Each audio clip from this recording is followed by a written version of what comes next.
All right, the YouTube recording has begun. So we are here. For anyone that's gotten in since I've done the last spiel, or if you're watching this later on the YouTube video, the cut version of it, what are we doing? So RimWorld just announced its first, or just had its first teaser. I guess not even teaser now. The first dev blog for RimWorld Odyssey. However, 1.6 is now out on the unstable branch. So they update 1.6. So if you weren't here for this last time, what I did last time when Anomaly came out is I read through the 1.6 patch notes. And then after reading through all of them, then I did a playthrough, right? But we're gonna streamline this a little bit. So this isn't just a patch reading. If you're thinking, why are you just reading the patches? I know some people like that. Anyway, this is gonna be more than that. What we're gonna do is, as we read the patch notes, I actually have 2 copies of RimWorld open. I have 1.6 here, the new one, and I have 1.5. So what we're gonna do is we're gonna see what it is like in 1.5. I have a bunch of save files here. And then we're going to see 1.6. So we'll be able to tell actually what the changes are and what it looks like actually in game. Now, we probably won't have time in this one, at least to start with, to go into the real nitty gritty of it. But we'll get a good idea. And then at the end, we can loop back around and go into more details with things. So I thought that would be, I thought that would be a cool thing to do, is to really see the differences. So if you don't know Smurph, if you're, again, if you're tuning in on YouTube or whatever, I know you guys in the stream have already heard this spiel. Smurph and I have done a bunch of guides together. We do the speedrun thing together. We participated in like roommanship and SDM stuff together. If you don't already subscribe to Mortal Smurph on YouTube, consider doing that. Help him out some, give him some love, especially for all of the help that he's done with all this. So to be completely upfront with you, he got all of these save files ready on the background. He was working a long time on getting a ton of these ready. I don't know what's in them. I'm literally reading this for the first time. Smurph has prepared these save files so that I don't have to take a long time to go put all this stuff into the game. We can just open a save file. So thanks again to Smurph. Make sure you give him follows on Twitch and subscriptions on YouTube to show thanks for all the support. So wow, that was way too much pressure. Good to see you. I'm Smurph. Let's do it. All right, this is exciting. Okay, update 1.6. Update 1.6 is available right now on the unstable Steam branch for public beta testing. To get access, go to your Steam library, right-click RimWorld, select Properties, and select the Betas tab. Choose Unstable. Choose it at the bottom. Game does not automatically update. You can restart. Main branch that most people play on is unaffected and still on version 1.5, so you got plenty of time to get your affairs in order. I know a lot of people are always like, oh no, my mod list. Oh no, my saves. You'll be fine. You got a month. It's fine. This public 1.6 unstable branch should allow modders to update their mods before 1.6 is released as well. We also have 1.6 modders prime or modder prime document. So if you are someone that mods a game, check that out. We are also going to check out the full 1.6 change log. It is a flashbang scenario. We'll do that after we do this main section here, but I am aware of that. So, all right. Performance improvements, something we've all wanted. A major part of Update 1.6 is performance optimization, especially for late game colonies that often struggle with performance. We reworked many systems to spread out their workload. The pathfinding system is now fully multi-threaded and batched. And the lighting system is also multi-threaded to make it much faster. Wow. The pathing one could be friggin' huge, actually. There were lots of optimizations made to caravan foraging calculations, egg laying, pawns. Oh, that's why you... So, guys, if you don't know, pawn in RimWorld is basically any entity, any, like, thing. A mech is a pawn, a chicken is a pawn, you know, all that's... They're pawns. We call our colonists pawns, but in the game and the developers, pawn just means a thing, in the game. So, no YouTube stream, no. This is going to be a YouTube video. Alerts. You mean maybe we won't hear 1,000 alerts from Death Paul resurrecting things? Maybe. Hauling animal pin calculations as well as fixes to several major memory leaks. We significantly reduced game launch time in version 1.6. For example, on our development machine, version 1.5 previously launched in 18.57 seconds. While expansions now it launched in 4.6. Nice. So like 5 times faster or so. We're gonna test that. But that's kind of slow. So let's see if there's anything cool first. So just keep going. Okay. Note that your startup times and performance improvements may differ from our tests due to bottlenecks unique to your PC or mods. Oh, we got designator shapes and better planning baked into the game. No more mods needed. Official support. And this again is 1.6. Guys, you do not have to like pay for this. This is just the patch, okay? Just the patch. So, better planning. Plans are more versatile than ever. Sketch out your base using 9 colors to differentiate your plans. Use blue for living quarters like rec room and bedrooms, or orange for production and workshops, red for furniture, and so on. Plans are a lot easier to use too. You can copy and paste plans, rotate them, and give them names to remember what they're for. Designator draw styles. Designator tools like placing walls and floors and giving orders now have different drawing styles. This changes their pattern when you click and drag them. Previously, there were only rectangles and straight lines. Now you can choose from shapes like angled lines. We saw that in the ship, right? The angled walls in the ship looked really cool. And filled or empty ovals. Great news for builders who want to add more shape variety to their bases. No more Googling pixel circle generators. Squares are also easy to make. Just hold control while drawing with a designator. Okay. Let's do it. So let's go to, this one is 1.6 only. We don't need to do 1.5, right? Or yeah, let's jump right to 1.6 and let's give this a try. And load up blank save.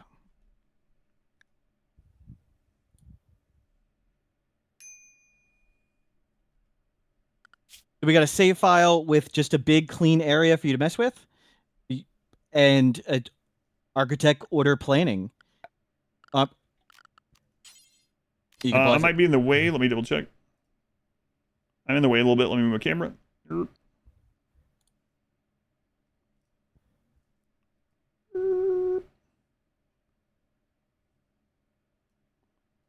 I'll be up here under chat for a little bit. I'm just floating up here with you guys. It's cool, right? Plan. Okay, so right off the bat with plan, I see colors. Red. Okay. Blue. Blue on red actually kind of changes it. Interesting. Oh my god, I've clicked the wrong button. Okay. And then we have Q and E here. Place planning designations. These don't do anything except help you plan future expansions. Right click or hide or unhide. Okay, cool. Look at that. You can very easily change them with Q and E. From lines to diagonals. Nice. I'm noticing something else here too. Look at that. You can select them. Cool. Combine. All right. Right clicking on plans has show all zones, hide all zones. Those are baked into here now. Show all planning zones or hide all planning zones. Cool. So you can also hide them. So you can plan your base and then you can hide that stuff until you're ready. And then go back into plan, right click, show all zones. Cool. And Adam, can you make me why don't you grab the order and make a box? The box one?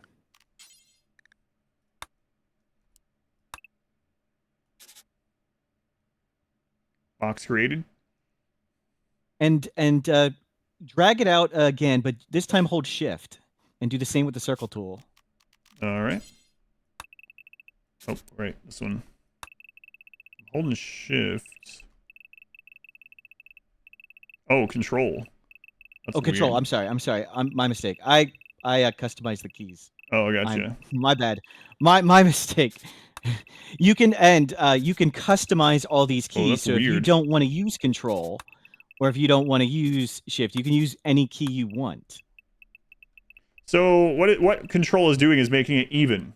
So for you guys that are not, you can make it for those of you that are like, no, my OCD. Well, you don't control now. You don't even have to count it. This is gonna be great for like the speedrun stuff too. I mean, it'll only save a little bit of time, but like you can get perfect squares, perfect circles, perfect, whatever. You can make ovals. Control is doing that. That's really cool. And then we can also click. It said, yeah, look at this. We can hide individual plans. So if you only want to hide individual plans, you can do that. You can expand it. Oh, okay, I see. You can change the color of the plan when it's already there. We can copy it. Okay, let's do one of those really quick. I mean, we need to move on, I think. Like, we'll come back to this stuff, but I could probably play with this forever. So, let's do one of those. Good. Just real quick. Why don't you make your square base? Grab the wall. Walls have designator shapes too. So if you guys watched the speedrun I did recently, at the beginning of those speedruns, It was throwing together the 25 by 25 room, you know, laying that out. So now I can hold control and just go to 25. That's kind of crazy. And then you can do the 13 inside very easily. Wow, that's nice. That's nice, actually. And then let's do it as a plan. So let's say you're making bedrooms, whatever. And you get everything figured out in here. You take your time, you plan this while other things are happening. You have like where your bed is or whatever. You plan all this stuff. It says you can save them. So how do we do you know how to make these into one to save? To a save where I don't think it's you can rename them. You can copy paste. You can rotate. Okay. Gotcha. So can you combine these two in order to like ones that aren't touching? The same color has to touch for them to combine. If they're different colors, they won't combine. So you can copy, you can rotate, but okay. But this is planning, not blueprints. Yes, and there is a ton to play with this, like you said. Do you want to come back to this, or do you want to keep playing with this? Cool. We'll come back to it. There's lots we can do, but you guys can check this out right now as well on the unstable branch. So that's pretty cool. So designator shapes, and I did notice something, by the way. If you guys haven't watched my my Wasters only run, they didn't give us something that I wish they had, and that is free draw. But if you watch that run, you'll be like, Adam, it's probably for the best they didn't do that, because my bases in there were like, you know, they were like really weird, but I really liked it. So no free draw, but we have a lot of other cool stuff. Okay. Do the DLCs still work with unstable? Yes. I have all the DLCs on right now, aside from, well, Odyssey, obviously, I guess. All right. Sorry, it's been a little extra time there, but it's exciting. All right. I am well aware of how awesomely hyped all of this is. Ooh, caravan improvements. Okay. Caravan camps and quality of life changes. Pitch temporary camps while traveling as a caravan. This creates a playable map for your colonists to eat, stabilize, and regroup when someone's bleeding out, starving, or sick with the flu. But don't get comfy. After a few days, enemies will close in. Camps can also be formed when a caravan would be considered lost. Oh, everyone becomes incapacitated from food poisoning. Give you one last shot. Whoa, that's nice. That's super awesome. The Caravan tab makes it a lot easier to load or unload items. In an emergency, you can order your caravan to depart immediately. That is super strong. No more having to run to the edge of the map. Colonists will get out of there as soon as possible, leaving behind unpacked items, animals, and even downed friends, though. All right. I think the caravan leaving and caravan emergencies are some of the most... Caravan overhaul has been one of the most popular requests. Let's go to Caravan Run, and let's drop it in 1.5 first. So we're going into the old version of the game first. Caravan Run. Okay, I gotta open on that one. Let me open it on the other one. Notice you can search for saves in the new one. You guys see this? Yes. When you switch to the 1.5 one, it's like, how do I find it? All right, let me move my camera back. All right, we're good. So first, we've got bad guys on the screen. We want to form a caravan. Why don't you form a caravan, and let's say you make a mistake, and just go up or down, and just send the caravan, and then undraft your people. Like, say you didn't pick the direction you want to go. Just form a caravan, going anywhere. Go for it. Grab the default stuff, send, and then undraft in the game and play.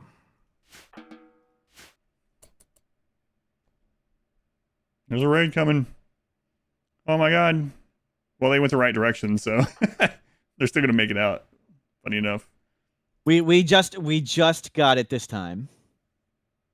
But as you can see, they're running to the edge, so it was close. Okay. Let's try the exact same thing in 1.6.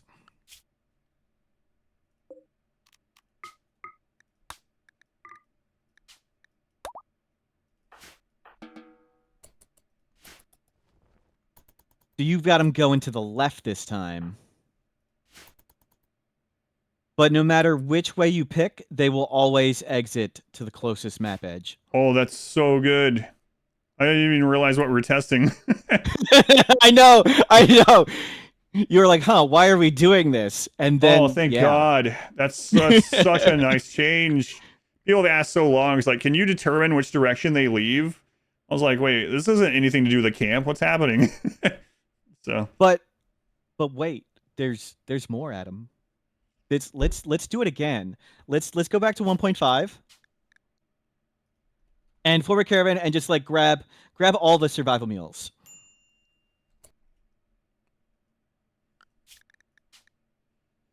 I can really tell which one I'm on because I don't have that search feature.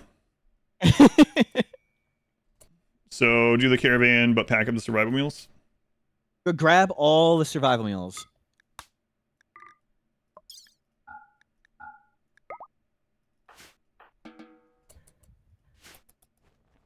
Oh, there we go. Yeah, it's pretty hopeless. So do on 1.6, but check out the bottom of the screen when they start going for the survival meals. There's a new button.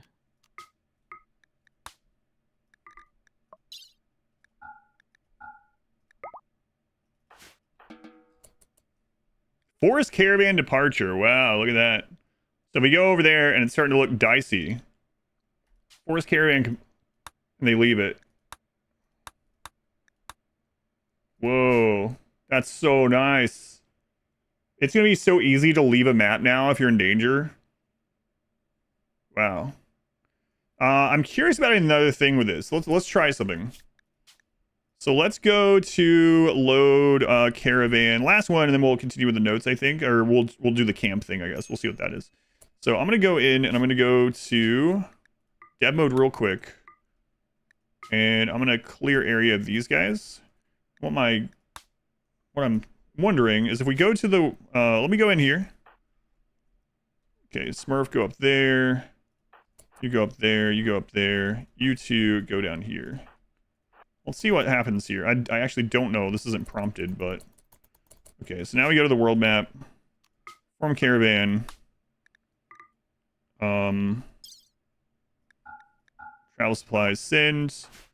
Okay, we're going to undraft. They're going to come back to get these. Now what if I do caravan, force lead, but they're all over the map?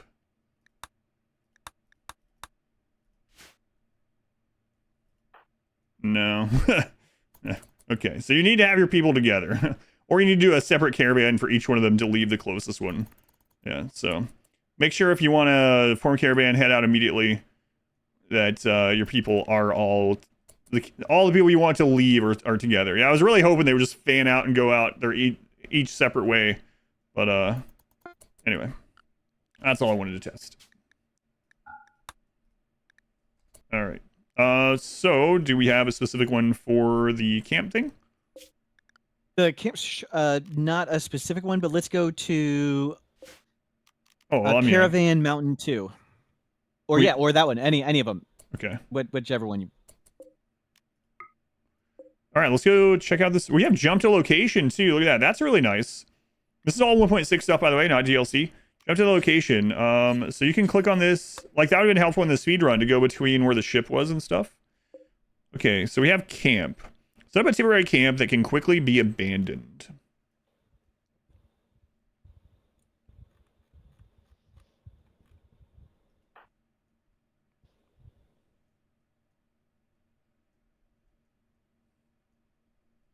Notably, on the camps, there are no mineable resources, and you have a few days until raids arrive, and it's not standard storyteller raids. It's like the map event tile. Yeah, this is also looks like a normal map size tile. It's not like a temp map, like with quests and stuff. This is like the normal 250. Interesting. So no resources.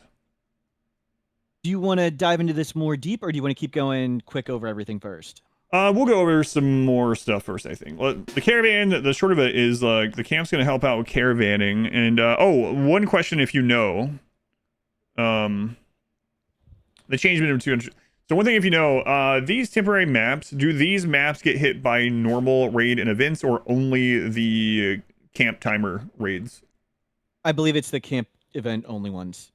Okay, so you're, like, safe to sit here and recover a little bit. Okay, last. Yeah, I'm like 90% on that. Okay, last thing I want to see. Let's go ahead and leave this place.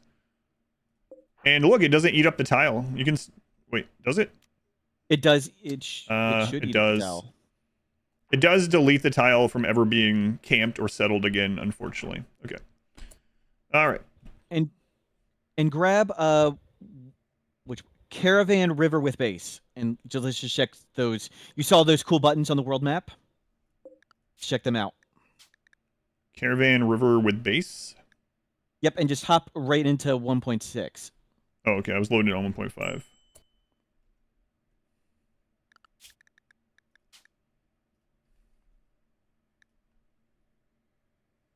And you can easily you can jump between, check out the jump between button, and also zoom out in the world. It's way easier to find your base now. Jump to location, jump to colony. Yeah, that's really nice. So if you have multiple colonies or caravans out, you can just click this to jump straight to them. Even zoomed in. Okay. Cool. New buttons. Oh, I see, yeah. Oh, that's super nice. Holy crap. I play with high population every time. You can just hide those. It's such a nice little thing. You can also hide your stuff. Cool.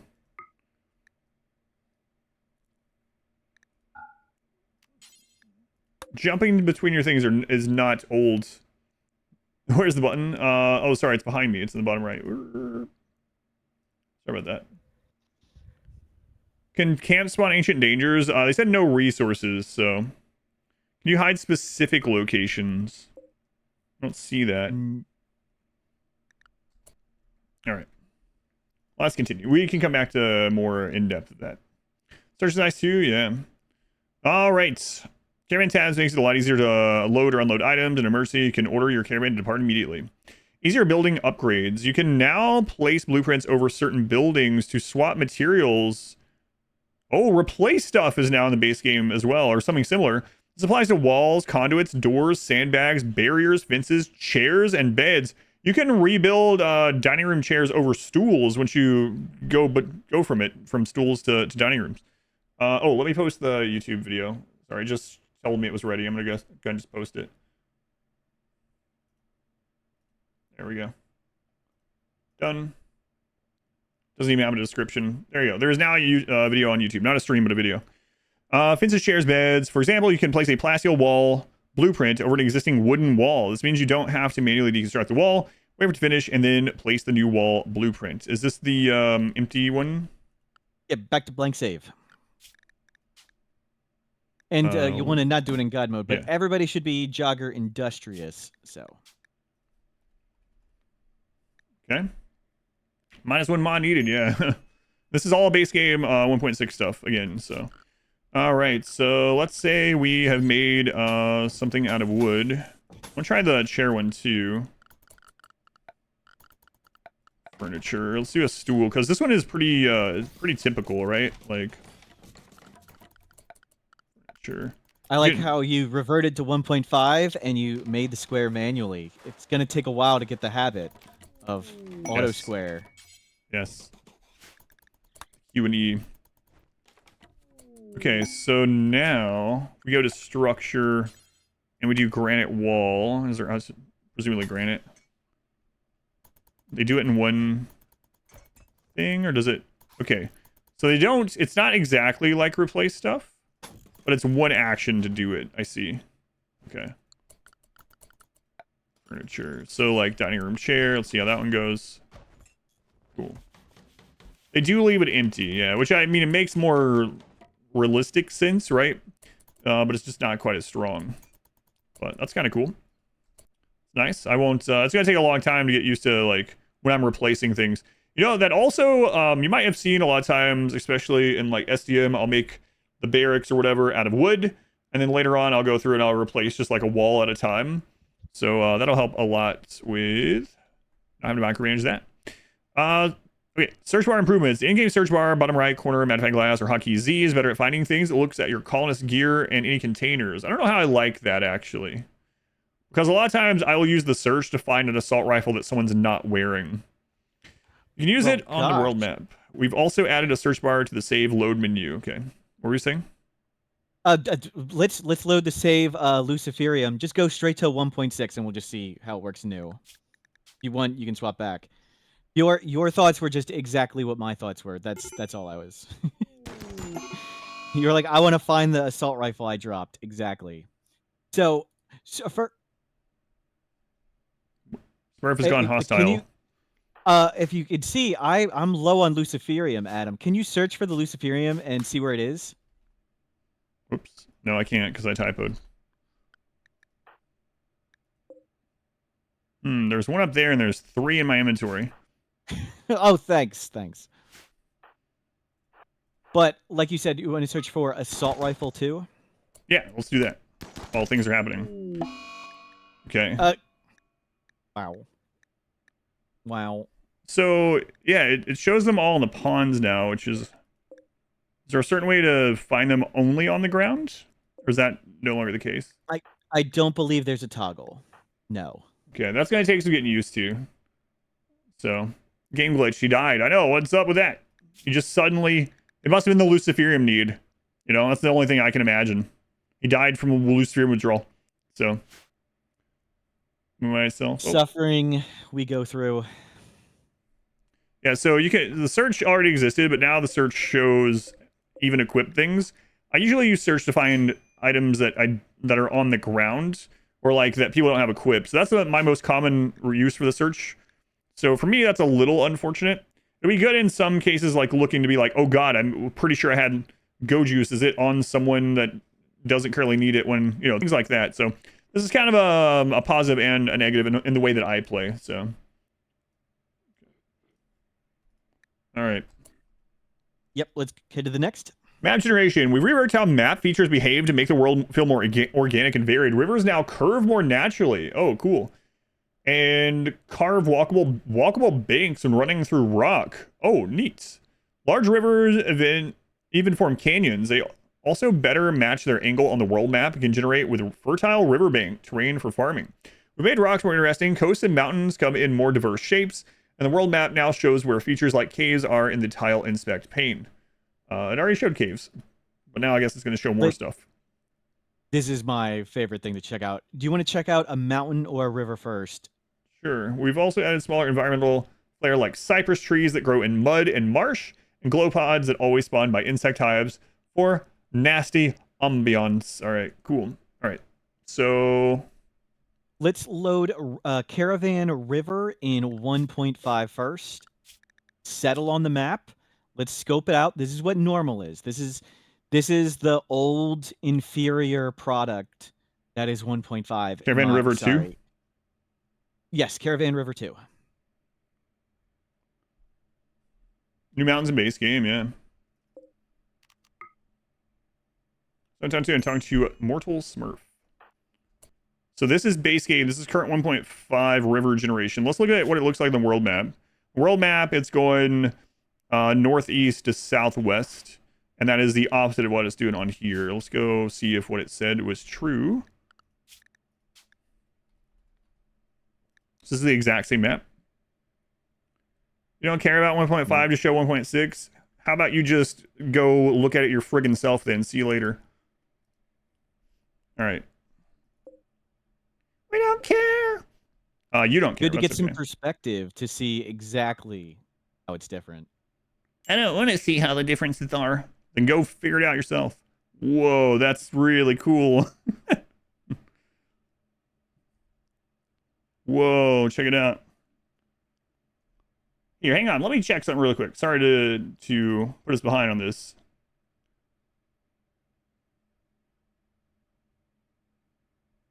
Oh, sorry. Are you geeking out over this amazing stuff? Do you know how hard it has been? This is hype level 1000. All of this has been so amazing. Yeah, it looks really, really awesome.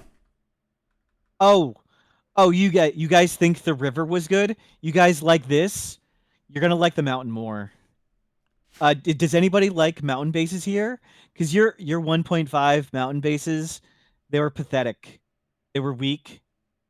They're insignificant. All right, do we have a specific save file for that? So once Yep, again, let me show the river just back and forth. I'll alt and tab to it. This is mostly out of spite, but no, I actually want to see. So, man, look at the difference in that. This is the same map, the same river.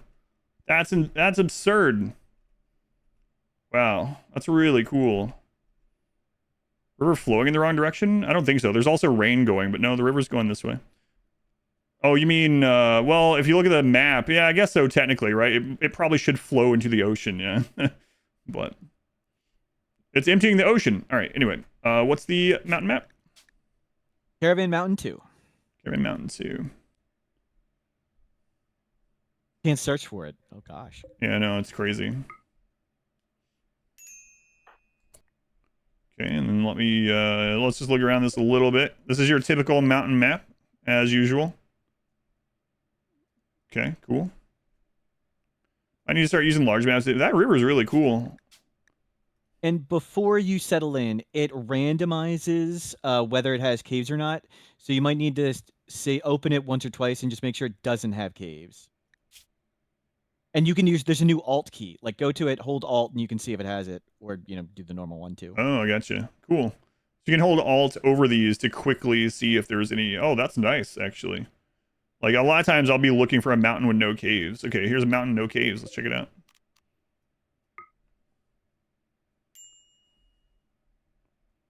Whoa, that's so much larger. It's like a corner mountain, too. Huh. Interesting. But maybe some people think there's holes in it. Why don't you hop on dev mode and do you know where the clear all fog button is? Yep. That's right here on my pinned things. All right, so here's the old mountain.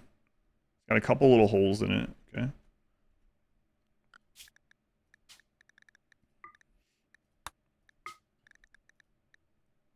Oh, there's no opening. There's just the Ancient Danger. Am I listening to a dev video or something? No, this is a co-op stream. But welcome in, Candy Claws. No, what we're doing right now, we're seeing the difference between 1.5 and 1.6. Wow, that's kind of crazy. That's a massive mountain. And no extra openings to the outside. Look how deep that is, actually. No secret openings, no open to the sky. Do you have a mountain map that has a river? I don't have one. We can go to one right here. Yeah.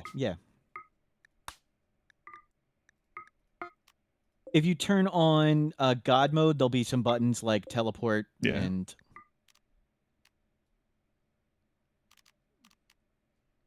Oh, right. I'm not used to having pause. Rock and stone, rock and stone. Whoa. Look at that. Cool. Contest they swim. I think that was a DLC thing, right? That was in the DLC pictures. I haven't got to any of that yet. I don't see any swimming in this, but... Wow, that's really cool, actually. Look at that river. It actually changes how it is. Like more like the world map, just like I said. That's really cool. This is a cool base. Like, imagine settling in here. Wow. All right. I'm gonna... Smargoo, so you can't... Sorry. No, go ahead. So you can't have temperature holes in the mountain. They're less likely.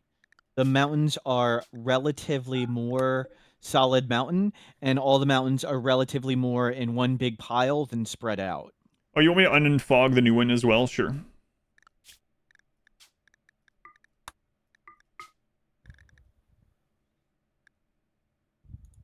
Yeah, so there's a hole up here in this one.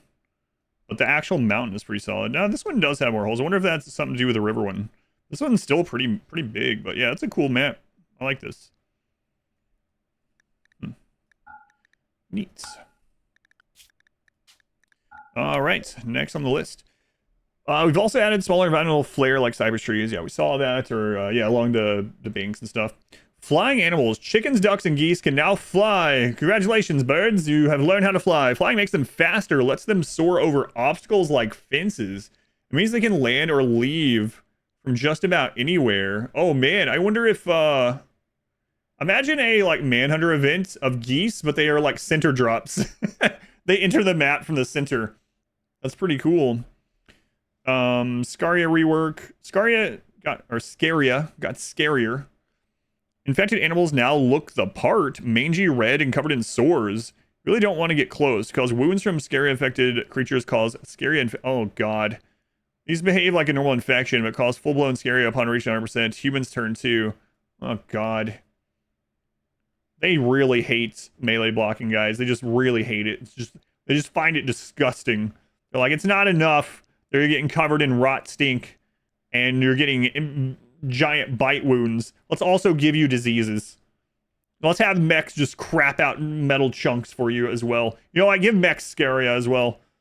No, but anyway, do you have a save for either of these? Let's load straight into 1.6 and let's check out burbs. Let's see what some flying birds look like. Just called burbs. Burbs. I mean, we don't need to confirm that birds don't fly at 1.5. I think. Oh, you want me to go straight to it? Yeah, 1.6. Oh, I opened 1.5 anyway, but that's fine. Hey. Okay. Must have been lag. All right, so birds are spreading out, not flying. Those are all the current birds in the game, I believe. Okay.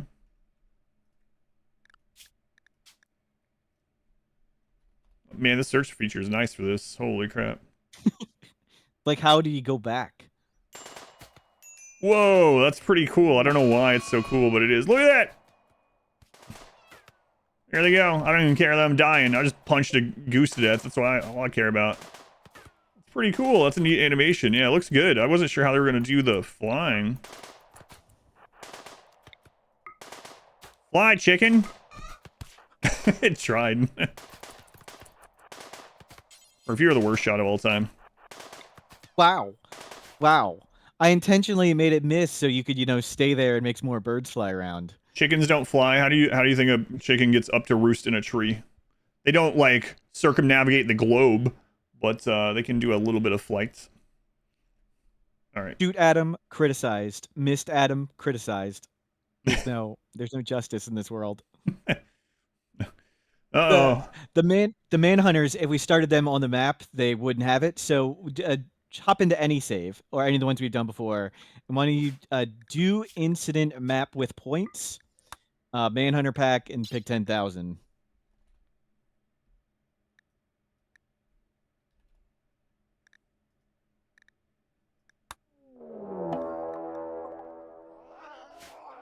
Oh, am I on 1.5? Yes, I was. Well, I guess that's good. I can show both. Well, good test.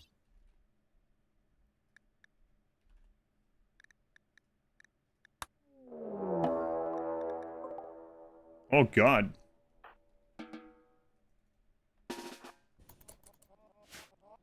Wow, you got the same. How did you? It's better be lucky than good. If you can be both, it's even better. Wow, look at that. Look at the difference. They have like sores all over them.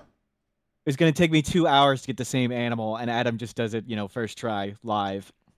That's right. It's not because they have the disease. So now you can just spot an animal with a disease without going in here.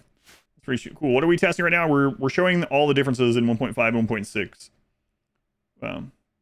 You can't tell because compression. Well, I don't know what to tell you. Upgrade, click the gear and put it on a higher quality, I guess. I don't know. But it looks remarkably different. I have the preview up, so crazy. Now, I'll just believe that people can get Scaria or Scaria. I don't want to take time for that, I don't think. All right. Room changes. Colonists are happy with mediocre bedrooms, and they're less upset by awful ones. Medical beds contribute less toward a room becoming a hospital due to situations where barracks can become hospitals from a single bed. You guys remember this? They actually banned this cheese from Rimmanship because I was using it.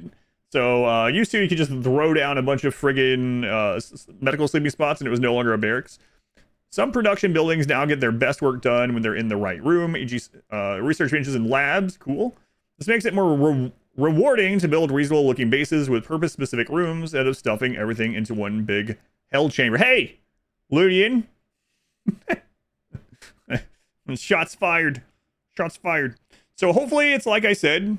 Hopefully it's like I said, and it's a buff. It's an incentive to use things to make things better, not a punishment for not using them, right? So I won't go into the whole like caveat thing, but my thing with these games in general is from a psychological standpoint, even if the difference is the exact same numbers, even if it's literally the same numbers, if you are punished for doing something or rewarded is much different. If it's a buff over a nerf feels way different, even if the end results is literally the exact same percentage, exact same numbers. So hopefully it's like you get a bonus for doing this, not you get a negative for not doing it, right? So even if it's technically the same, just from a human psychological standpoint, it just feels better to be rewarded rather than punished. So we will, do we have a save file to test or show any of this?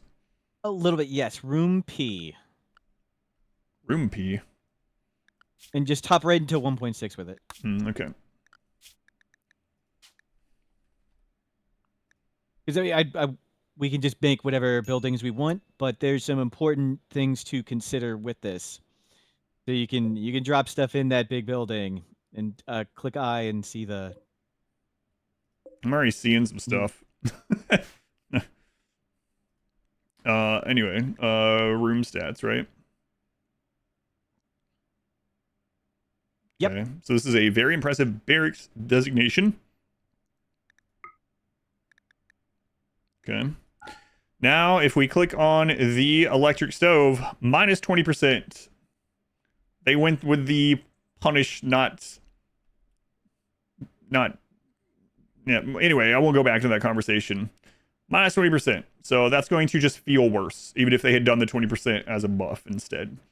So, research, minus 40%. Jesus, minus 40%. That's insane. I think that's. I think there's some extra penalties on that. Oh, right. That's true. Is the temperature off? Click I and see the breakdown. So it should all. It's yeah. It's a little bit too warm and stuff. So is it supposed to be at 80 also? It was a good. It should have been right there. Not in lab 80. Okay, it's minus 20%. The other stuff was because Smurf didn't set this up correctly. No. Yes, this is actually someone just complimented me for making the save files, and you loaded this one in, and it's missing half the stuff that was supposed to be here. All right, Shishi. One quick comment on this: punish his ugly bases, guys. I have 8,000 hours of playthroughs. I have bases very recently that use all rooms, jade bedrooms. Everyone had royal bedrooms, lots of different shapes, sizes, everything. My thoughts, what I'm saying about this, it doesn't really bother me that much, but and developers going to have what they envision their game to be, but in a sandbox game, for it to be constricted more and more to a certain way is just better. Which again, there's the argument for the giant room just being straight up better, right? That's one thing. But my thought is, if you're saying, haha, Adam can't use it, I'll be fine. I've done all those things. I can beat 500% no pause no matter what I'm using. Like, I don't mean it as like a boast. Like, it's just, Smurf will agree, I'm not the only one. Like, if that's your only goal, you can beat it. It doesn't matter. We lived outside with no rooms, right? So my point in this is not like, there's just less things you can do. So it's just one of those things that's, well, unfortunate. And again, the psychology of it, like, it feels better to be rewarded for doing something. And it's technically the same. It just feels better. Obviously, no walls is impossible. How do you know? Have you played Odyssey? How do you know? There are spacesuits. What if you just live in spacesuits? We'll find out. Maybe I will do Odyssey no walls. We'll see. Sorry, I think I muted you for a second. Muted me? Oh, on your stream. I gotcha. Yeah, so people on my stream should have been able to hear me still. But anyway, so just to chime in, because I saw several people, I was like, haha, now he's going to have to play differently. Guys, scroll down the playlist. Like, there's the thing about RimWorld that I liked is a lot of variety, right? So I'm not saying it'll keep me from doing it. I'm not muted. Look what you've done to me. I did this on purpose. I play challenge, like, I literally, like, there's a lot of ones that I have. So anyway, go check them out. We've done some recent playthroughs with all literal jade rooms and stuff, but it is a little unfortunate. But it'll be fine. Also, don't forget, back in the day, like, there will always be min-max stuff, whether you don't have to use it. But one of the things back in the day that you would do is you would just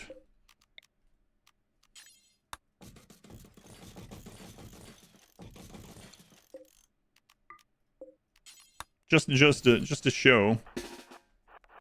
Ludeon, there will be ugly bases still. Now they can travel from room to room. They're separate rooms.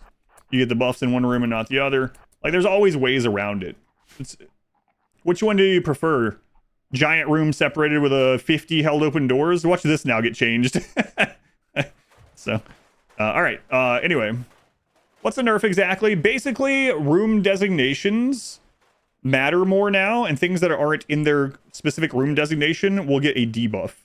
So instead of making it so like, oh, a stove, if it's in a kitchen, never gets food poisoning from incompetent cook. That would be amazing, right? Then I would make a kitchen every time that I made a stove. Instead, if it's not in a kitchen, you get minus 20% work speed. So it's rip barracks. No, the barracks will still be fun. But anyway, so it's technically the way they have put it is a nerf for not being. Did you mute audio to me? I don't think so. Let me refresh the Twitch thing.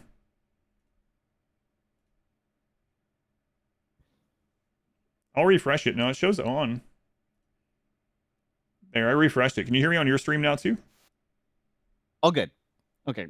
I'm not sure what happened. Yeah, weird. I know people were telling me I was muted, and I was like, no, I'm looking at the mixer. It's not. But anyway, again, it doesn't upset me or anything like that. It's just a little bit, it's one of those kind of unfortunate things. It just feels bad. I'll be completely fine. Do you get penalized double if it's also still outdoors? Well, I mean, this has the other penalties as well, so I would assume the penalties stack, right? So, but yes. Yeah, it is what it is. What'd you say? I was saying you can give it a try if you want to haul it out. Well, you have to make a door. Yeah. Holy crap. 42%. Don't research outside. So. Always multiply with each other as well. Yeah. So it is what it is. Like I said, there's going to be always min-max things that are ugly. If that's the way you want to go, and you can always do other stuff. But anyway, was there another save for other room stuff, or is that it? That was it. But real quick, I got numbers that we want to mention. If a room size is less than 10, it doesn't matter if it has furniture in it. There's supposed to be 3 more or 4 more rooms right below there. I don't know where they went. So if you make a room with exactly 10 cells in it, that's the size. One would get confined interior -5. We'll just do 9. Yeah, and it doesn't matter if there's furniture or not. Like, the furniture doesn't count. So if it's above 10 cells from 11 to 40, it'll give a person nothing when they're inside. And the big one that matters is 41 or higher gives somebody spacious interior +5. So when you are making your research rooms and your workshops and your kitchens, you may want to keep in mind those exact breakpoints. It's interesting this is showing 13 interior when it's not. So that's the space size for the purposes of room impressiveness. Okay. So this is why it's quite confusing. Right. When you bring up that key, that's room impressiveness. So to go back and let you know, one of the reasons why this is important, a long time ago, like very early into the game, people did this. And I think what he's talking about right now is to make it so you don't just do this to get the room bonus. Right? Right. There's actually some really super weird quirks to that. That's actually considered cooking outdoors. As stupid as what I'm about to say sounds, this is the truth. That standing on a door is outdoors. That makes sense with the temperature thing. But this is still considered so this would be fine for a tunneler. Let's consider a kitchen. This is better for cooking than this now. Well, there's a lot of factors to it. You may not care about You also might sometimes not care about the 20% hit, honestly. Especially late game when you have so much extra workforce. But it is a little, like I said, a little unfortunate from a psychological standpoint, but that's all good. Tunneler's buffed again. All right, any other room change ones to load, or is that good for now? Let's go. So yeah, no walls got nerfed because research is even slower now outside, because not only are you outside, you're also not in a lab. That's funny. Armor and weapon changes. We've rebalanced some combat gear to make things more useful and less clunky. Plate armor benefits more from high-end materials. Hey, look at that. Advanced armors don't slow you down as much. Yes. Flak jackets and pants offer better sharp protection, while flak vests no longer cover the shoulders. Aww. Flak vest is no longer the equivalent of marine armor. Some range weapons are deadlier. Oh, did you want me to stop before I read this? No. Sorry, keep going, keep going. Some range weapons are deadlier. Sniper rifles fire faster and hit more often. Hey, that was my big gripe that I've been talking about for years to people about sniper rifles. It's like, sniper rifles are almost never worth it unless you're like pulling a siege with a single sniper. That's really cool. Snipers, we'll have to see how it actually pans out, obviously. Charge lances reach further. We did it, team. We did it. Revolvers and miniguns are more accurate. Oh, really? Pila hit harder and faster. Pila was so friggin' slow, it was insane. That'll be interesting. Charge rifles deal more damage. Oh, they increase the range of charge rifles. Charge rifles deal more damage? Charge rifles already insane in medium range. Jesus. LMGs shoot faster with a small damage boost. Holy crap. Wow. All right. What are we testing? No, we're going to spreadsheets. Okay. Do you have them? That's cool with you. Yeah, do you have them sent in Discord? I'm sending them right now, sorry. All good. There's 1.5.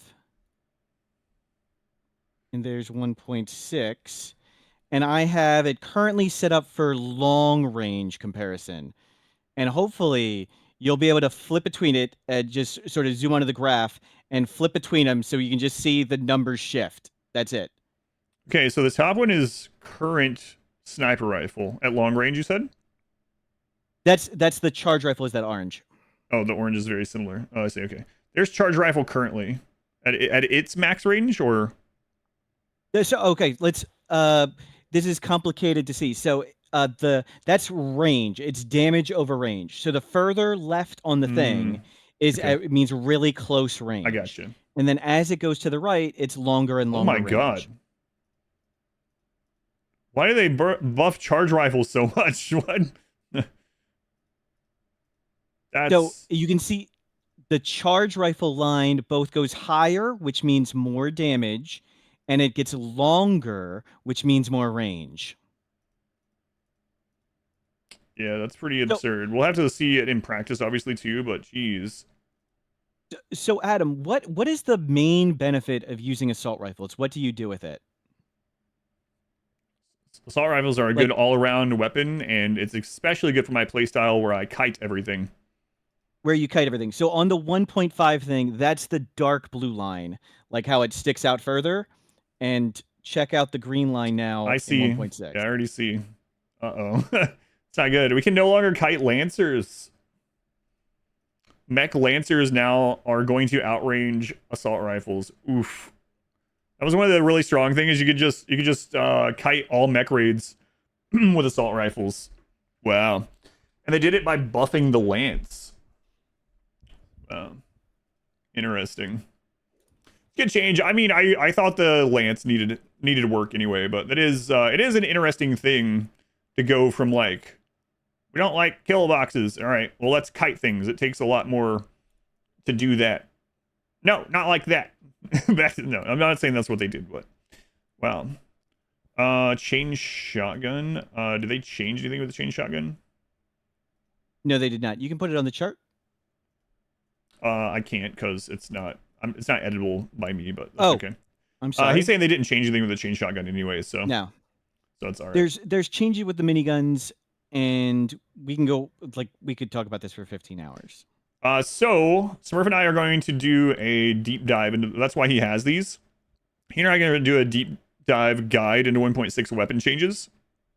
So not today, but we've already talked about that off stream. That we'll be doing some of that stuff. So anyway, probably this week or this weekend.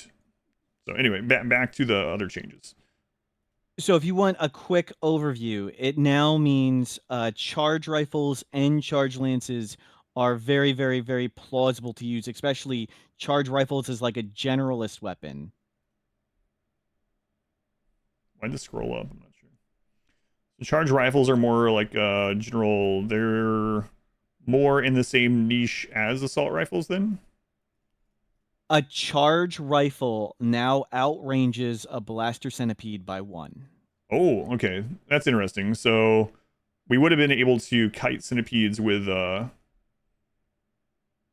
okay. Oh, we're almost at the oh, that's what's going on. I was like, man, we're almost at the end, but there I haven't gone to the detailed ones yet. Okay. The armor changes are really big too and complicated, but marine and cataphract armor have reduced movement speed penalties. Yeah, we'll check those out too. If I have one of these open, I can just see the.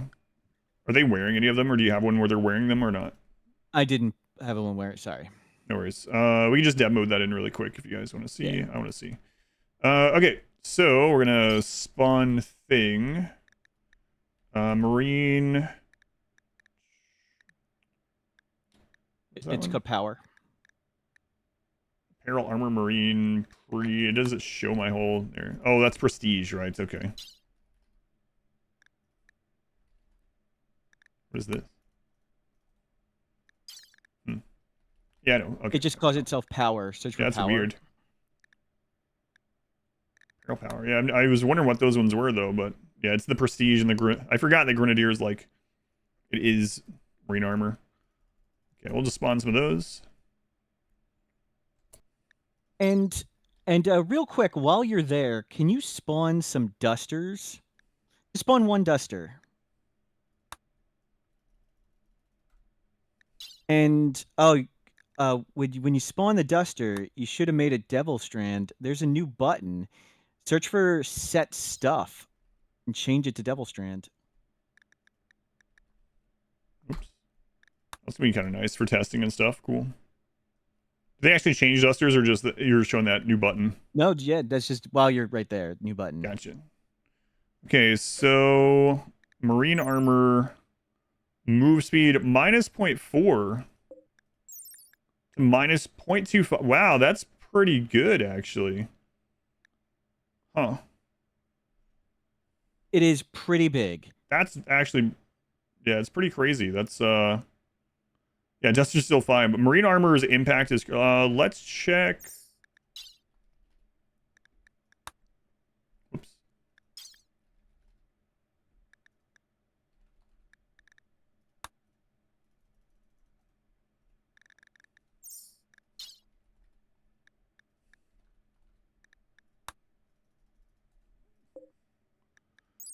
Cataphract -0.8. Cataphract hit really hard on the speed previously.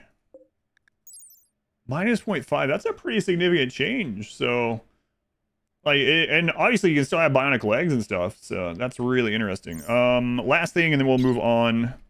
Flak vest is a big one.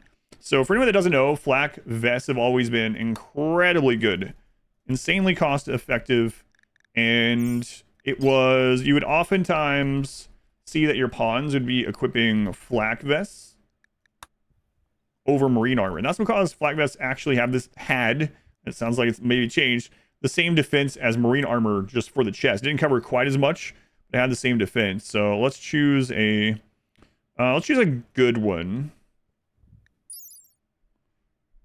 115.41. 1540. Okay. So it is the same defense. It just doesn't cover as much anymore. Left shoulder, right shoulder, no longer covered. Okay. So you're more likely to lose arms now than you were with flak vests, I guess. And when you had a bionic arm, the shoulder covered the whole bionic arm. Oh, right. Because yeah, that's right. Okay, so like a slight nerf to flak vests, a very minor-ish one. At least it's not less protection on an insta-kill point like the neck. That would have been maybe like flak vests are not very good anymore, sort of thing. So, but none of the insta-kill points have reduced. Okay, so that's good. But your pawns might end up losing more arms or getting hit in the arm and it propagating into the chest or neck or whatever. So, we can check the plate armor too. Yeah. Yeah.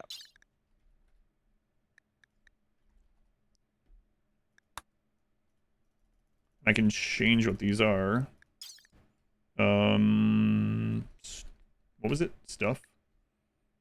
Yep. Oh, yeah. I'm on 1.5 looking for it. Right. And you can set quality too. Yeah, you can already do that one, right? So we'll do set quality. Let's do like good on that plasteel one, and let's go make a plasteel one here. So, and which one did I set it to? I think I did excellent, actually, right? Excellent. Okay. So 1.5, let's check this out. 108, 52, 61. Holy crap. So what is the new number again? Sorry. 133.4. It was previously 108.2. Wow. I'm gonna get some graphs in a second. Sorry, this is taking me a moment. No So worries. there's a cool website. Why don't you bring it up? It's rim-armor.com. And just drop on the plate armor, the one from 1.5. In here? Choose apparel. Yeah, plate armor, plasteel, good. You got sunglasses on? How you doing this? You in what?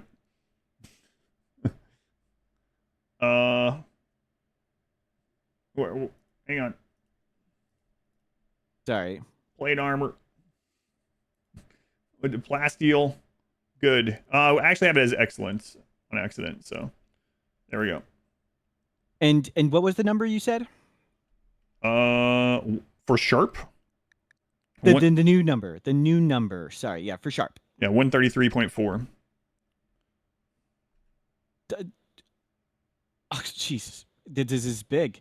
It's kind of crazy, actually. That's a huge jump. Yep. Bring up another tab of this and put in Masterwork plasteel plate armor. Masterwork plasteel plate armor on that website has 120% sharp. So, and do you see what? Yeah, go ahead. And do you see what the green and yellows? Read that. Chance to receive 0 damage. Chance to receive less than 50%. So it's approaching like current legendary at excellent.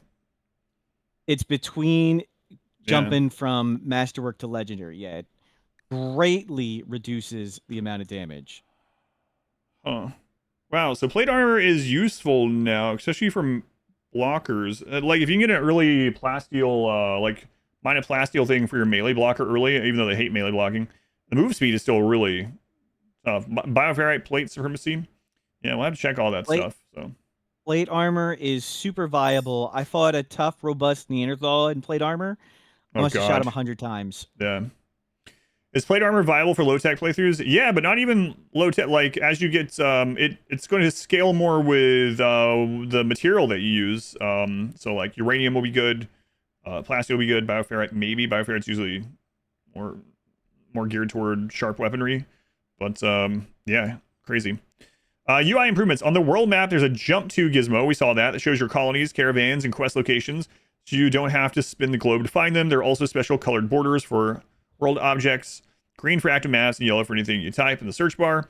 You can rename bills, and you can rename bills. Oh God, guys, don't tell me. I didn't see it, but I haven't. I don't see what I want to see. You guys know what I want to see, right? Hang on.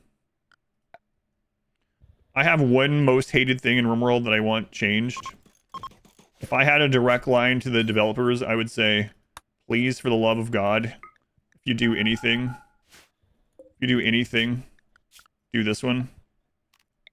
You guys already know what's coming. On full spec components. On steel. Okay. Construction. All right, everyone gather around. Punch this. There's bills on there. We got stuff nearby. It's in the home zone. We got rebuild on. All right, without reading anything, let's see.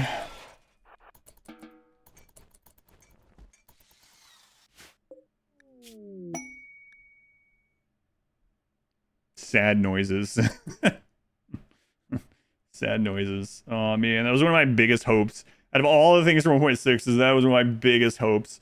That I didn't have to have spare smelters uninstalled. Sad. All right, anyway. Hey, everything else has been cool so far. Sad. Well, try the renaming something. It's cool to do the, like, when we do Seed of the Month and you make one for, like, your psychopath or cannibal, like a butcher bill and stuff like that. That's a big one. Like, only Steve butchers.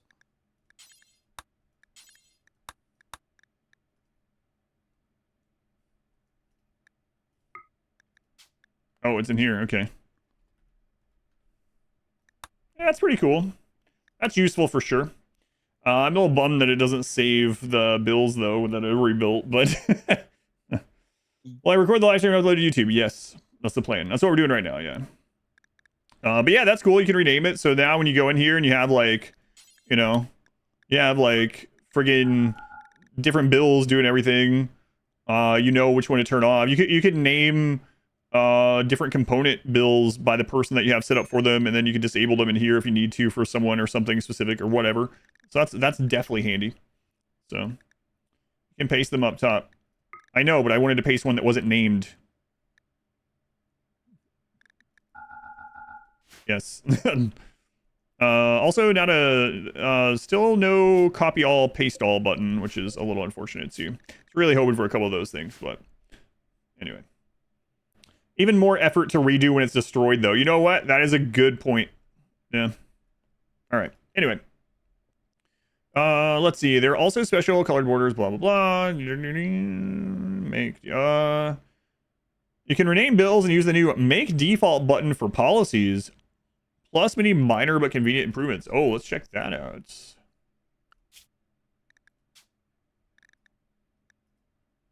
Oh, cool. Yeah, nice.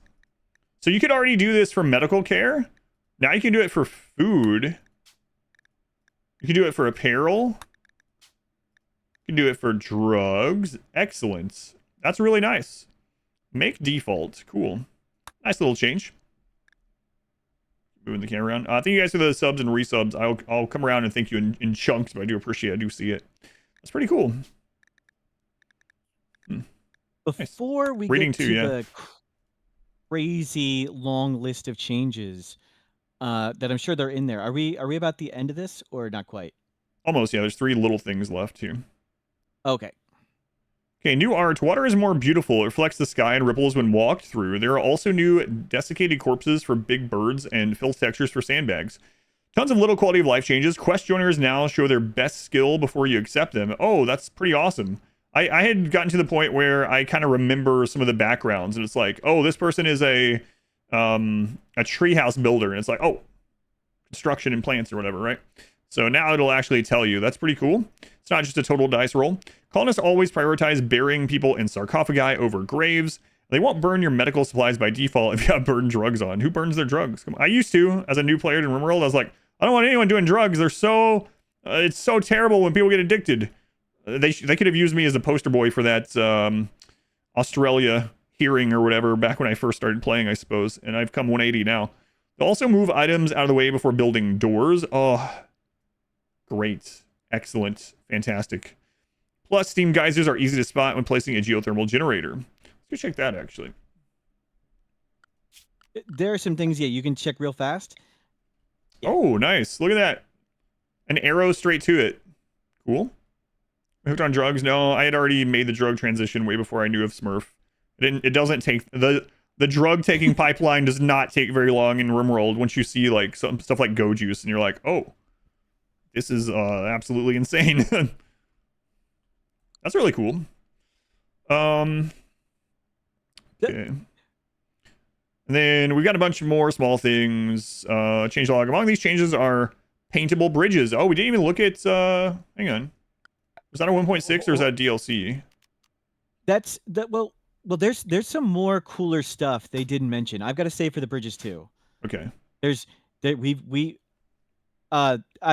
was nice to talk about the numbers and the charts and stuff, but are you guys okay with seeing some more hype stuff?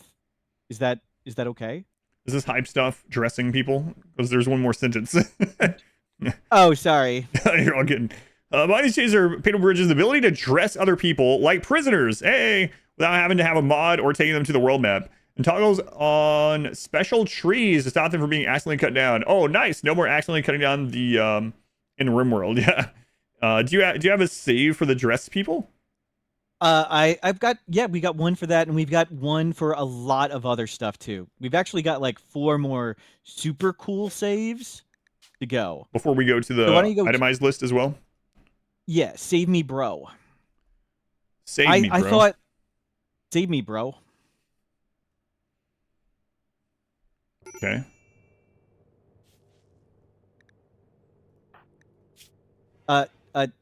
Save me, bro. You're naked. No, I'm not putting. Why are you making me put clothes on your naked body? What is this? What kind of save file is it? Nope, you can just die. See, hey, Fuller, I got a job for you. Force target to wear light leather. Don't worry, I'll turn my back to you. He's dying, Fuller. Why don't you save him? Well, I don't know. Okay, fine. We're going Brokeback Mountain. Not that there's anything wrong with that. This is erotic fan fiction. This is really cool, actually. So you can make your patients wear clothing now without having to have a mod or taking them into a caravan. You can do that to your prisoners. That's pretty cool. You can dress Fuller while he's standing. You can throw a hat on him.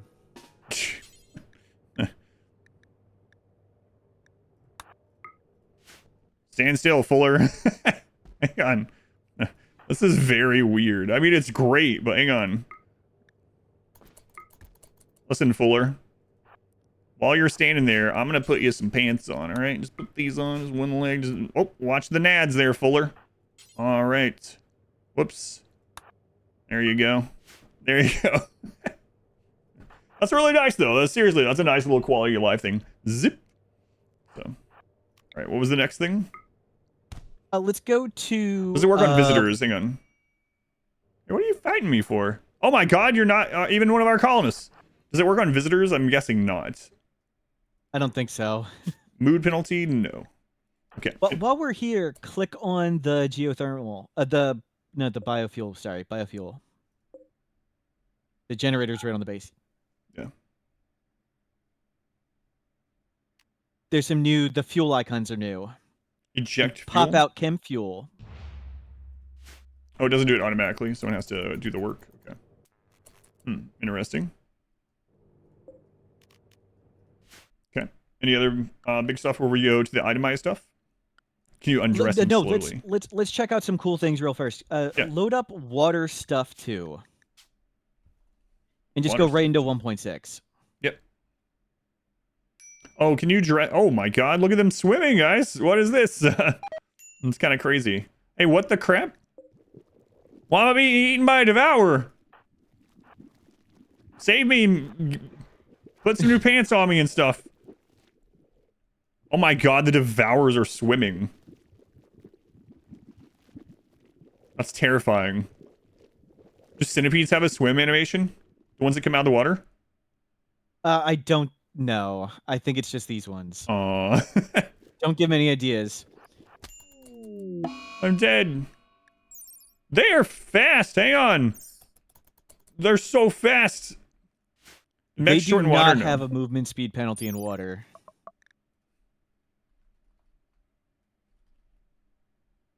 Wow. No movement speed penalty in water. That's crazy. Animations are pretty cool, though. Like polar bears swimming in here. And we got some cool... If you want to pause for a second, we got some cool stuff to check out here. Okay, and then we have the prevent cutting button on all the trees. Cool. That's very helpful. Okay. What other stuff? There's some conduits there under those walls and conduits everywhere here. Can you go to the Architect Power tab and destroy those conduits? Oh, look. You don't have to... So, here's the question about this. If you drag destroy over a wall with conduits under, does it still destroy the conduits under as well sometimes? Or is that also gone because of this? Oh, I don't know. I That's nice. Not sure. I mean, I guess we could test it, right? I'm gonna have to spawn a colonist. I mean, we could test it, but you just got me eaten by a Devourer. Yeah, so I'm gonna have to spawn a colonist really quick. It's all right. Don't worry about it. Hey, Four Eyes. Can you do construction? All right, so we're gonna go into the tab here, and we're just gonna have her deconstruct. Okay. Yeah, I don't think it queued up the. Oh man, I'm on force slow because Smurfs are getting killed. How's this? Okay, I don't have to worry about that anymore. Yeah, so it looks like it didn't queue those up, so that's nice. It's a nice little quality of life thing. So now there's a deconstruct conduit only button. Cool. Okay. Anything else? And on the transport pods on the left, there's auto rebuild. Auto build a Oh, cool. So now these things you no longer have to. The actual pods you don't have to rebuild. That's nice. Still rather have a remember the bills button, but you know, still this is good. Another one that's a lot of people are gonna be super happy about. Load up just animal feed in first in 1.5. I'll check the flying animal thing in just a second. I did see your question. What's it called? Animal feed? Yep. Okay, we're on animal feed 1.5. Can they fly over walls? They sort of fly sort of off the map, so I assume yes. And just watch. Oh, do you have to undraft?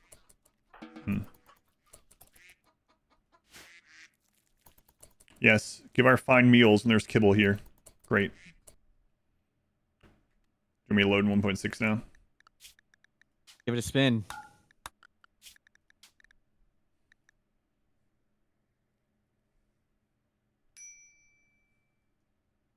There was no auto rebuild on those pods initially, no. Oh my god, they're actually feeding the animals what they're supposed to feed them. It's a Christmas miracle. It's gonna be crazy. Yeah, it was very annoying. This seems like, how did it take this long? Like, I appreciate it, don't get me wrong, but I have very much been like, why? Why are you doing this? Here's a question. I don't know if you know the answer. Does this also now apply on Caravan? Oh, I don't know. That's a good question. Because there is a problem on Caravans where it's like, you go with a team of horses or whatever, and suddenly all your meals are gone because the horses ate the meals first. I don't think so. All right. Because I think it's Any other ones before we go to the itemized? Was there one more cool thing?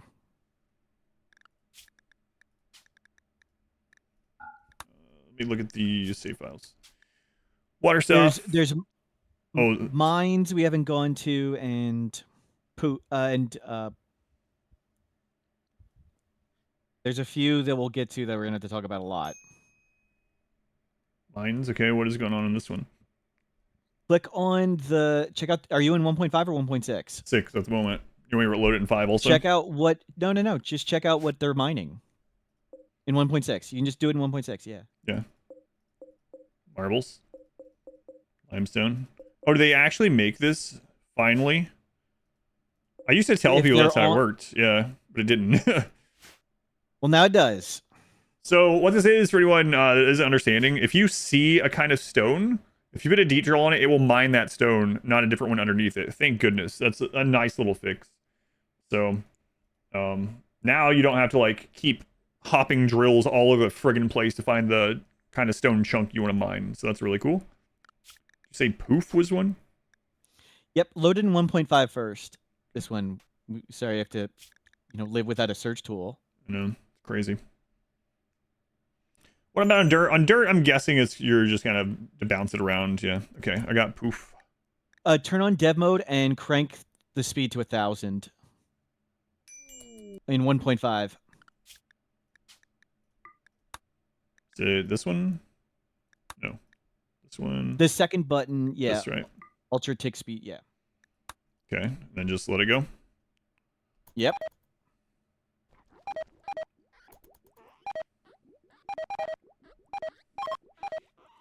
Yeah, we've done some of the Caravan 1.6 stuff, yeah. Oh, the friggin' alerts.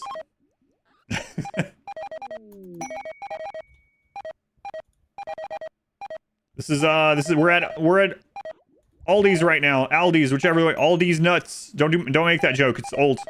Imagine Dragons. Anyway, we're at Aldi's right now. They're ringing up all of our groceries. All right. Switch over.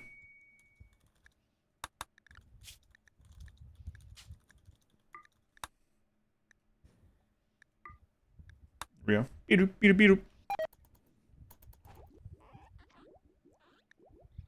You mean there's a cooldown on the alerts? Oh. Ah. Oh. Do you want to go into more details in the long list, or do you want to just test performance? We can do performance first if you want, and then we can go to that one. Let's test it both. So I recommend let's make it a fair test and shut down both your copies like of RimWorld entirely, and let's load up 1.5 first from a fresh like new open. So Okay. I'll do the same. And we got 2 different ones to try. So this is just how fast it opens sort of thing? Oh, we can check that too. That's right. That's separate. Yeah, Okay. open up 1.5 just from then 1.6. Okay, here goes 1.5.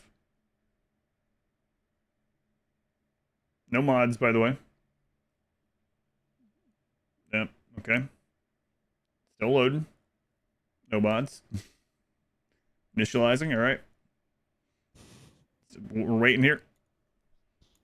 All right, here's 1.5. Oh, I had dev mode on. I guess that doesn't matter, though. It's fine. Yep. Okay, let's quit, and let's open up 1.6.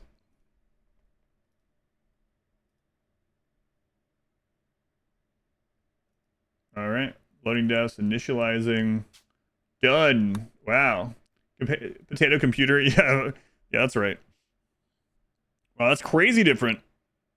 I wonder how that's going to impact people with a lot of mods, too. That's way different. I have a really good computer as well. The patch note thing will say like 19 seconds to 4.5 seconds. Yeah, we read that one, yeah. Yeah, oh, that was about what it was. Yeah. Cool. Okay, have them both closed. So do you want me to do yeah, let's hang on. 1.5 first. Kim, thank you for the 10 gift subs. Thank you, Kim. Very much appreciated. Sorry I'm missing these things right now. I'm sure you guys understand, but I appreciate all the support. Thank you, Aaron. Monk Not Fuyu, Wild Rock, FX, Flying Fungi, AS1998, a Pink Follow, Incognito. Man, there's so many months. Thank you guys. Shortword, Moose. Thank you as well. I know I missed a lot.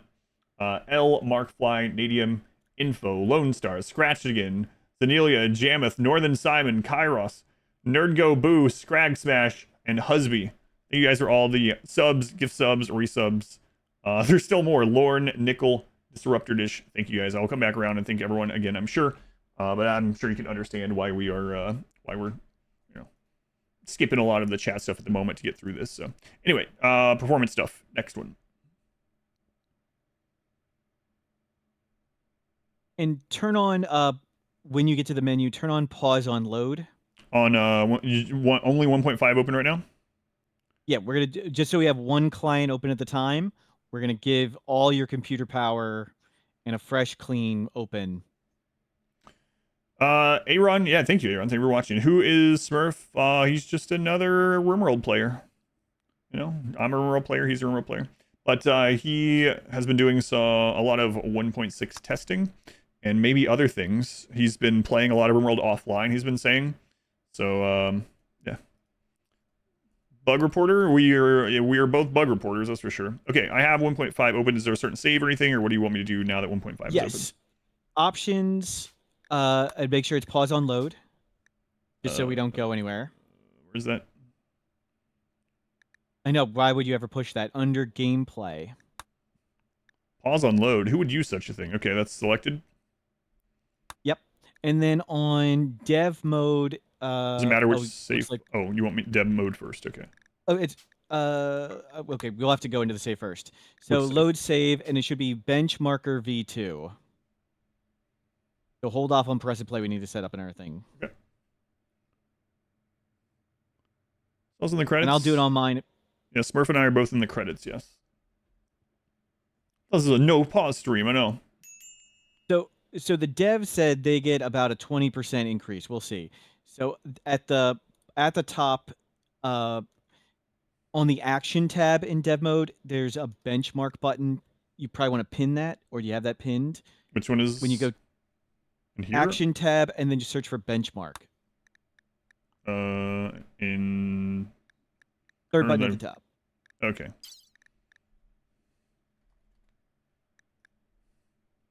Okay.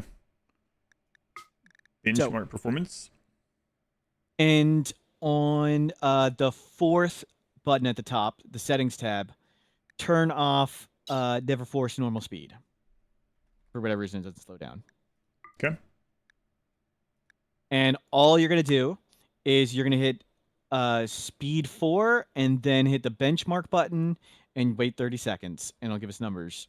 Okay, for anyone that doesn't know what this map is, this is a very, very laggy map. You might recognize this from two places. You might recognize it from the Deadlife Dust Guide. This is Smurf's 24-hour AFK sleep while it runs on its own through the power of Deadlife Dust. One of the things that we use clips from in the Deadlife Dust guide that's up on YouTube. If you want to check that out, Deadlife Dust is incredible. So you can check that out if you want, but this is a very laggy late game save with a lot of things going on. So we're going to test performance with that one. So you want me to hit 4. Let me get this ready and hit benchmark. And then what? Wait the 30 seconds and hit benchmark again? Just wait 30 seconds and hopefully your computer doesn't burn down. Okay, I'm going to hit it at the 30-second mark. 1 second. 28, 29. Oh, 30. no, you can hit it now. Sorry. You hit it, then it'll count 30 seconds. Oh, it does it on its own. I thought you meant I needed to run it. I see. Yeah. Okay. My mistake. Yep. Understandable. All right. So right now the game is running at as fast as it can run. There's a button in dev mode that is beyond 3x and 4x actually. It's like run the game as fast as it can currently run.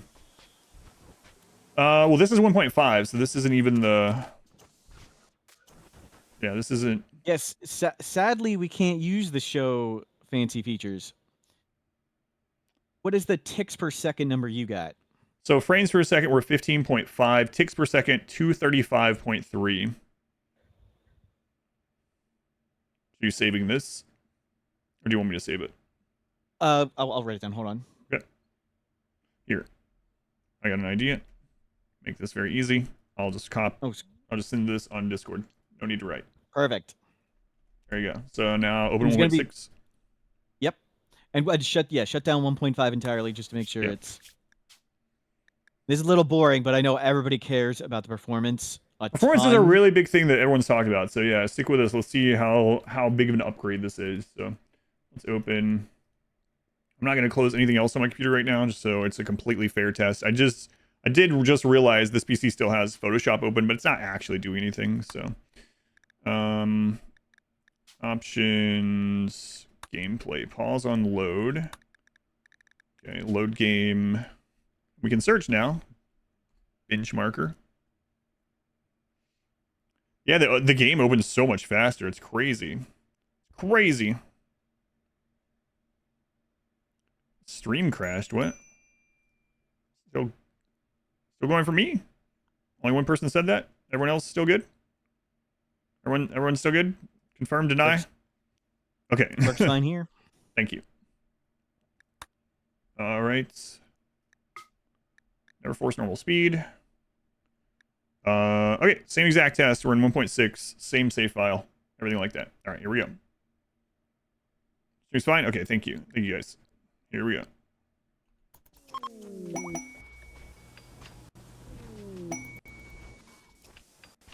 Back.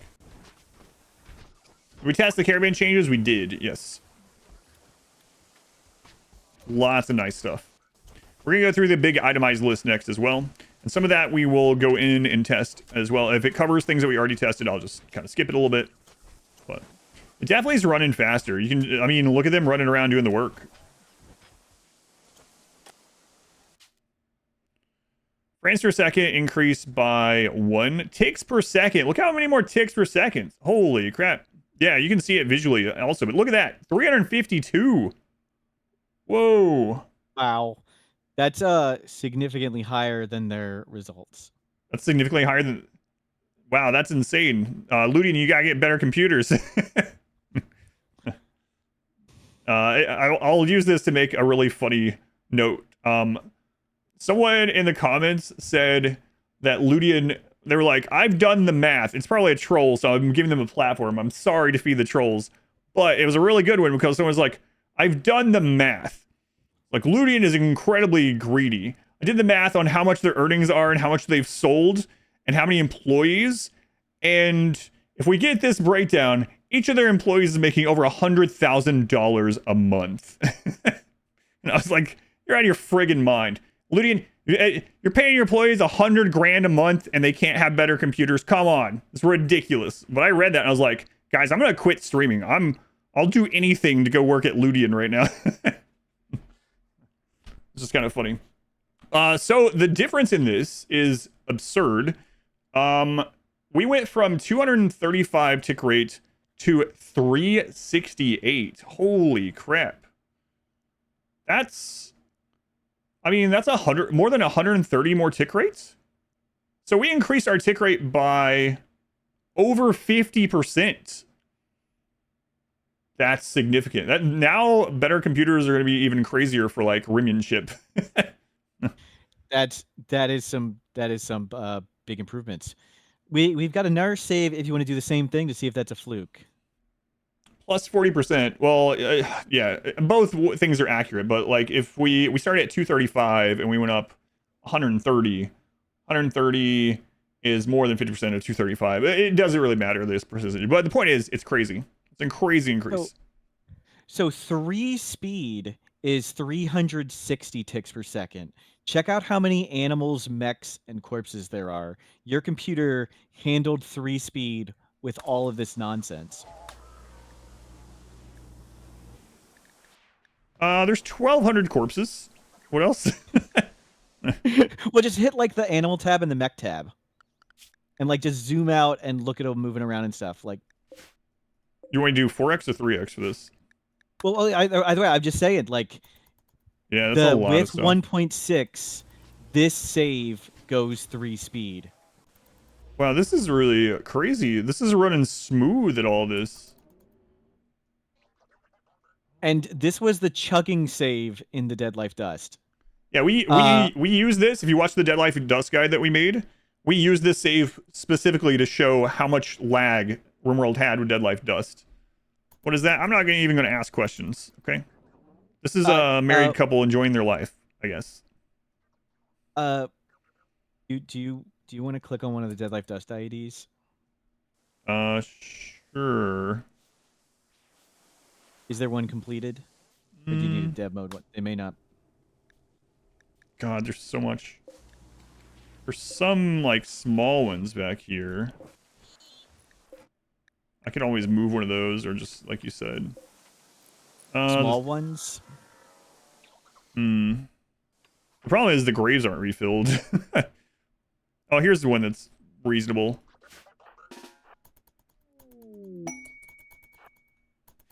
Alright. Usually popping Deadlife Dust, and at this stage, you like freeze your game pretty much. Are you allowed to come out? Where are you? There you are. Whoa, I can 3x through Deadlife Dust opening on this save. That's pretty crazy. Yeah, nice. All right, more testing or to the list? Well, do you want to look at that radius on the Deadlife Dust some more? Oh no, you're right. No, guys, whatever you do, don't go to my Deadlife Dust guide and be like, the radius is. Oh no, they nerfed it. They nerfed it. That's significant. Holy crap.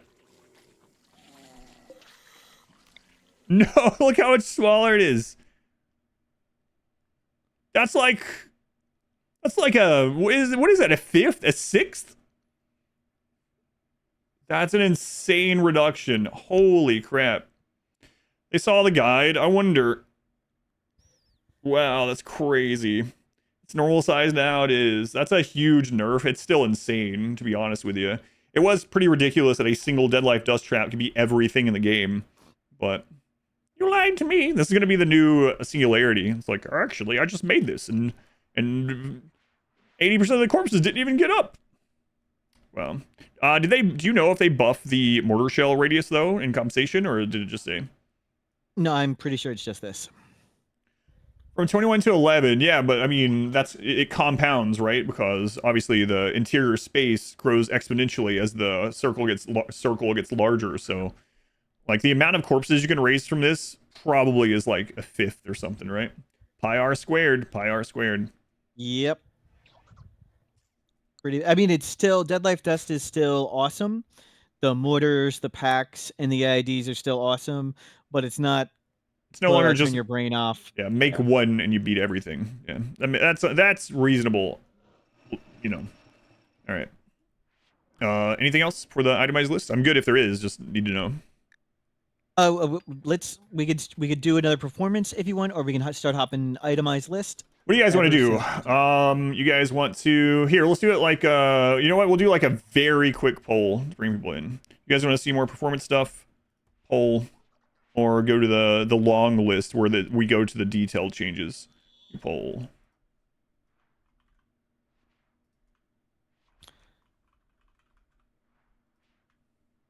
What's the ideology in that save? Does it have any destructible ritual things to test that? Oh no. Someone just asked that. Okay, let's try that too, yeah.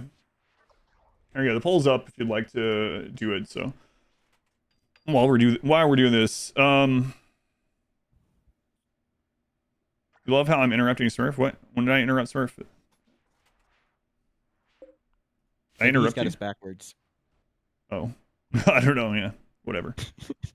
I promise you, neither of us are bothered by the other one interrupting or talking over or cutting in or whatever. It's just the nature of talking over voice chat without being able to see each other. I'm generally unhappy about how he murders me.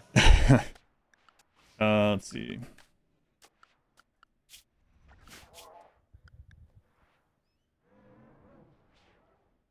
I mean, I can make one really quick. It's, while the poll's going. The poll has like 30 seconds. I'll just make one. This is 1.6, right? Yeah.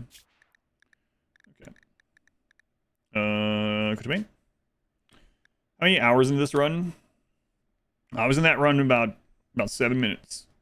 That was just a performance test, yeah. All right. So they want to move on. So let's try this cheese if it was fixed, and then we'll move on to the itemized. Yeah, I know, but I want to do it on something that's not crazy right now. So what was the one where it was like an empty? Oh, there it is, blank save. I hope I didn't do like no ideology there. You did. Okay. All good. You can if you know the answer, you can just tell me. That's fine. It's gone. Oh, it's supposed to be. It was on the list to be gone. I didn't test it. Oh, okay.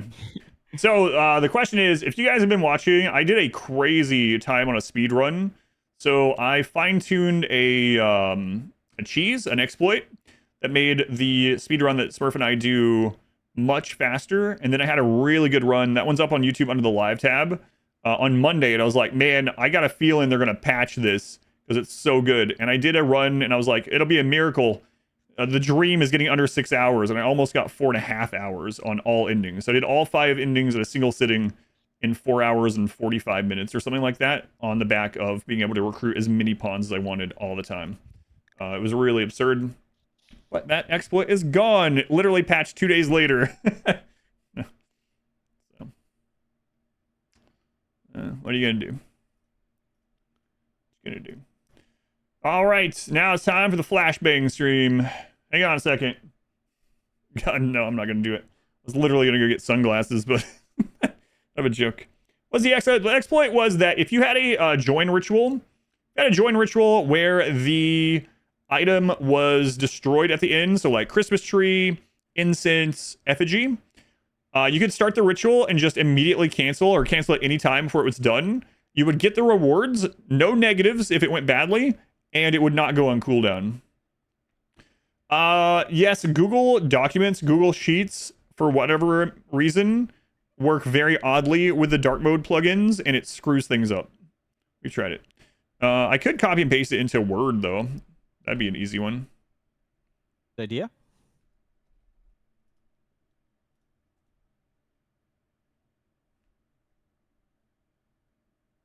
When's the last time I used actual Word? I don't know.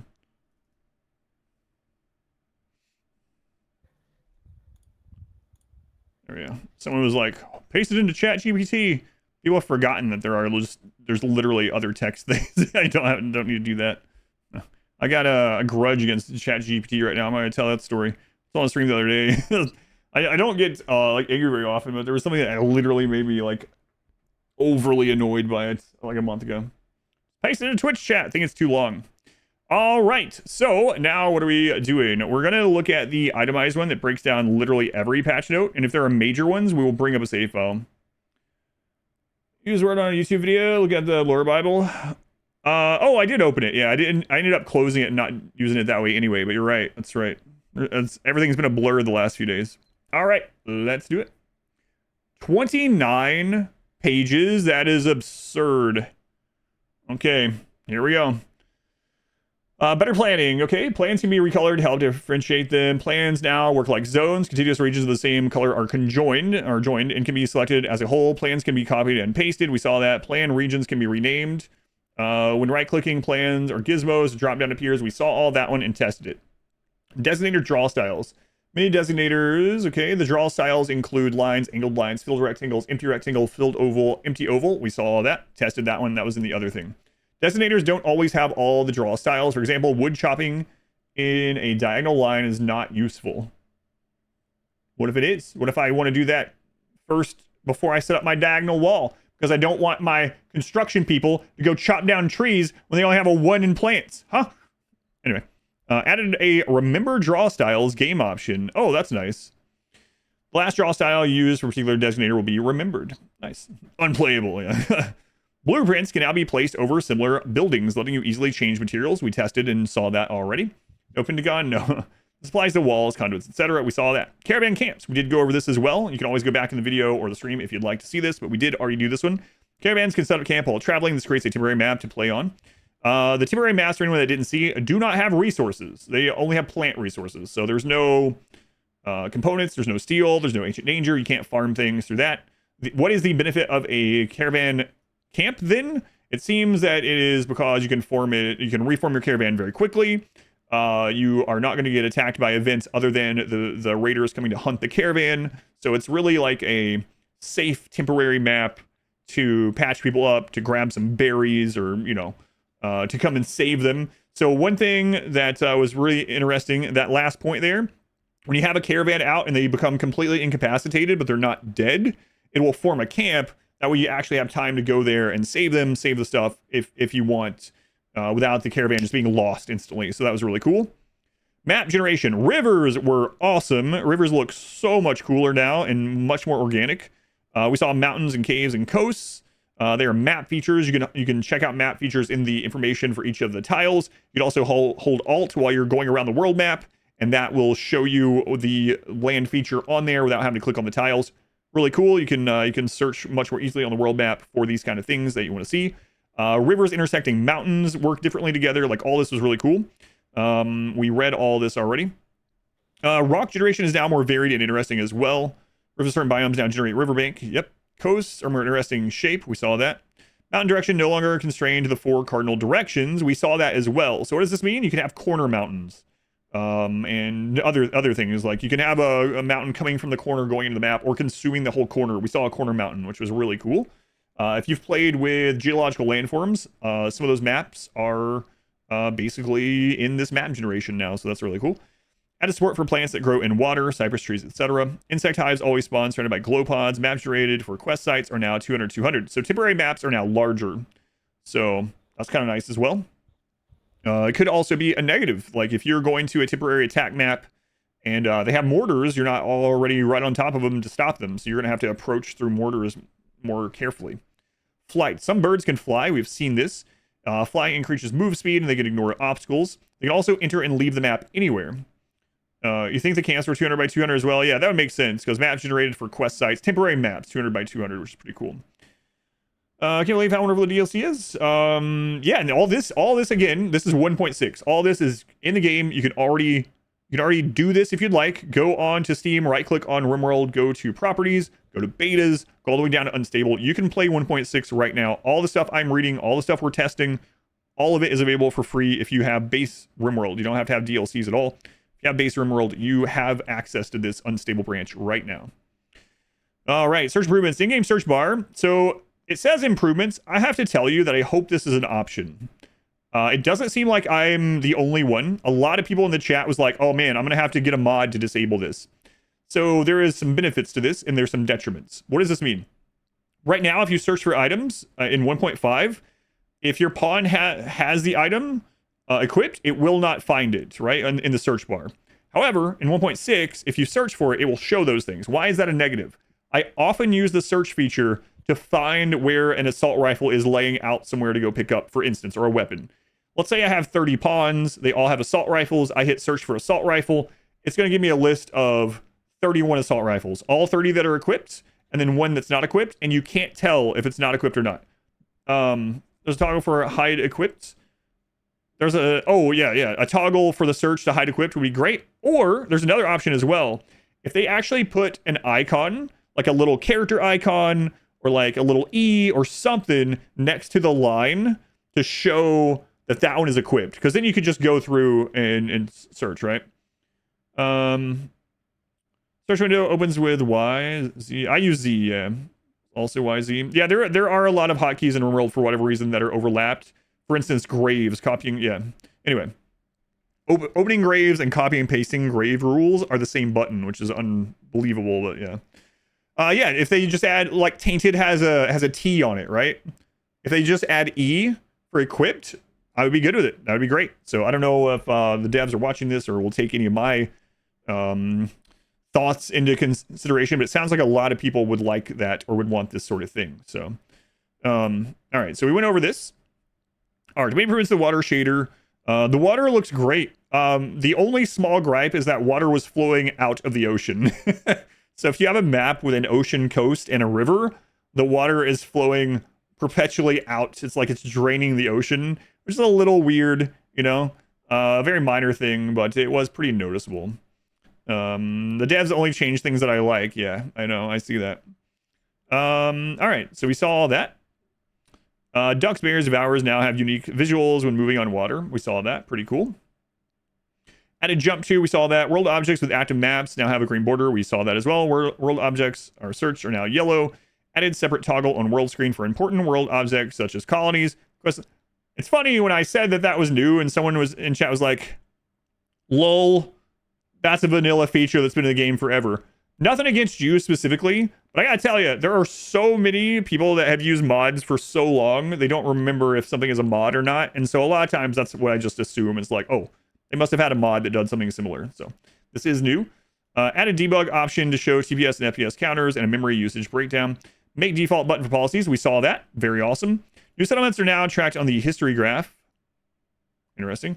Bills can now be renamed. We saw that as well. In the manage areas window, you can now change the color of an area by clicking on the... Oh, look at that. That's cool. You can just change the colors of these now. Neat. You don't even remember? Yeah, I know, Rakes, you have like 800 mods, yeah. Bridges are now paintable. Oh, cool. We can paint bridges. Nice. You can have like a blood-soaked bridge going out into the water that you summon Devourers from, right? Added deconstruct conduit designator. Really nice. I don't know if you ran into this, but sometimes I would accidentally destroy conduits while I was deconstructing walls. Now there's a specific deconstruct conduit button. You don't even have to look for them. You can just paint, so to say, you can just over where you want the conduits destroyed. Colonists can now be ordered to dress other pawns. This is incredible.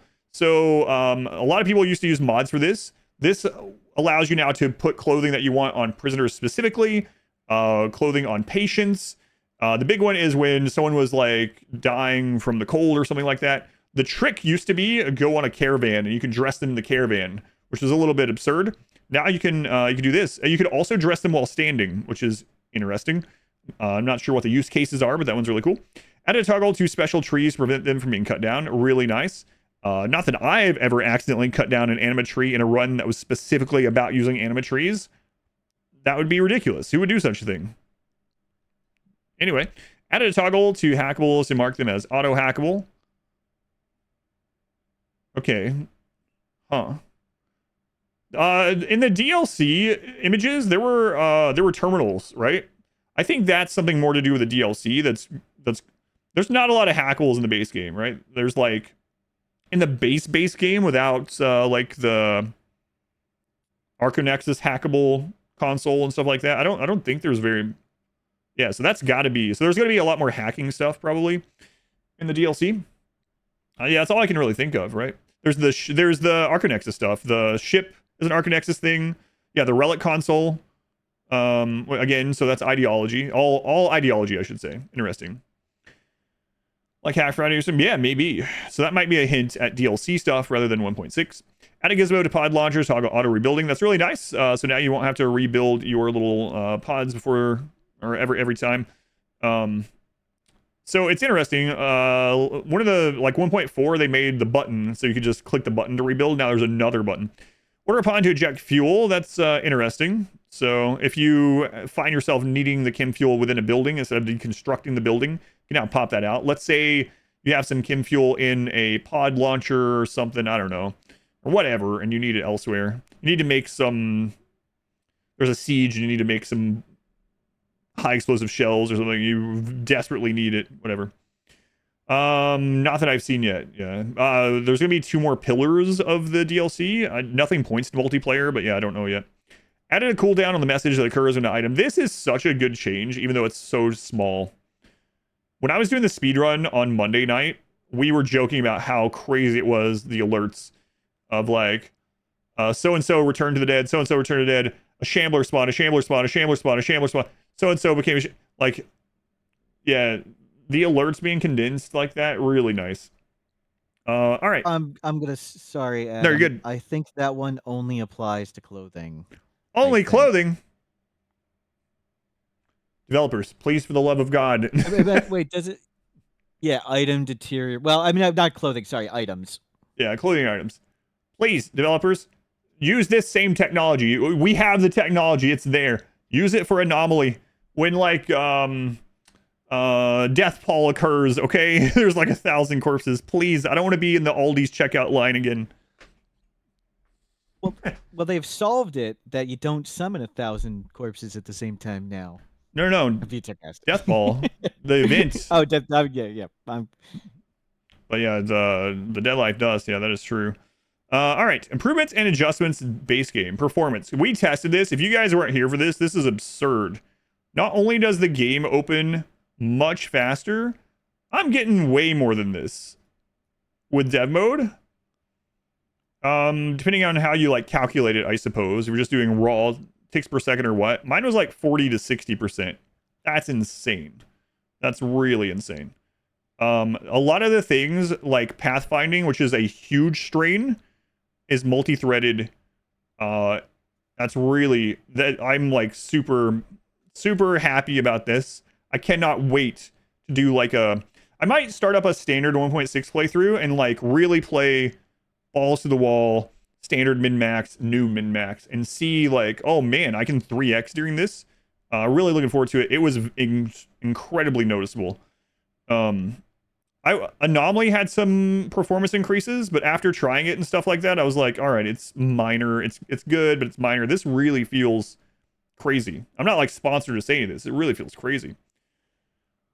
Windows Task Manager, if you remind me, Waffles, you're still here when we get through this list or whatever, or even like on another stream or something, yeah, absolutely, we can do that.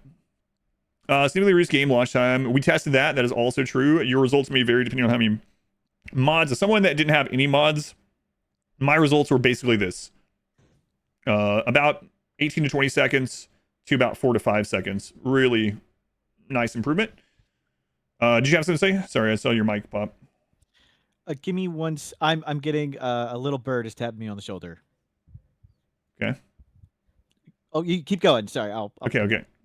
Scaria Changes. So we also looked at this. The quick summary of this for anyone that didn't see is now you can see a visual representation of when animals have the Scaria disease, and it can also be spread to humans through infection. Caravan improvements. Items that are waiting to be loaded to a caravan can be canceled in the caravan tab. which is nice. Caravans that are in the process of forming can now be forced to depart. We tested this for anyone that didn't see this. Basically, what happens now, when a caravan is forming, they'll take the shortest path to the exit, which is fantastic. Wherever they are, they'll take the shortest path from where the caravan is being formed to whatever edge is closest. Fantastic. And then also, if they're in the middle of loading stuff and you need them to just friggin' leave, you can hit a force caravan to leave. They will not load anything that isn't already loaded, and they'll just leave the map. Very nice. So now you can dictate which direction your people leave in caravans from, which is amazing. You can force them to leave the map.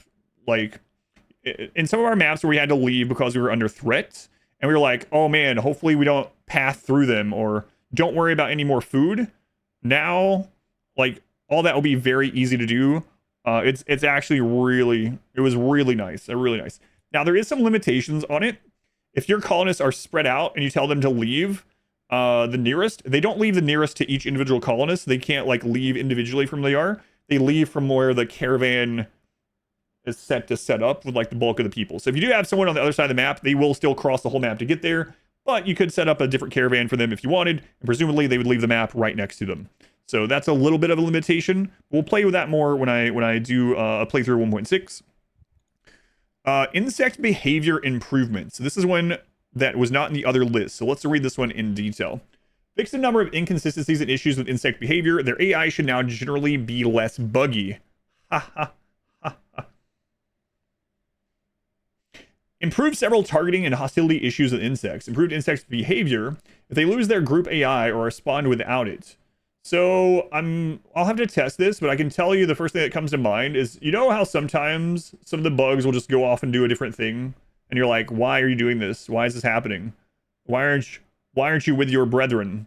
Test this. We'll look at it if there is a save, yeah. And if not, we'll make one a little bit later once we've gone through the recap. Fixed insects losing their group AI, yeah. When they went to sleep or were down. Oh, really? I didn't even know. I didn't realize that was a bug. I always thought, oh yeah, this is a way for us to tame insects because they go neutral. So if you don't know, a lot of times insects, after their hive was gone, if they went to sleep or whatever, or down and came back, they would no longer be hostile in some cases. So aggression with the last hive of the map. There we go. Yeah, that was a bug. Fixed insects fleeing gunshots. Thank God. I was annoyed by this one. I was actually annoyed by this one. I thought it was a weird change back when it happened. If you are shooting insects like in a doorway or a block or something like that, and it hits nearby, some of the back ones would just like screw off elsewhere, and then they would re-aggro and attack things nearby. So apparently they weren't supposed to do that. Smurph, do you have a save already for insect stuff? If not, we'll just loop back around to this later. I don't have one ready. That was going to be complicated to do, but yeah, I'll set one up for that. Okay, cool. Yeah, no rush or anything like that. I'm sure we have tons to go through.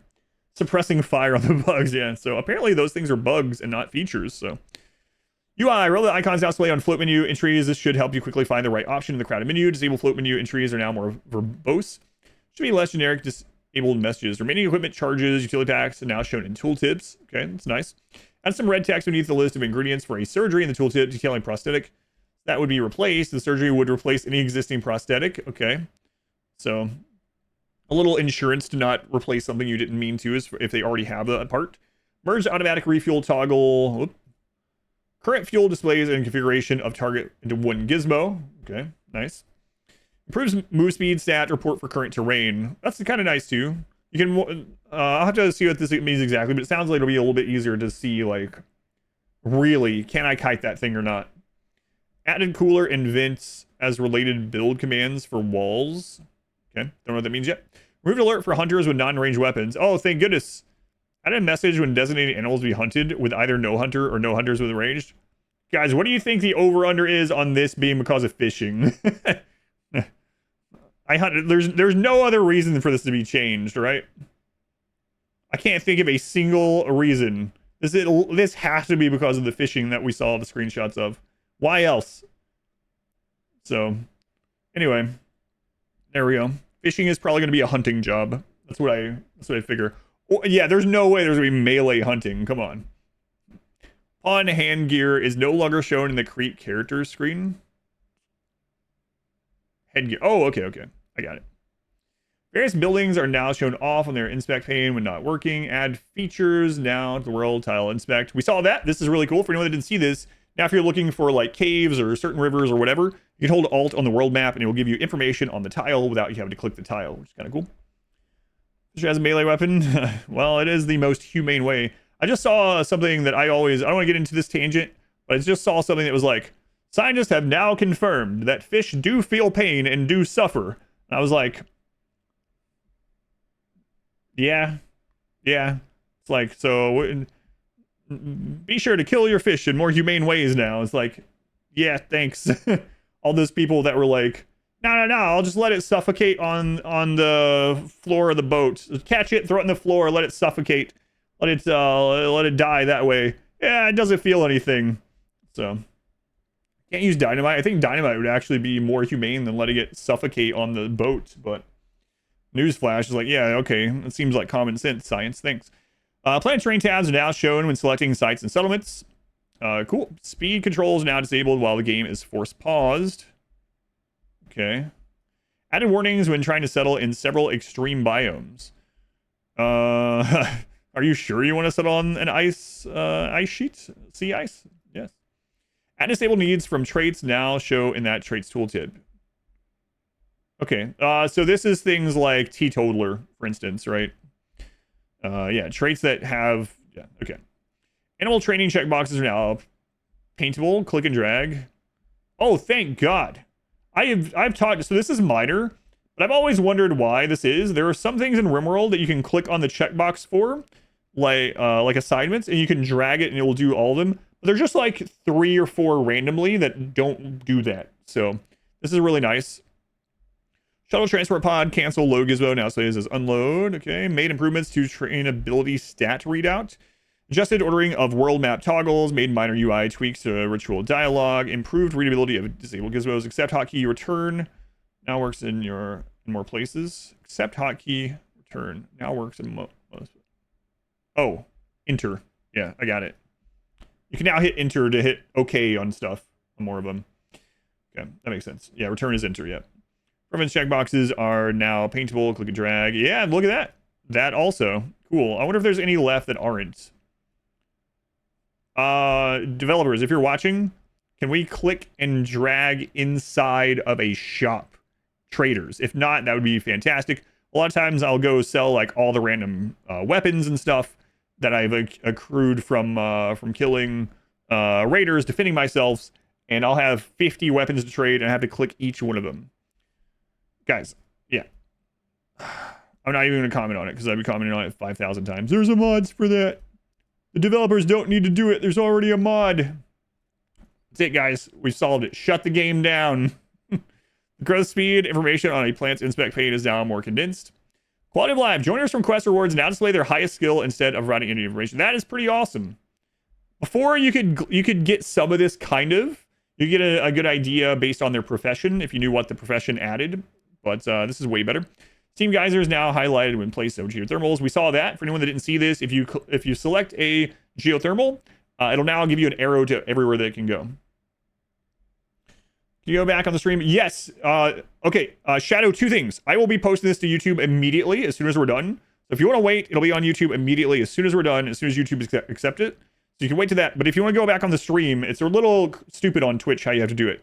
Click on my name, click on videos, click today's video. You can't just go back without doing that. I don't know why. Even though the video is still going, click on my name, click on videos, click on today's stream video. It's kind of stupid, but that's how you have to do it. Or wait until it's on YouTube, either way. So Crop Guy are now prioritized higher than Graves by default. Items will now be moved out of the way before bond. This is pretty big, guys. How many of you, not me, of course, how many of you, show of hands, have died because someone left a friggin' door open? You know? Someone made a door and they like set down some corn. You know? Like, let's just hold that open. Me. Pods of hauling disabled will still return books to the bookshelves. Oh, that's nice too. It's just a little thing. Wow. No, never. No, never. Not me. All the time. Oh, yes. The impromptu prison breaks. That's a really good example. Maybe even better than that, in fact. So, it's like, oh, right. Okay, the new prison door. Yes. Okay, that makes sense. No, I am skillful. Medical drugs are now excluded by default from the burn drugs bill. You can order colonists to extinguish other burning colonists. Oh my god, yay. I hope there's more fire changes, but this one's good. It's not quite the fire change I want to see, but it's nice. You can actually have someone put someone out without having to try to draft next to them. So that's nice. Items with no quality are now ignored by quality settings and filters. Previously, these items were treated as normal quality. This created issues for... Oh, good. That's good. So they've actually made some items not have quality that used to as well, like launchers, right? So like smoke launcher, for instance. And sometimes I would have those to like train shooting or to use mech clusters. And anyway, yeah, so this solves a lot of issues with those no quality items. So cool. Room balances. Add a small mood buff to mediocre bedrooms. Reduce the mood debuff from awful bedrooms. So bedrooms no longer need to be quite as big. Turret packs expelted, yeah. Shelves used to have quality before 1.5. Yes, they don't anymore. That got removed. So smaller bedrooms, we'll have to test that exactly how it is. It sounds like the 9 tile thing is kind of or the 10 tiles is kind of the way you want to go, maybe. If you're trying to do minimalist bedrooms, we'll test all that stuff in an actual run. Some production buildings now have a work speed penalty if they are not in the correct room. Research benches work best if they're in a laboratory. This makes more. So we went over this. Again, my feeling from a psychological standpoint, even if the numbers are the exact same and the exact same percentage, it feels better to get a bonus, literally a buff, for putting it into the correct room rather than a detriment to not do it. That's my personal preference. Out of all my experience in playing games and in real life scenarios, being positively reinforced rather than punished or feeling punished it just feels better, right? So like I also like the idea of things not just being straight up numbers. Yeah, no worries, Smurf.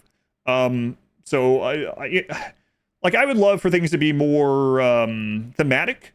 So instead of like a stove working a little bit faster in a kitchen, I would love it if it got a kitchen bonus. Like now you no longer get food poisoning from incompetent cook. You can still get it if it's dirty, but that would be a cool change. I would use a little kitchen like every time, literally every time. That to me is more like, oh yeah, that makes sense. That's cool. Let's do that. It still guides players into doing that without being like, no, you cannot do it another way. Like those things are more cool than just 20%, 20%, 40%, 15%. I'm not a developer. I'm sure those things are harder to do.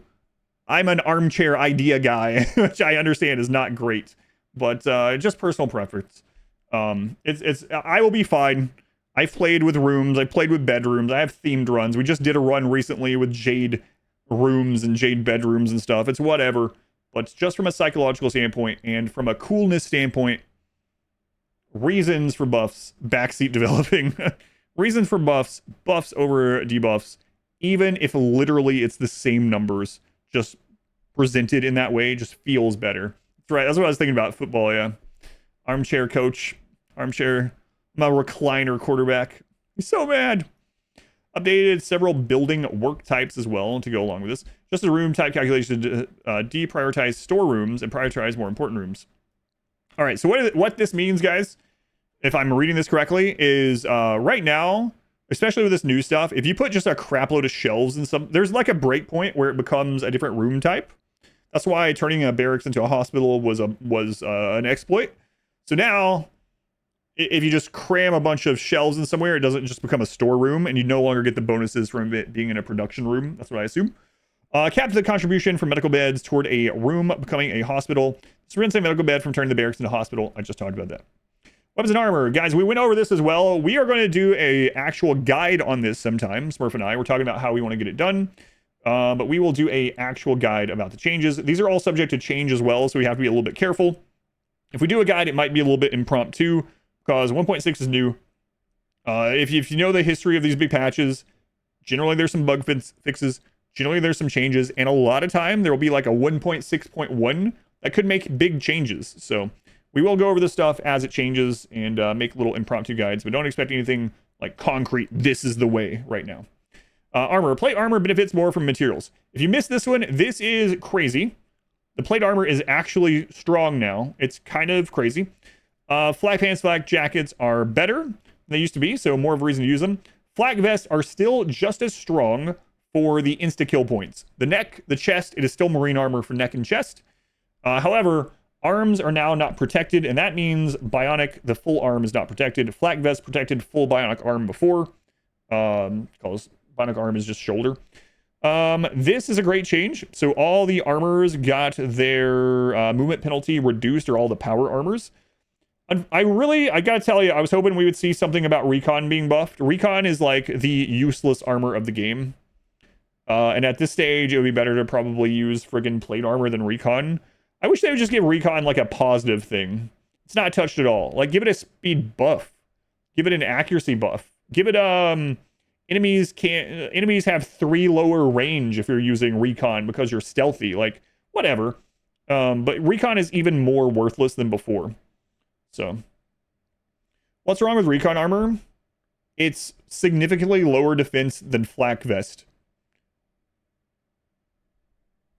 And it costs advanced components. What's its niche? If you find a recon armor and you have nothing else, sure, put it on.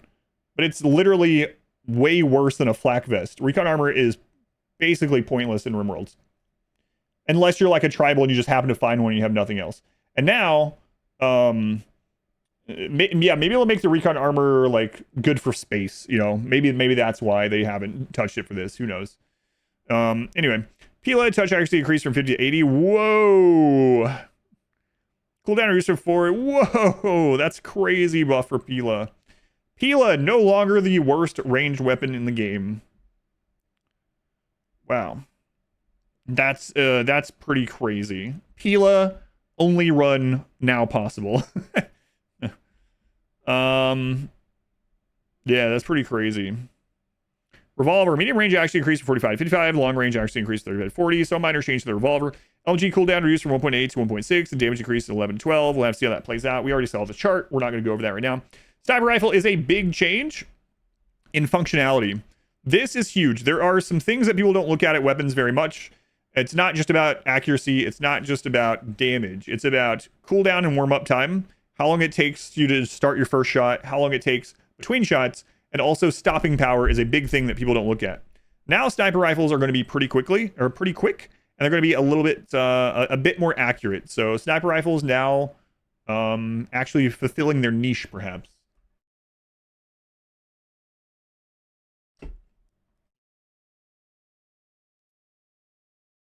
Okay. Minigun touch accuracy increased from 50 to 20, and cooldown reduced from 2.3 to 1.5. Okay. Yay, but listen. What's touch accuracy? Touch accuracy is basically melee, but still shooting. Point blank. So. Centipedes have miniguns. Okay? This is going to make centipede miniguns... Centipede with miniguns stronger. Not just your miniguns. Don't forget, that's the problem of having mechs that have weapons that the player has. My idea for charge lances were initially make the charge lances a mech only thing and give us a charge sniper so you can balance them separately. I kind of like that idea for miniguns as well, but we'll see. Cutting centipedes is going to be much harder, but we will be able to have charge lances that can kite and snipers that can kite. So we'll see. Charge rifle. This is insane. I don't know if this will stay. It's kind of crazy. It doesn't seem like it. Hang on. Do I still have that open? I've added miniguns to it. Okay, cool. All right, this is 1.5. You don't really need to understand this other than let's look at the charge rifle. You also added bolt action. Okay. Charge rifle is down the light. Let me know. Okay. You see the top line, that top like cyan light blue line? That's charge rifle right now in 1.5. This is damage per range basically, so theoretical range DPS. So the higher the line is, the more damage at that range. This is 1.6. The charge rifle has had its, and where it ends is its maximum range.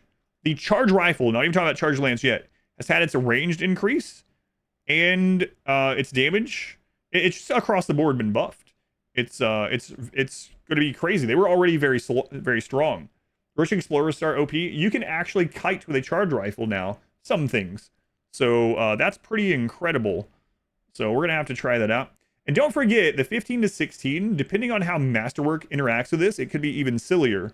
Because for anyone that doesn't know, you do not get a damage buff on your ranged weapon until you hit Masterwork. You have theoretical damage increase. You have extra accuracy, but actual just raw damage at Masterwork and Legendary, that's where you get the buffs. So we'll have to see what the Masterwork and Legendary buff is, how significant that is. But yeah, increased 2 range, you'll actually be able to kite some stuff. So interesting. It was always better damage wise in Assault Rifle.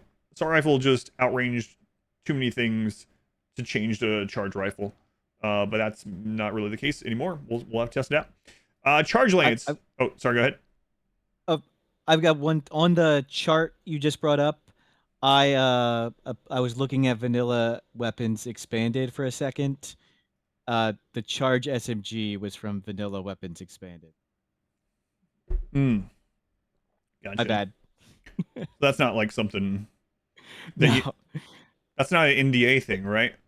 You could look it up. Those numbers right there are the same ones as the chart SMG and vanilla weapons expanded, which is way better than anything on that chart.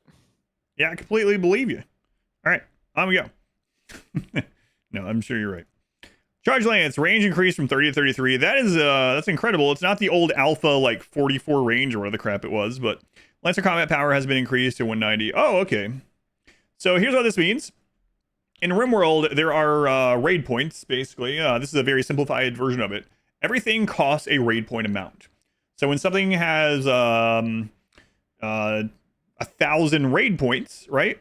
It spins that on the unit that it can send. So what this means is Lancers are going to be... Lancer mechs will be stronger because the Charge Lance has been buffed, but there will be less Lancers in the raids that they can spawn in than there previously were. Smurph, do you know offhand what it previously was? The combat power 180 for to Lancers? 190. Okay. It's not an insane difference, but there will be less. Slightly fewer, I should say. 180 to 190 only. Okay, so slightly less Lancers, slightly fewer Lancers, but significantly deadlier. Does that impact? That's a good question. Are the raid points also increased from or for friendly Lancer? I would imagine so, but I don't know. Yes, they're based on the same number. Okay. Other balance changes. Surgery success chances benefit more from sterile conditions. Do you know if there's still the 2% always chance to fail, or has the sterile conditions undone that? The 2% chance to fail is always there. Sterile tile, a perfectly clean room, only increased surgery success chance 1.6% compared to like a hospital bed's 10 and the vitals 5 and Glitter World 60. It was a typo. They've corrected the typo. I can't remember what the number is for, but it's way higher. But yes, there's still a 2%. So basically, this doesn't mean anything. Sorry. Sorry, guys. Sorry, developers. This basically doesn't mean anything. This is your no. I'll fix it, but so that's whatever. Construction failure is more forgiving. A minimum of 1 of each resource is always returned after a botched construction, so that's kind of good. You can't get rid of your like last component or something. Subsequent maps after the player's starting map will now have fewer mineable resources and a lower chance of ancient dangers. Via a slider in the storyteller settings. Wow, interesting. The default setting is 50% on most difficulties. Oof. So, oh, sorry, go ahead. I was going to say, I think, so when you change map, there will be 50% less resources. And I think the ancient danger number is now 25% chance of an ancient danger on new maps. Wow. I think that my memory could be wrong, and that this is unstable testing. They're testing things that one could change. That one's pretty brutal. One of the ways, so this sounds like more of a thing for the DLC, to be honest with you, from what we read from the DLC about encouraging moving around with the ship and being nomadic. It's kind of a weird thing for me for that to be 1.6 and not a tie-in to the DLC like scenario or something. So that's kind of interesting. Well, like you said, we'll see what they go with it. that nerfs people who want to stay tribal. I don't think so. What it does is basically if you went to settle a map to get extra components and send back, you don't have as many on that map to send back to yourself. That's one of the big ones.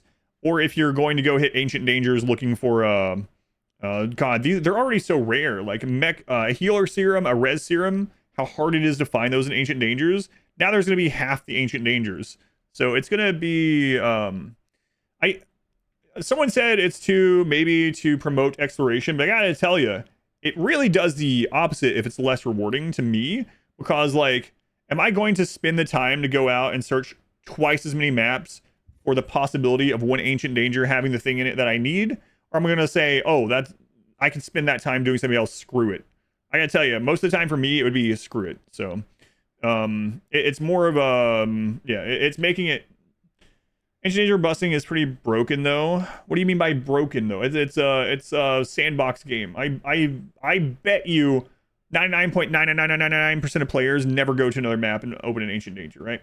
But if the DLC is what's going to promote exploration, this being in the base game feels like it does the opposite, right? But anyway, it's just again my own personal feelings about it. Your opinion could be just as valid for you. I'm just playing devil's advocate from my side of things. You honestly could be right. I could be right. It isn't a right wrong sort of thing. Again, it just for me it feels like whatever. It is though an adjustable range. So it starts at 50%, but if you don't like the change, you can just revert it up to 100%.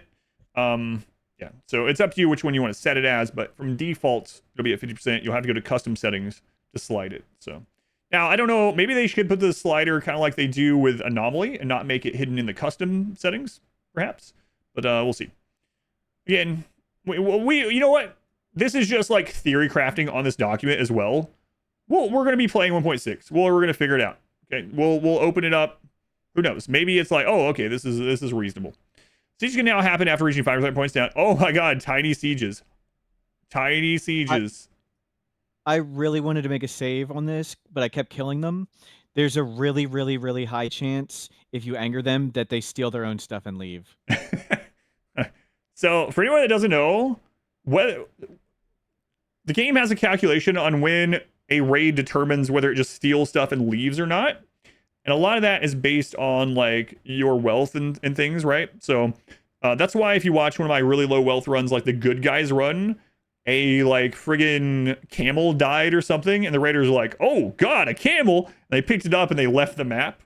So if you got a minimum roll at this where you only have enough wealth to have 500 threat points, there is a pretty high chance Smurph is saying that they're like they put down their things and they're like, hey, home base doesn't know. Let's pick up this valuable loot. Look at these barrels and just head out. It's funny. It's like you're just gonna shoot them once and they're gonna like out of here. Deserters, yeah. I didn't sign up for this. Desert. That's pretty cool. That's pretty funny. It would be really rare, so I don't think that should be changed or fixed, you know? It would be pretty funny. Slightly increase Ancient Soldier initial resistance. Ouch. This is going to hit SDM and Remanship harder than anything else in this. So I'll explain what this means. Right now, if you open an Ancient Danger and you open the caskets, any person that is standing when you open the casket, whether it's friend or foe, anyone that's standing basically, we'll just say this is simplified, have 0 to 1 resistance. That means some of the people in there, if you arrest them, you can recruit them immediately. They have no prisoner resist. You can just get another colonist. And then the ones that only have 1 resist, you'll recruit them basically the next day. So this is going to make it so you can't just use... Man, half the amount of Ancient Dangers in the game now, by default, and you can no longer, like use them to recruit a bunch of people. So they actually hit Ancient Dangers in 2 different ways. So that's going to hit SDM and stuff like that pretty hard. It may be 1/4 of the Ancient Dangers. I can't remember, and I think it's influx. And the new range is 2 to 6 resistance, I'm pretty sure. So still low resist, but yeah, it's going to take you multiple days. You can't just like stay there, recruit the ones that are 0, and then move on. Okay. Right, no more instant 6 people. It's an interesting one for them to change. It's such a small subset of people that do that, but interesting. Anyway, Shaman merchants will now buy animal parts like tusks and horns. Yeah, that makes a lot of sense. I'm not sure why they couldn't before. Reduce time before pawns defending an enemy settlement decide to launch an assault, down from 0.2 to 10. Oh. Reduce time before pawns defending an enemy settlement decide to launch an attack, down from 4.2 days to 10 hours. Okay. Interesting. So you don't have time to really set up on those maps anymore, I suppose. Right. Yeah. So, yeah, if you go to a map, temporary attack map, you can't just, like, have time to, like, build your own mortars or defense or spread people out or stuff. Okay.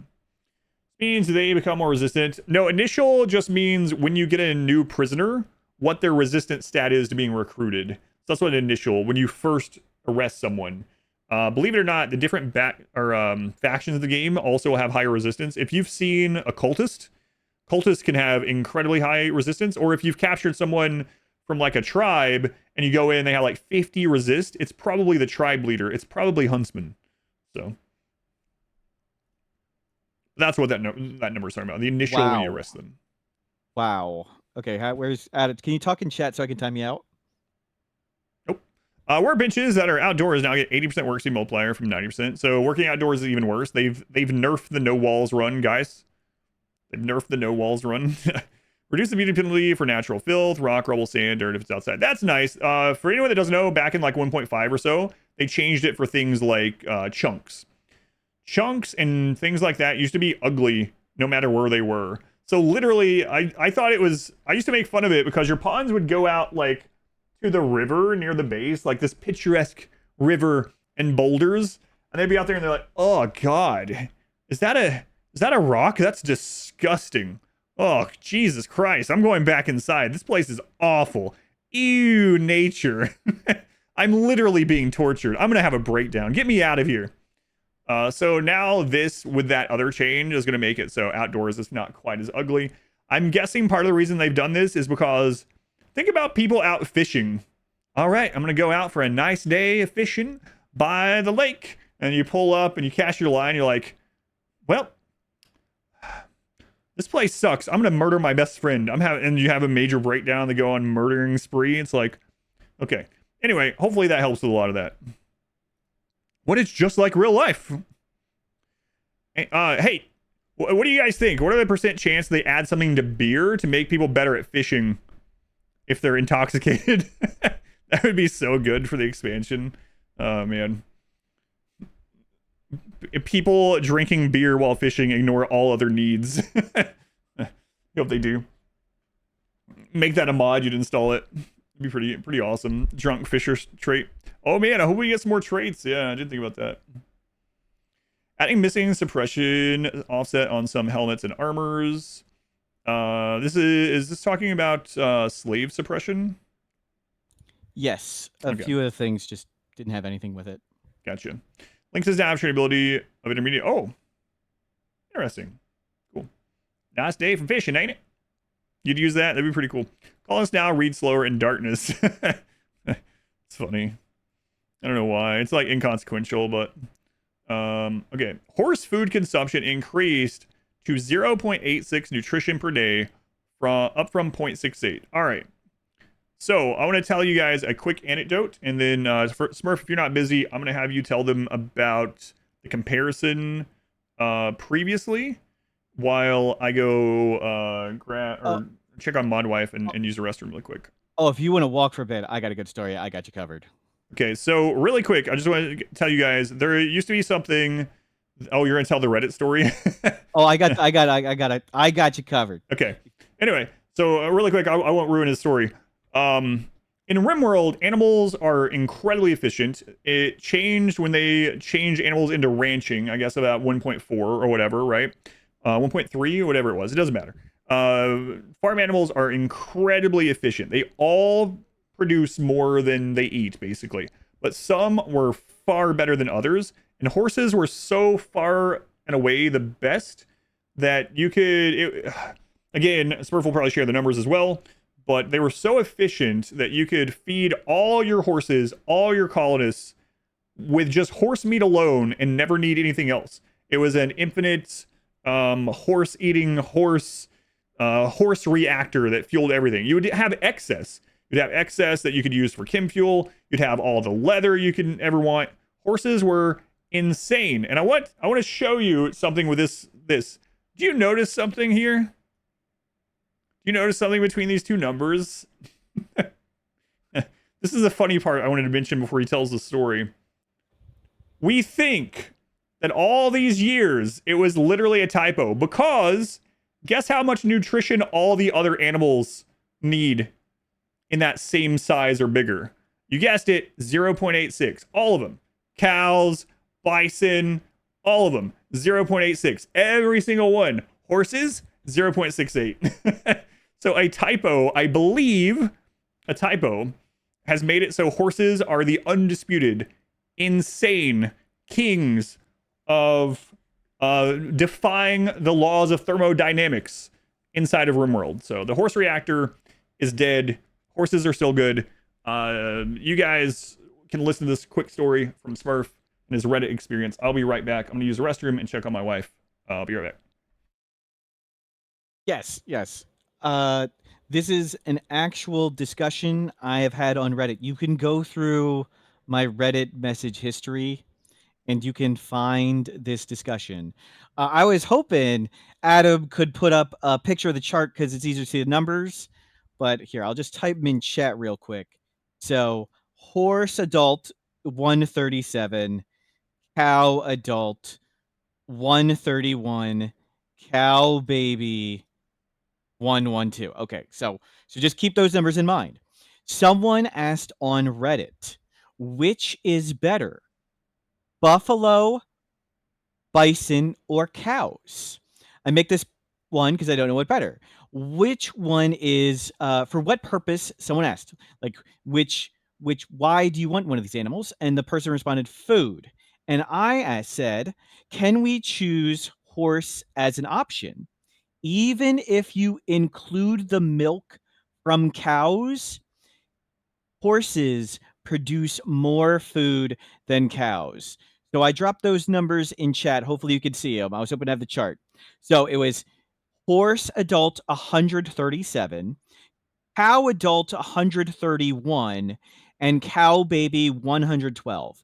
And what that means is if you feed horses 100 corn and then you butcher them immediately when they turn to adults, you on average get 137 meat back.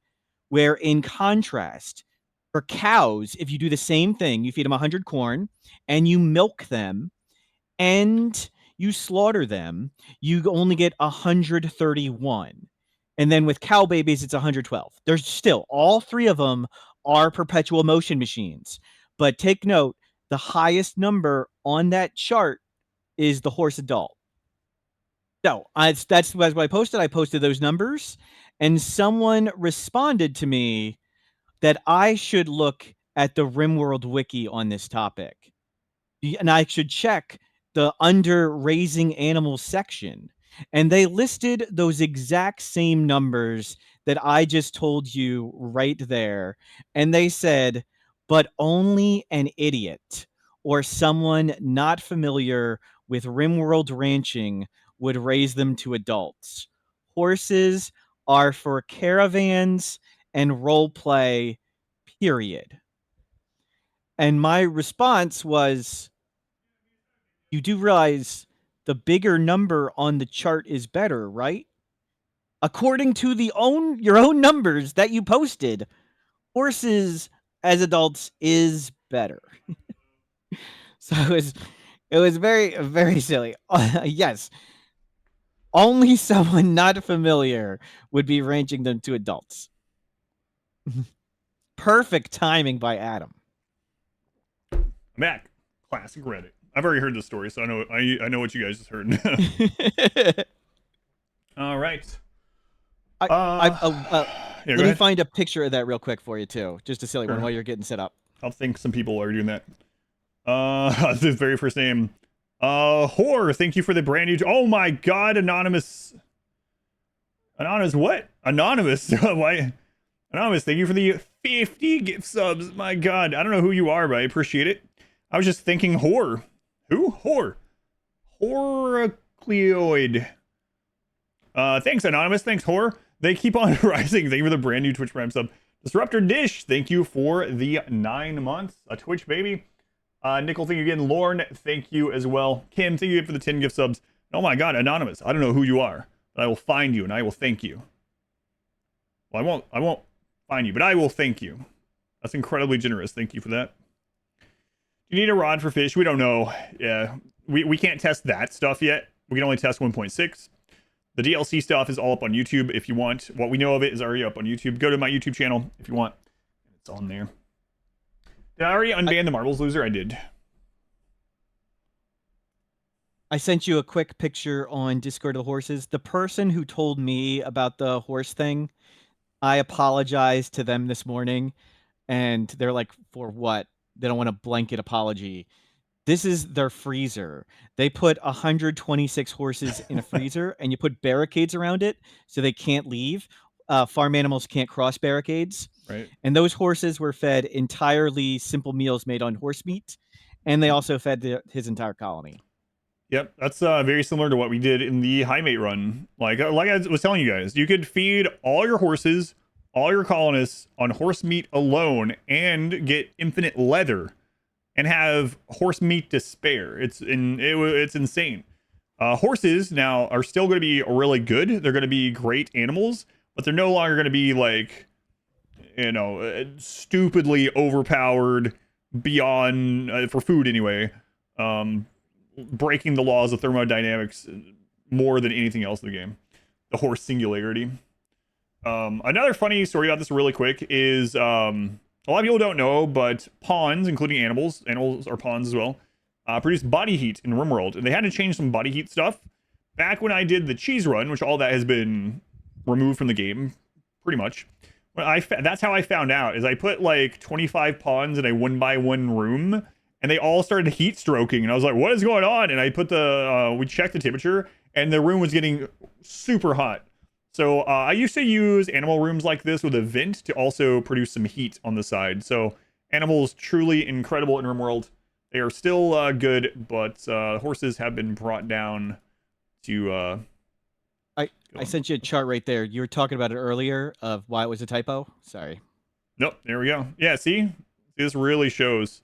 Bison, boomalope, cow, dromedary, elk, muffalo, toxlope, yak, 0.86. Horse, 0.68. Below dogs. Yeah, so horses were eating less than your husky. So, crazy.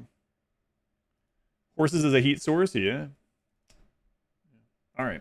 Anyway, horses rightfully nerfed. It will be sad that the horse reactor is no longer a thing. Horses getting nerfed, they will still be great, though. Again, all animals in RimWorld, ever since the ranching update, all these ranch animals still produce more than what they consume. It's just not, like, to a stupid level anymore. So, all right. Miscellaneous. Pathfinding will be significantly more accurate, especially at larger distances. This is also probably one of the things, one of the pathing things we learned about with the performance. So pathfinding changes. Face mask. Oh, look, we did it. I mean, it's not just me, but we've complained a lot about this over the years because of friggin' rot stink. Really quick anecdote about that. I remember when we complained about this the first time, and it was like, oh, rot stink is in vanilla, no DLC, but lung rot isn't.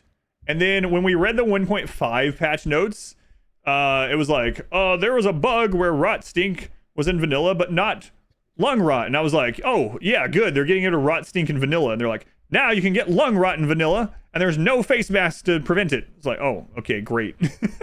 So anyway, now there's face masks in the base game. That's good. Timber shrooms have been moved from ideology to core. Oh, cool. Nice. Timber shrooms, for anyone that doesn't know, I can hear something on your end, by the way. It's not a huge deal, but it feels almost like air, like a fan or something. Or maybe it's your keyboard. Yeah, not a big deal, but if you didn't know, hot mic. Okay. Timber shrooms are the big mushrooms that grow automatically like under mountains and stuff. You'll see them like on cave maps automatically. Or one thing that I used to do is make, with ideology, a big thing of the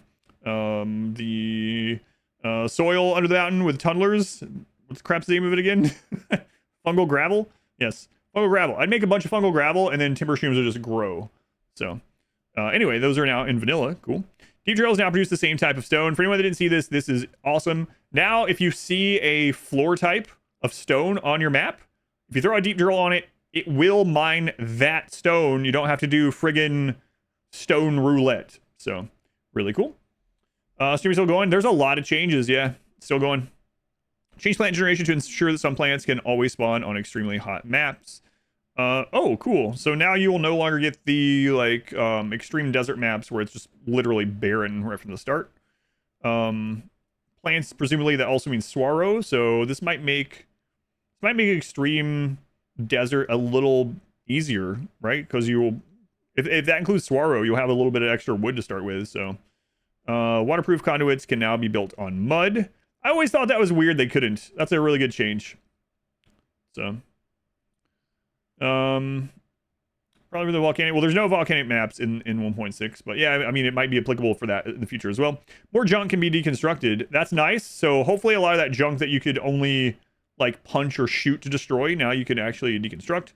Attack option is no longer shown when ordering drafted pawns to move to an ancient junk on hostile maps. Scatterballs no longer render on top of floors. Ducks can now spawn in cold bog and temperate swamps. Some animals like ducks will now seek out bodies of water. They will also no longer prefer to path over land. Fertilized eggs now turn into unfertilized eggs upon being ruined. Added unfertilized version of all eggs. The player's starting spot now chooses a buildable location in the largest contiguous open area. Interesting. Garrulux no longer die from the colds. Some kind of plant, I'm sure. Cleaned up the pond stat panel. I don't know what that means yet. Default pace food policy now excludes pemmican by default. Pretty good. I always just make my own anyway. My own food policy. Reduce the speed up at 3x speed when the player has no active maps. Oh no, why? Why? I don't understand. I'll explain what this one is. This was pertinent to very little in the game, but it was important for the speed run that I did on Monday. For whatever reason, if you had no bases at all and all you had was a caravan, I'm guessing this is probably to feed into the DLC stuff, kind of like maybe with that lava map like you were talking about. If you're on the world map and you hit the fastest speed button, it would actually run the game faster than if you had any maps open. It would run the game basically as fast as it could, and that way you could cycle through days very fast. That was used on the speed run. We abandoned all maps and we rushed forward to Cassandra's next safe cycle. If you want to check out that speedrun, really crazy speedrun from Sunday, it's up on my channel under the live tab on YouTube.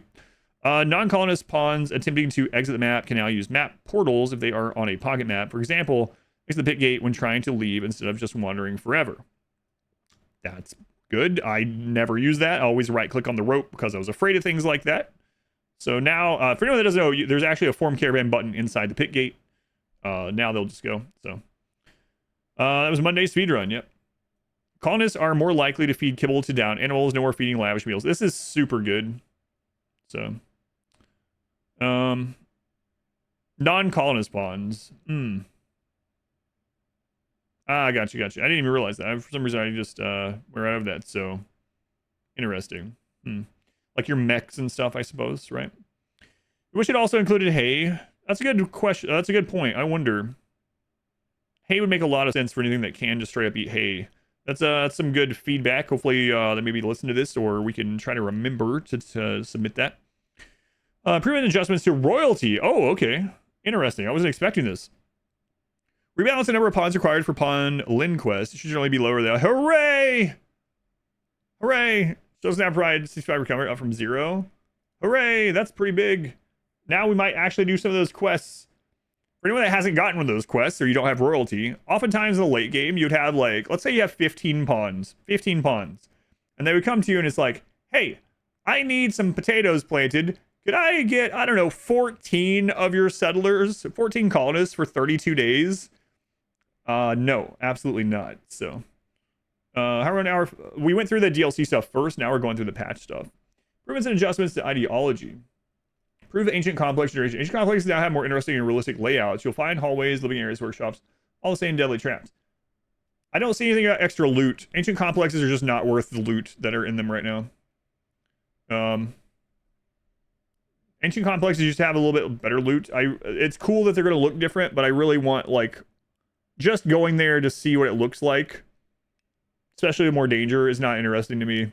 Like, maybe it is the first couple times, but hopefully we get some more interesting loot in them as well. Improved ancient complex generation. The small spaces don't care issue has been removed to indoors preferred. Better represent the actual gameplay function. Also been changed to medium impact. Interesting. I wonder if that's in part because we're going to have those tight spaceships, you know? Anonymous, I still can't believe 50 gifts though. Thank you, Anonymous. Manta Ray, thank you for the 11 months. Crazy. Indoors need no longer requires an overhead mountain to raise the need past 50%. There is more to these two than it says right here. Undergrounder, the indoor and outdoor meter, have essentially been changed how they work. I'll throw you a save real quick. Sure. You want me to keep reading while you're getting it, or do you already? I'll just finish this section while I'm getting that set up. The float menu to add precepts has been reorganized. For example, instead of adding precept execution required, is now precept execution required and is now sorted alphabetically. Oh, okay, that's good. It's easy to find those things. Pawns will now play drums for recreation. Oh, that's cool. I like that. Kind of like they do with the piano and stuff. That's cool. Boron, thank you for the 18 months. Twins, Boron, thank you. You can now see the name of colonists' favorite color by hovering over it in their bio. Okay. You know the exact favorite color if you wanted. Okay, there's more about outdoor and indoor meters and undergrounders and stuff at different places in this, but the gist of it is both undergrounder and the outdoor meter are both more forgiving.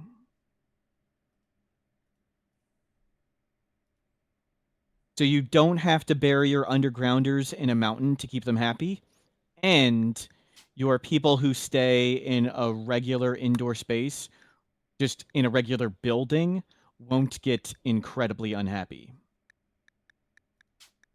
Yeah, that's actually really nice.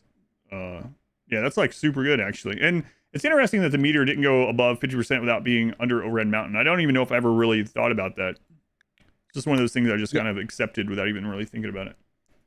So in your every 4-year like sea ice run where you keep your people in the building, they will no longer get like the what was cabin it like fever. -8 trapped underground.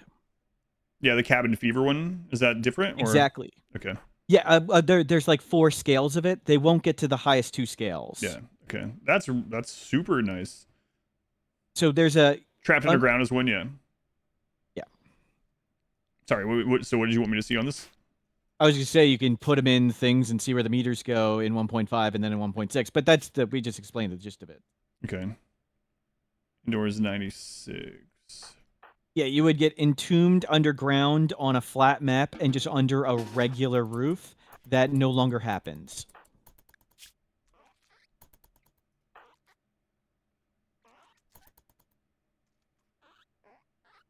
Yeah, it's going to take a while to go down, but we can look at this. I can bring this back up toward the end, but like you said, you already explained it anyway, so I'm good.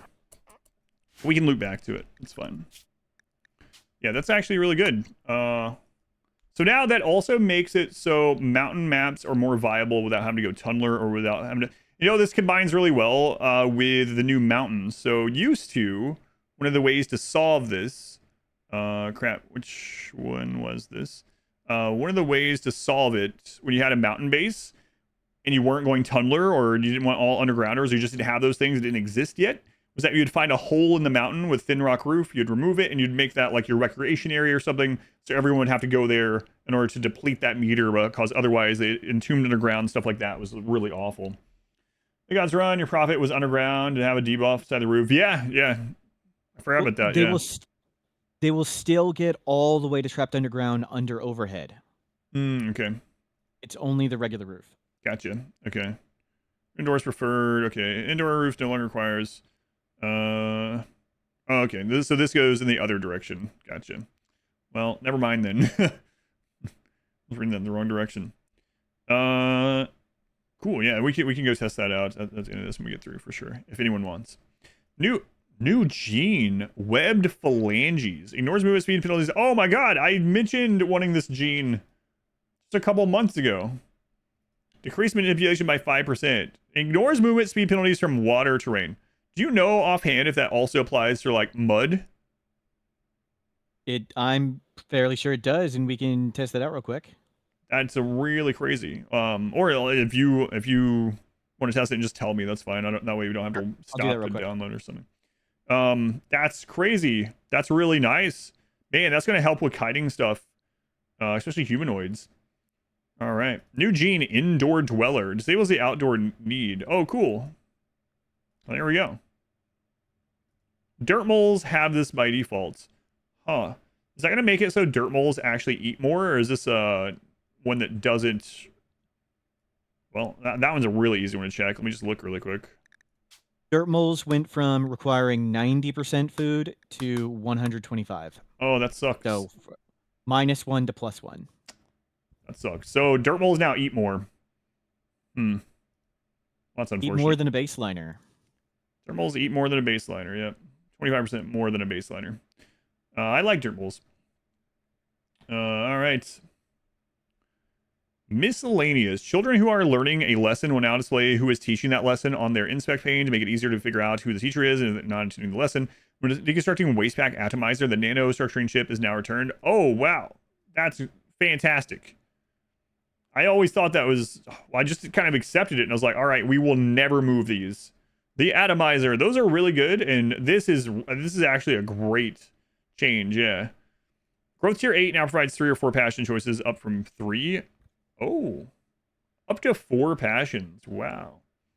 New chance, day, spring, animal mounts, and ground. I don't know, because we're gonna have at least 2 more blog posts, so who knows?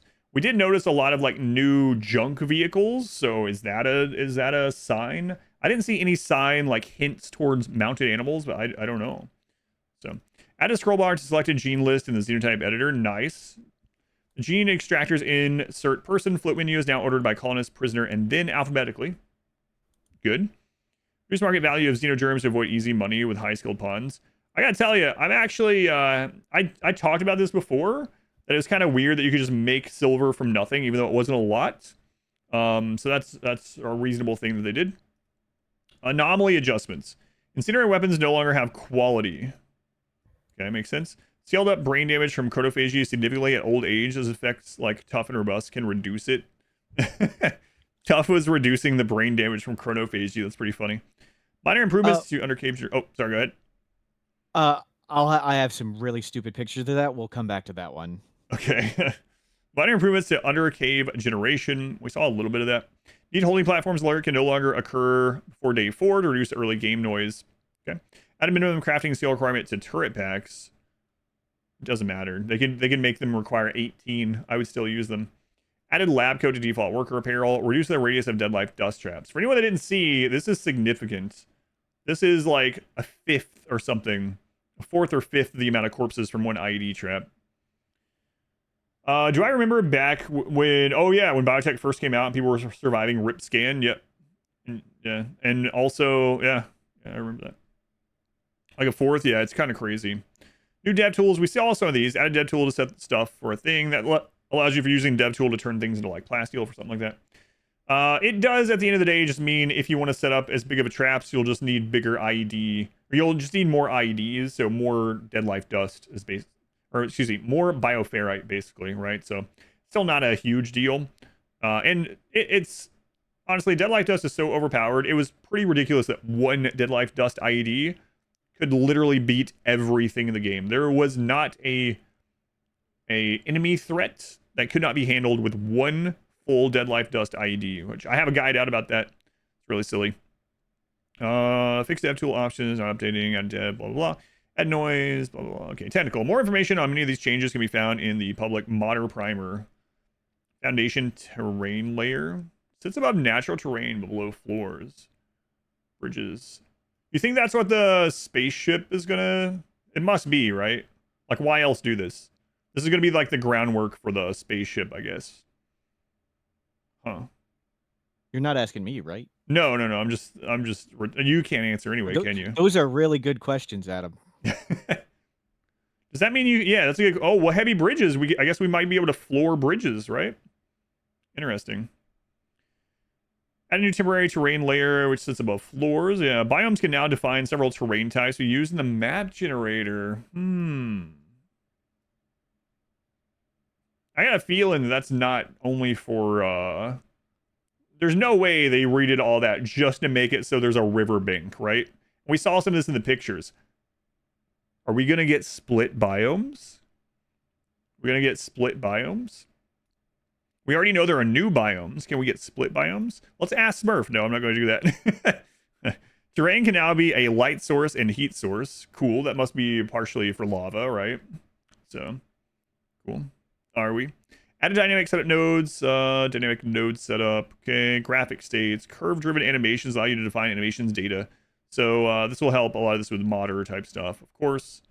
Float menu, blah, blah, blah. Mutants have been rewritten.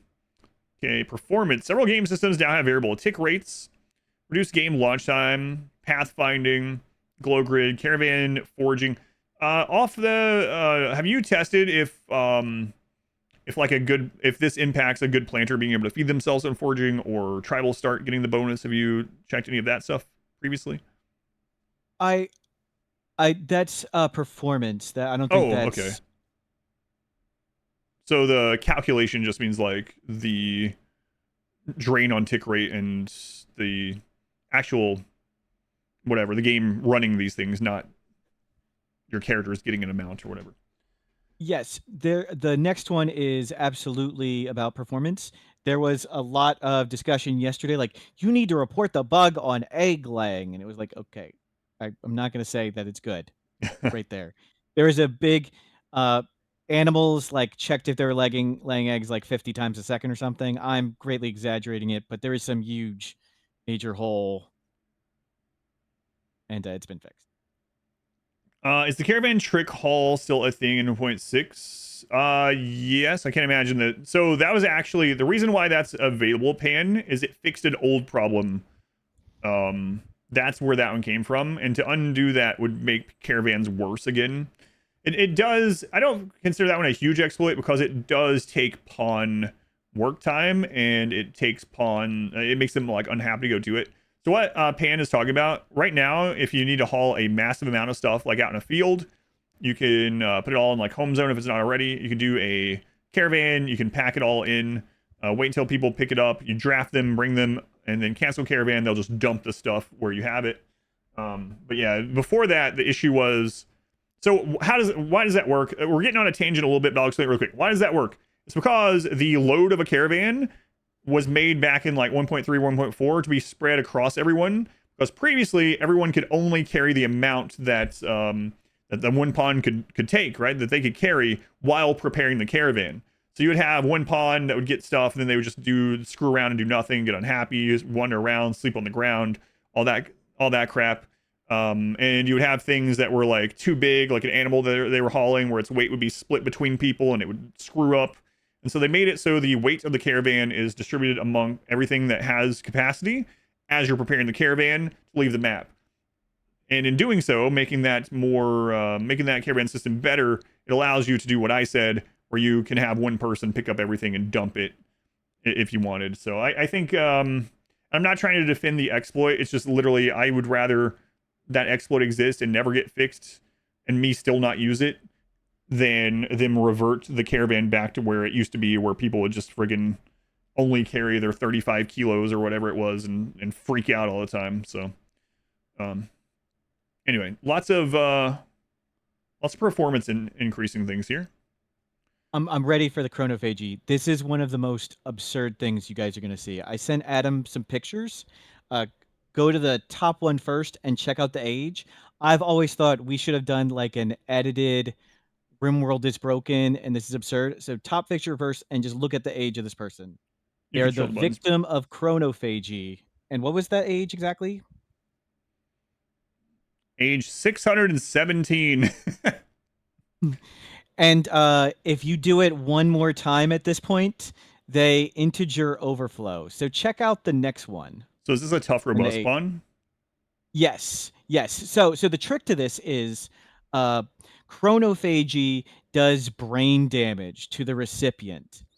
And the maximum amount of brain damage it used to do in 1.5 was 10 damage, because that's how many hit points a brain had. Well, tough and robust would block that damage. So a person would survive, and then you fix the scar and you do it again, and then you fix the scar and you do it again, and that's how you get all the way up to 617. Self universe, that is intended, but yes. So just to let you know, that's intended. That way, I think the original intention was so that pawns that needed to take drugs for survival, because of their genes, would be able to do so if they had the drug, even though they were downed. But yes, they can feed. They can. You don't need the kid. They can just feed themselves. If you have a caravan and they have food, but they fall unconscious because of like food poisoning and a disease, they will continue feeding themselves until they either stand back up or they die from the other things or they run out of food. But yes, pawns can give themselves food and drugs that they require to survive, even while unable to move on a caravan by themselves, to fix other things. But yeah, it is kind of silly. Anyway, let me go to this next one here. 617 is absurd. So yeah, if you make them the victim of a chronophagy one more time, it integer overflows. 18 hours old. No, negative 18 hours. Oh, I didn't even see the negative. And look at the person. Gerald is tiny. He's negative 18 hours old, and he has dementia still. That's silly. And the next picture, he's... My God. Age 3. But he's like... So he's 3. That means he can do growth tiers, Adam. We talked about this on stream, and I was like, me and someone was asking about it. I was like, I'm not sure if that's possible. But apparently it was. And if someone would happen to do that several times in a row...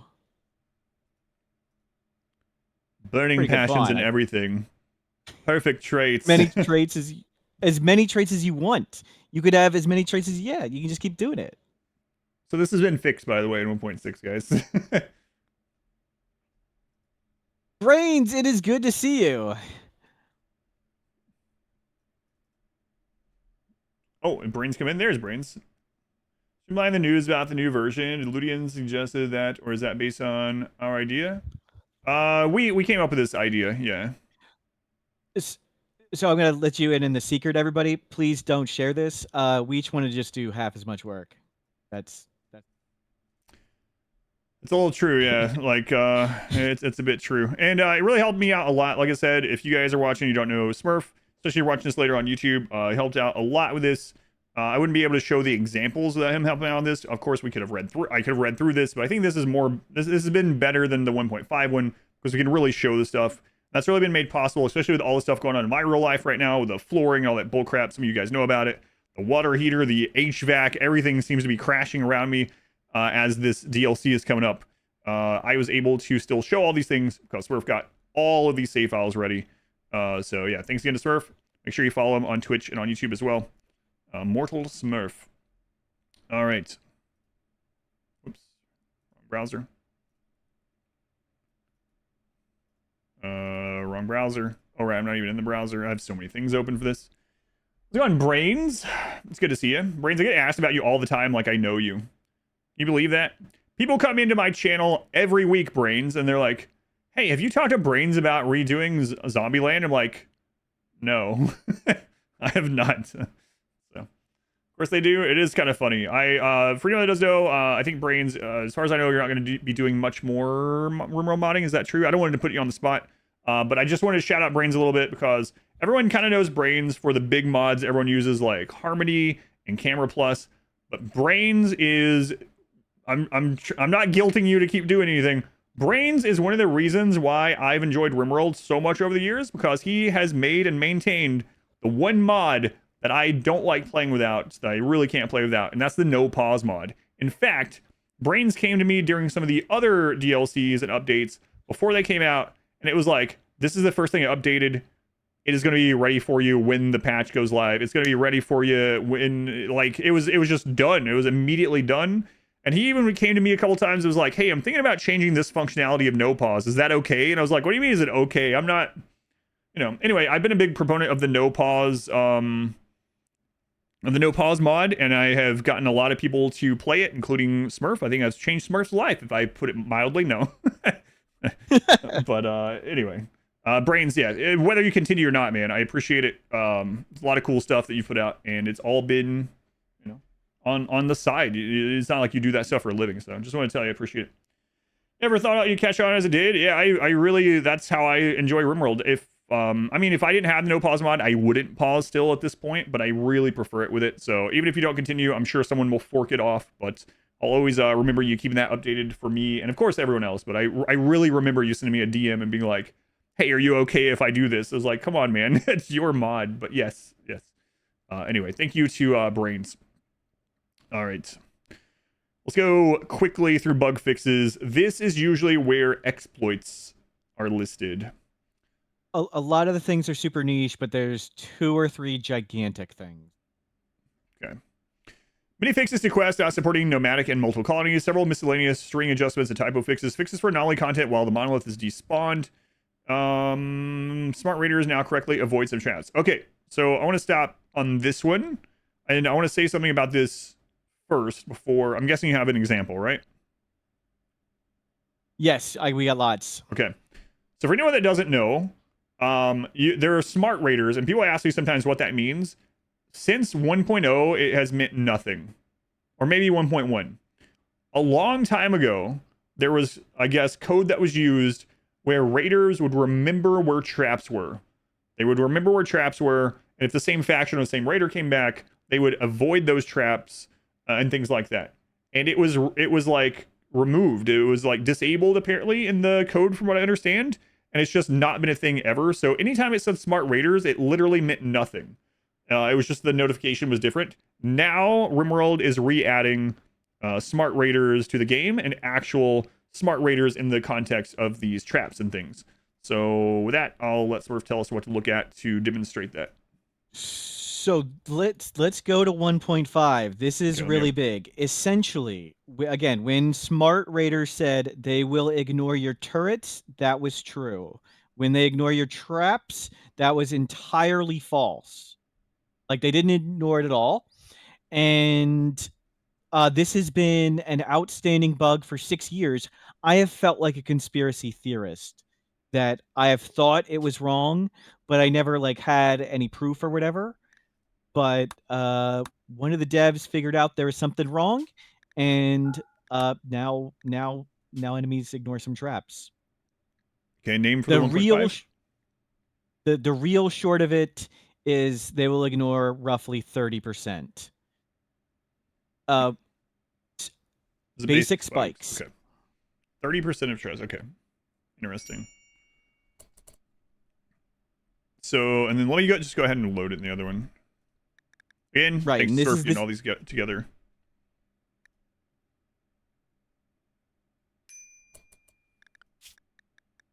Turn this off. Okay. Yeah, just tell me what to do. Just let it run, or just let it run on 1.5, and you'll see the normal. Everybody just hits traps. Here you go. This is current 1.5, not the unstable 1.6. This is a smart raid. Yes. And I suggest when you do go to 1.6 that, yeah, just you'll want to go to 1 speed. There you go. Yeah, there's 1.5. Okay. And you just plow into all of them. Okay. Didn't matter if the fences were against it or separate. Didn't matter. Okay. And this is 1.6 smart raid.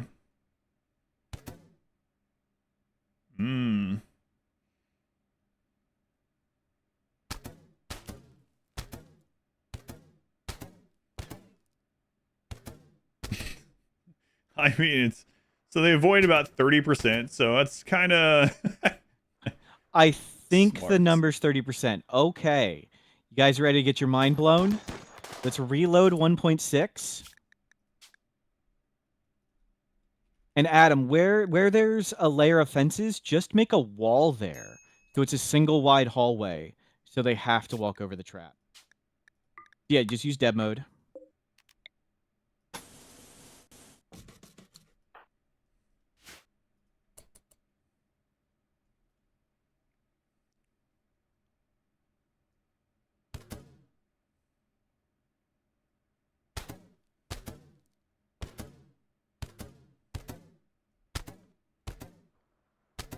They just walked over some. So basically the entire raid becomes nimble-ish. They are treated like colonists. They know where the traps are, and they get the 2-point-whatever% chance of trigger it is. Gotcha. Is that the only change with smart raiders, really? So it makes sense. It's not as big of a change as I really had thought it might be. Well, I think this one's roll is over 30%. I think I could have found a save where they hit less. Okay. But there's some weirdness to it. Also notable is there is no mech regular smart raid. Yeah, so they miss about 3 of these each time out of 14. It is not random. Okay. They will miss those same ones every time. Yeah, it's interesting. Seems okay, it doesn't generate lag either. No, that's a good point. Like, it's not like the game is like chugging and be like, oh god, what do we do this? So is this with things like IEDs and stuff as well, or is it literally spike traps only? Oh, let's throw in some IEDs. Can you do placed IEDs with dev mode? I can't remember.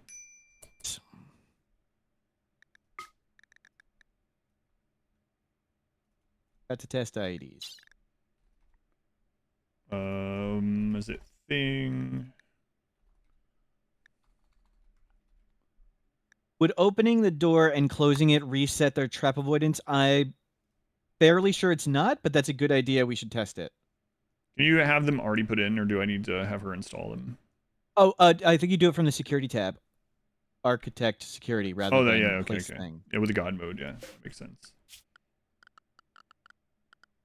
So I'm fairly sure, Tim, that it's when they spawned, they know where these specific traps are, and that's how they walked over it, even though it was one wide. Do I need to spawn a new raid, or do you think it'll snapshot?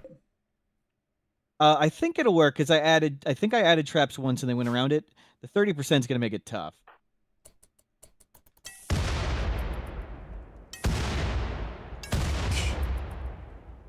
Oh, they avoided one, so we did get to see that. Yeah, interesting. Perfect. So good question. We got the answer. Place build unidentified works as well. Yeah, okay. So god mode works too. So it does work for IEDs and traps. All right. Interesting. And you said it's around 30%? I think it's 30%. Okay. Was that it for the smart raiders that you had for us? Yep. And again, the only other notable thing is mechs do not smart raid.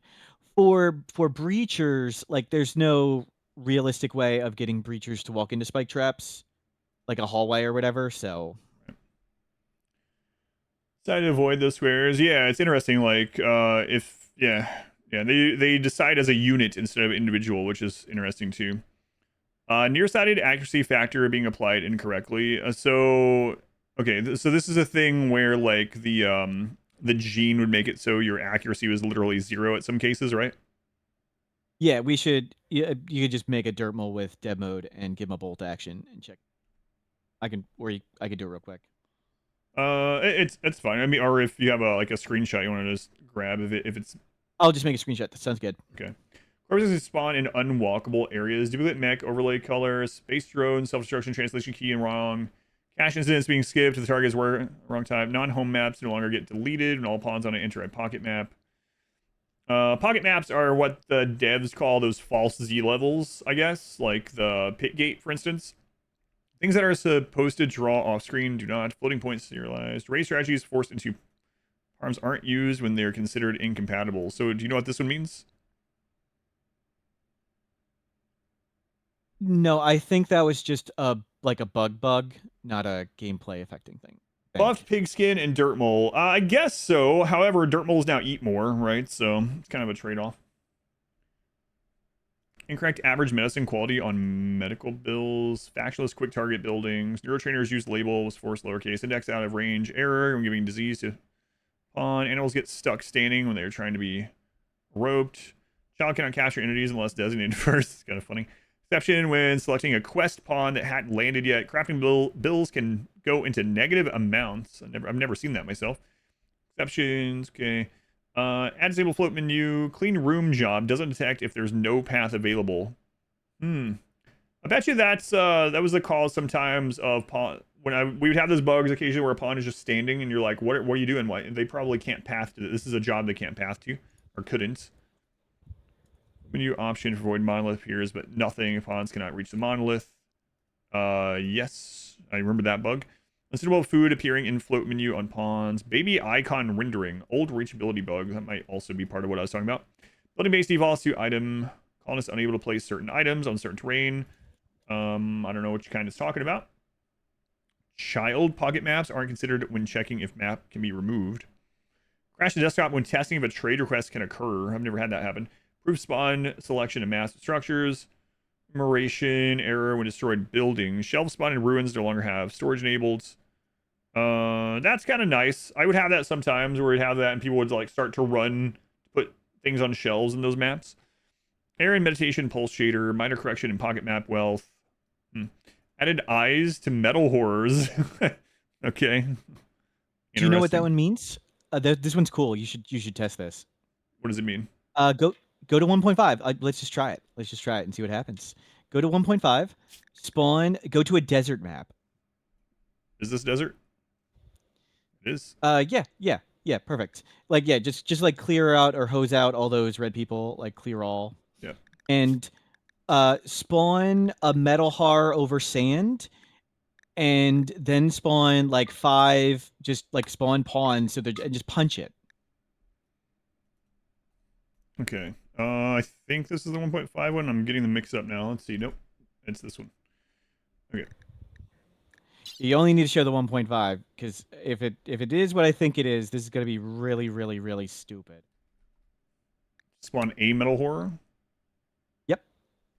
Okay. This is 1.5. And then you want me to punch it with colonists?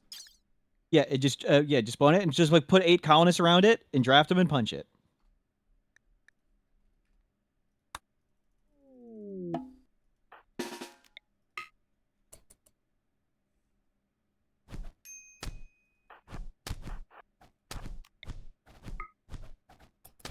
Hopefully it gets insta-downed. Or check its health tab.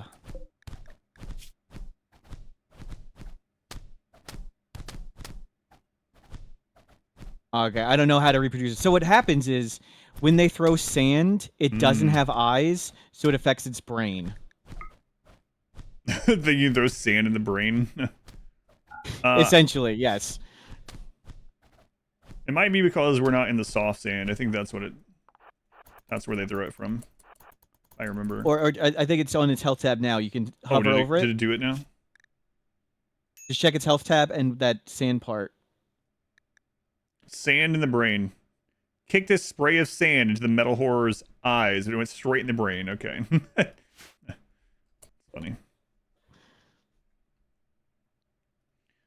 That's such a small thing. Like, it's such a weird thing to fix, but it is kind of funny. Pocket sand to the brain. If they do like 3 of them do it, it like gets instantly downed. Oh, cool. Pocket sands. Right. After childbirth is in a shared bed. Husband won't sleep in it until reassigned. Huh. Pawn should sit at unclaimed chairs. Drop pods coming through thick roof and summons. Oh, nice. So is this where it would drop nearby, but you'd have some that would actually pierce the overhead mountain? I think, but I couldn't reproduce it. Like, I couldn't get it to happen in 1.5. Did we try out performance? Yes, and it was incredibly good. I had 40 to 60% more tick rates on an insane save file, running the game as fast as I could.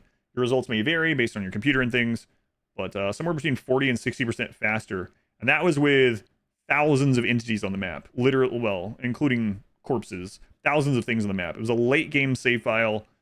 Over a dozen colonists. Dozens of mechs, enemies, 1,200 plus corpses, and it was running at 365 ticks per second, which is crazy. Pawns from other factions walk directly over sleeping mechanoids, wakes them up. Oh, nice. I have had that happen. Lasting ritual seating is the sorry, that means something way more than it says. I'll come back to that one. Actually, I'll get you a save. Okay. Or if it's showable by screenshot, that'll be faster for both of us. So it's up to you. Got it. Pawn stink ritual seeding isn't the IDO style. Animals without food need are now tameable. Drop pod. Oh, that's nice. You don't have to wait until the animal's hungry to tame them. That's what it sounds like. Drop pods are not giving message error if destination is out of range. There's Skyfallers landing on unaffordable terrain. Oh, nice. Heaters ticking when minified. Oh, I didn't realize that happened either. Faction of Xenotype occasionally fail to generate pawns. Reference to Mechanitor Corpse and letter loss when saving. Combat command throwing exception when pawn leaves the map. Refugee betrayal causing exception if not on original map. A lot of these are just like things that throw up bugs or something like in the log and things. Like they're not super significant in most cases, I would say. Group joiner letter breaks if unspawned. Strange signal quest spawning monolith in fogged area. Pawns could haul from fogged cells. Unknown mech gestation job state UIR. Session when attempting to extinguish fires which have been destroyed. Possible to carry bestowers to shuttles when not downed. Funny. Several joy jobs could select fogged cells.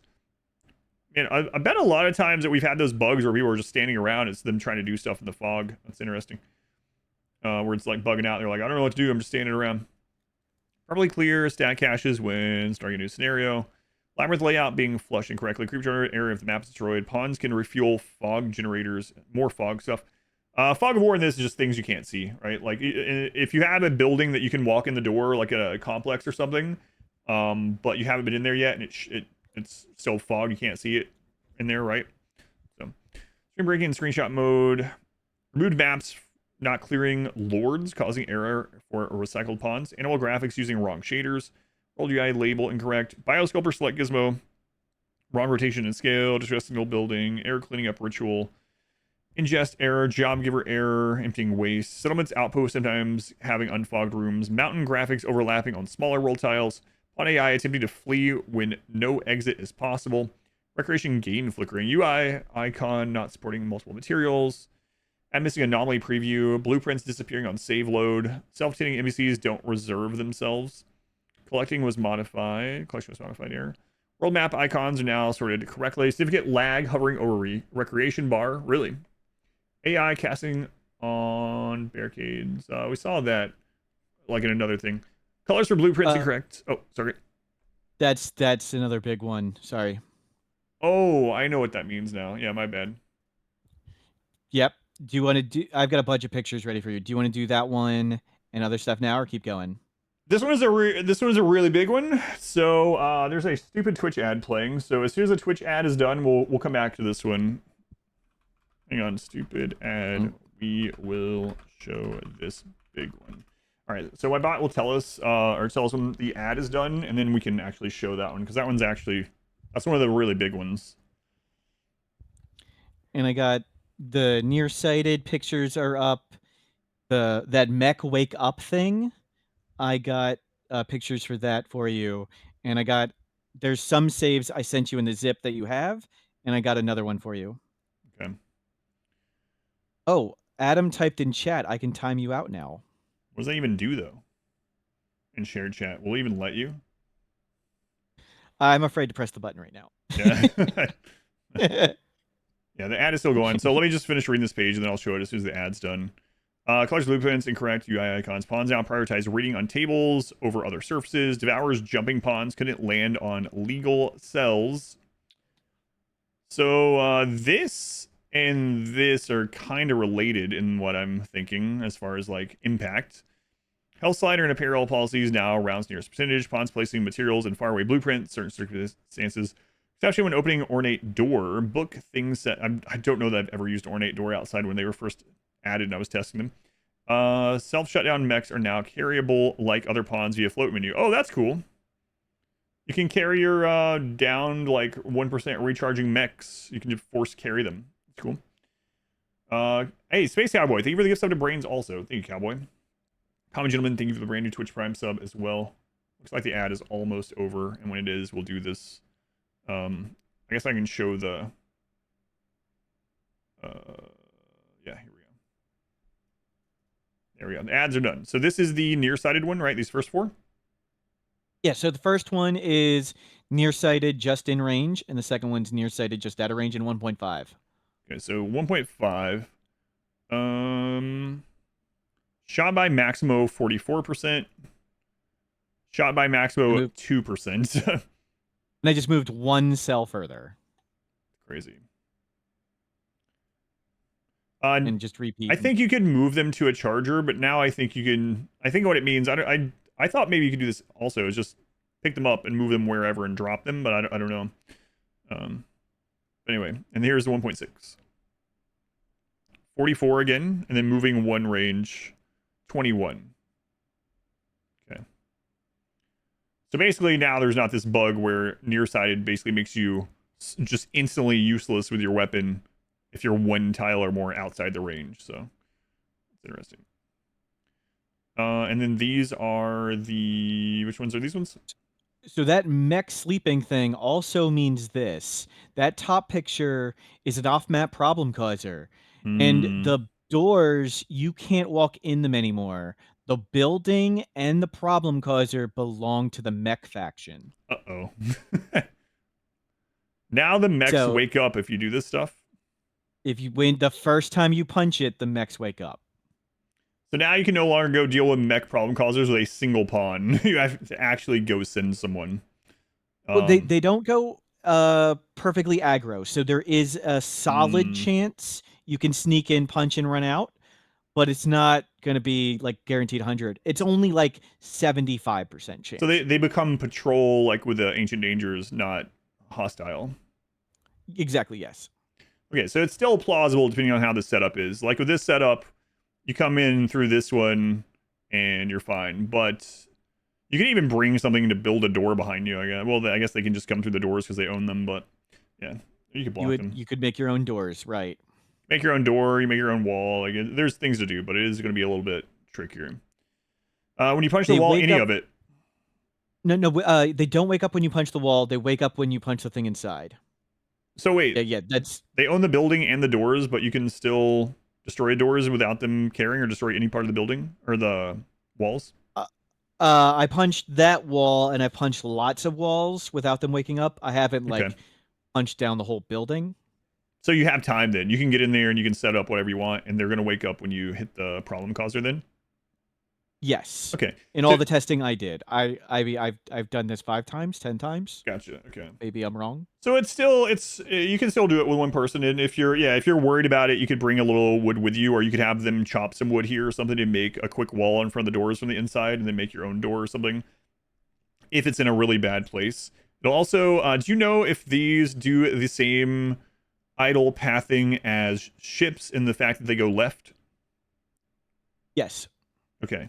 So what that means for anyone that doesn't know, if you get a defoliator ship or a psychic ship, if the mechs wake up, they actually the place that they gather to and like patrol is to the left, and you can do some things with that to destroy the ships. That is the case with this also. So it could be better or worse for you. The situation could be better or worse depending on which side this is on. So for instance, if that building has spawned on the left side, it's more likely those mechs are going to be patrolling over to the left. And then you're going to have a worse time, and you might have to bring more people, or you might have to like make those walls or something. But if you have it on the right side, that is the best case scenario, what's showing there. Those mechs shouldn't really patrol to the right. So it's going to make it more tricky in some situations, I guess. To be clear, it's not as far left as the ship. So if you bring that picture, my guesstimation of where their center point would be like just to the left of the Tesseron. Okay. So they kind of, in this one, they kind of could wander in a little bit. That would be my guess. That's my guess. So only a little bit safer on the right than left compared to like the ship. Okay. All right. Let me get this save file over. Is this the barricade thing? Yes, we've got a bunch of saves for it. So we've got the standard short range turn. And something like someone would use in a normal kill box. We've got the full kill hallway, and we have a shotgun tunnel type thing. Okay. So which one do you want to show first? Whichever one. I mean, they all do the same thing. Yeah. This is going to change things a lot. So just tunnel, that's the one you just sent, right? Okay.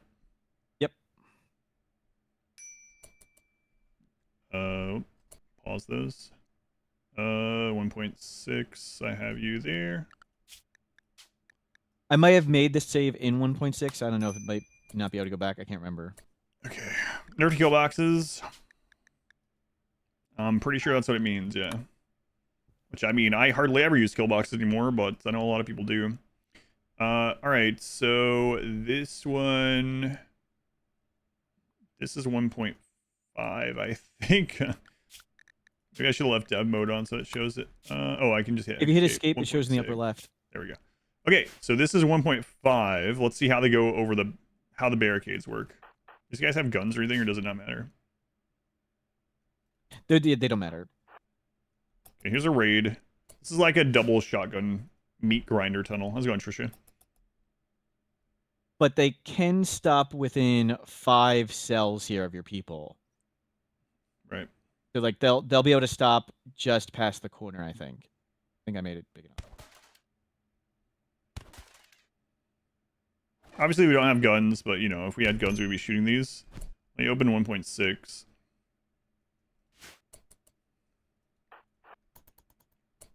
Let's see where they go.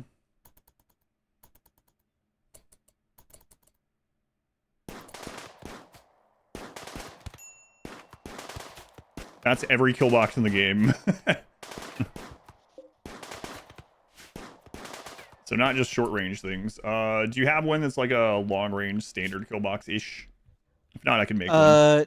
No, I didn't make a standard kill box. Let me see. I can make one really Stop quick. on corner is just the general idea. Okay. You just tell the person to stand back a little bit and.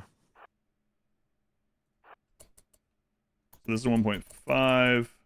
You see how they're crossing that before they do anything? You might be out of their range, so you have to stand kind of close. But well, yeah, this is the 1.5 one.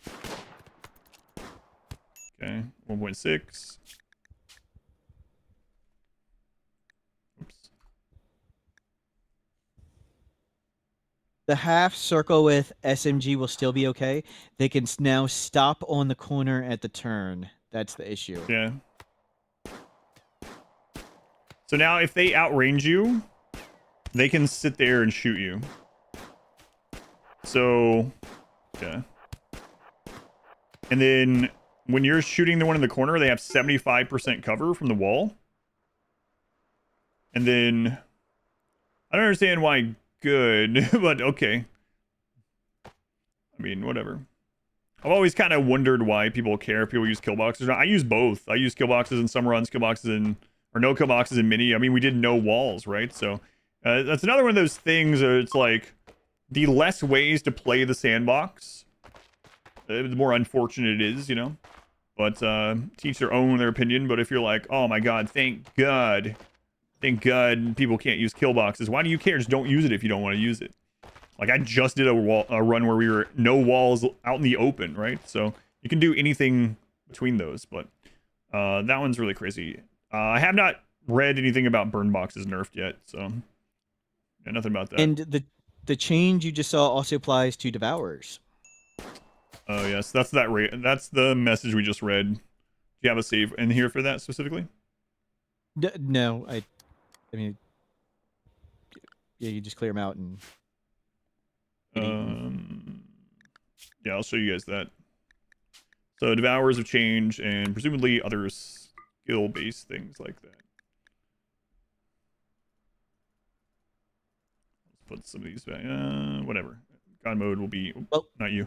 While you're setting this up, doesn't that mean you just make the kill box longer? The issue is, Dado, that previously in 1.5, if you had a barricade and a few other conditions met, you could always prevent the enemy from standing on the corner and shooting in. Like if you make it super far away, what happens is the multiple enemies can get in the kill box at the same time and they can split up and stuff. Columns, the same thing. Columns, trees, barricades, chunks, unconstructed stuff, nature shrines.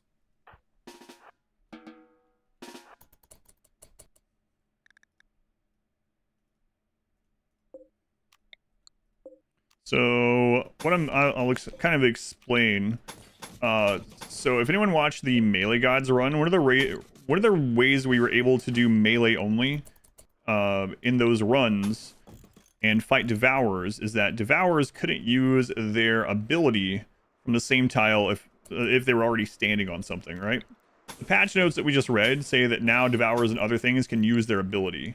So this is 1.6. So previously, what would happen is the Devourer would get here, and because it couldn't use an ability, it couldn't jump from standing on the sandbag, it could never eat the person. As long as there was always a person right here, and they never made it through, they could never eat the person. Now you can no longer do that, which that one makes a lot of sense. That one was absolutely... That wasn't a just don't use the kill box thing. That one was like, you know, very understandable. All right, it's easy to find spawn. Oh, I have it. Yeah. I have to anger it. Do incident with points and Yeah. send like.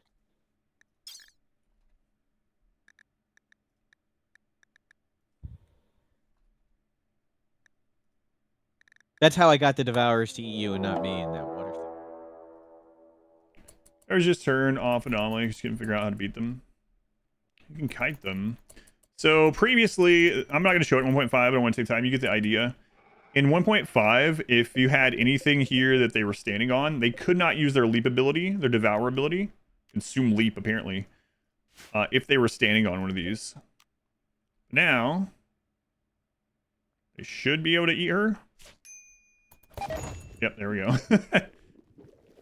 So no more melee blocking Devourers. Even the melee gods now will succumb to the Devourers. I'm not sure.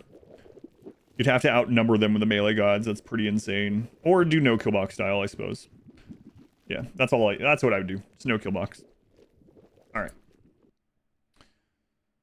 But yeah, that's these are really big things from the barricade thing. Anytime that you made something that made it so enemies couldn't stand on it and shoot it, all those things will no longer be the case based on this. I'm assuming it also applies for shrines. Is that the case? The nature shrines from like the Hussar run? It applies to nature shrines.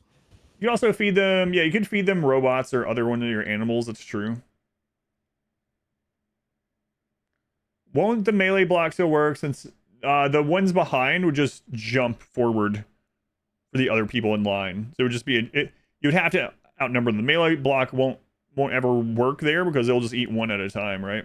And if you don't have someone standing there, and the Devourer is actually occupying that slot, so the other one's just going to go by that one, right? And you can't attack those. I'm talking about all melee, of course, but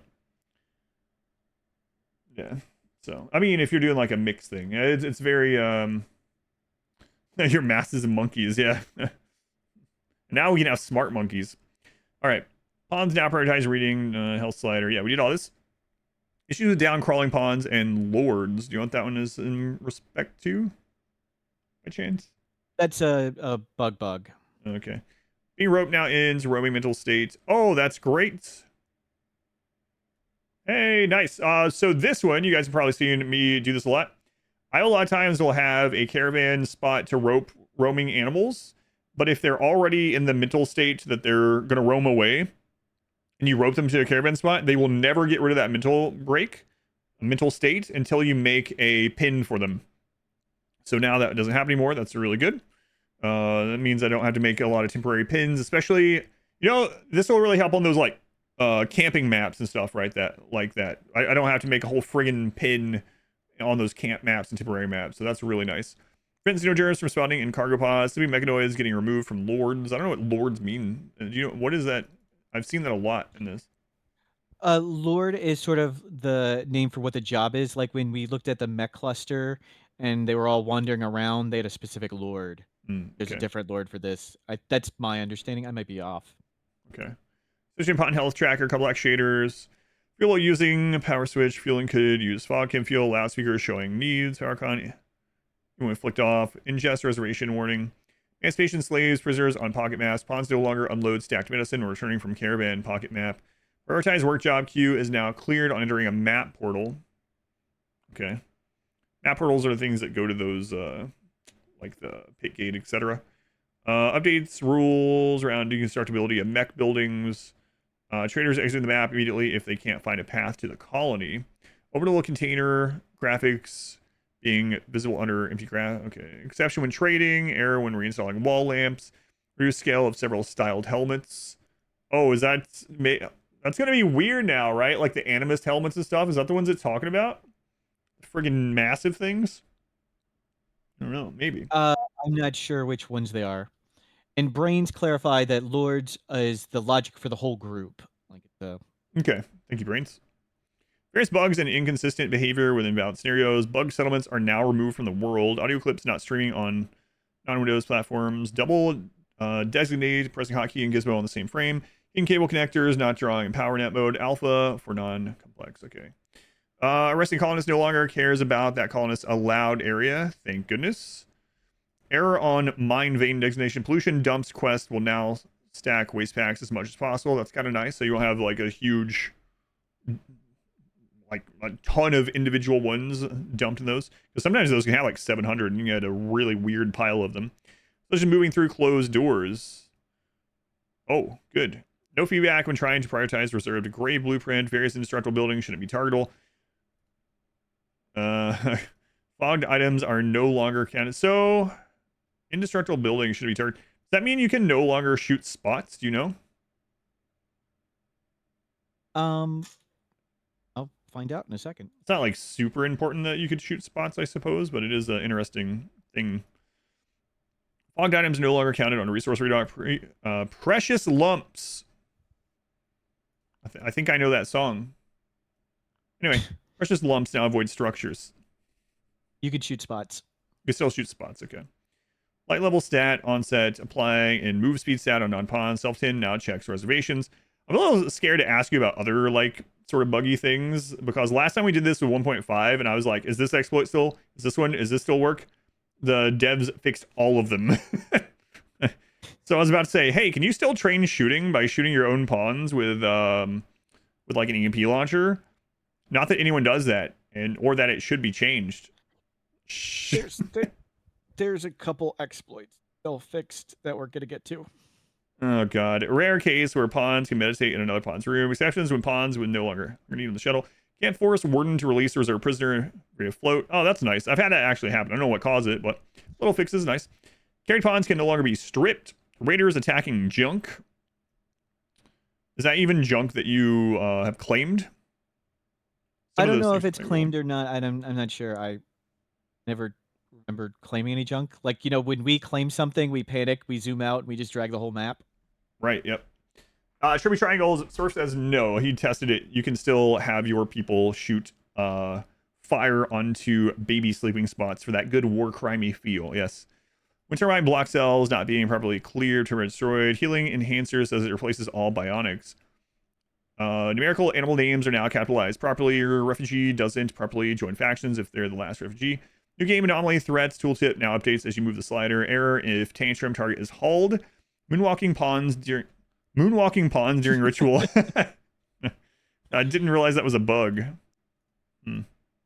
I thought they were getting. I thought they were like getting like, I don't know, the Holy Ghost or something. You know, there's vibrating backwards. That's sad. Bring it back. The devs fix all the terrible exploits. This figure showing leader role filled in ritual. Monolith proximity letter no longer fires. Players already connected to monoliths. String bases can select wrong strings. Waste pack producers now show the correct count of waste packs. Starting quest alert now show quest close. Possible for bestower to stand on location where bestowing ceremony can't take place. Pack animals not unloading some items. We just had that happen during the speedrun actually. Loading before chronophagy cancels ritual. Doors now block wind. That's you could surround a wind turbine with doors, and the wind turbine worked fine. That makes sense. That got fixed. Align meal, stacking rules, meal, color. Okay, error when assigning prisoner bed against their ideology. 1.6 after the patch notes, missed the beginning. These are all the 1.6 patch notes. If there's anything left that we haven't seen on a one-by-one just showing a clip version, we'll be continuing that. As far as starting up an actual 1.6 playthrough, I haven't decided when I'm going to start that yet, but I will think about it as we get through this. We're getting pretty close to the end now, though. Thank you for sticking with us. I did do the DLC read thing or whatever. If you want to check that out, if you would rather go ahead and go to something you can like skip through and see what you're interested in. But and I'll put this up on YouTube as well, so you can do the same thing with this. Everyone assigning prisoner bed against their ideology, issues with loading apparel abilities. Despawn ghouls are now shown on colonist bar and scheduled tab. Hauling things inside containers, breaking job, map portal, transferable, updating, incorrect arrest float menu. For Wildman, feed patient float menu option no longer shows on prisoners. Trapped underground thought was occurring under thin roof. So we saw that earlier. That's nice. It's kind of funny. Trapped underground. It's like I've never had that thought. Like I've been in here for hours. Bugware pawns can be left out of drum dance. Pawn kicked out of bed after vomiting. I mean, that's understandable. You know, I don't think that's a bug. Double reservation on bed, world edge marker, visibility adjustments. Exception during floor drawing. No drawing appears when child does floor drawing on a bridge. Pawns attempt to carry to building when they cannot reach building or pawn. That's nice. Finger spike corpses are no longer left on distress signal maps.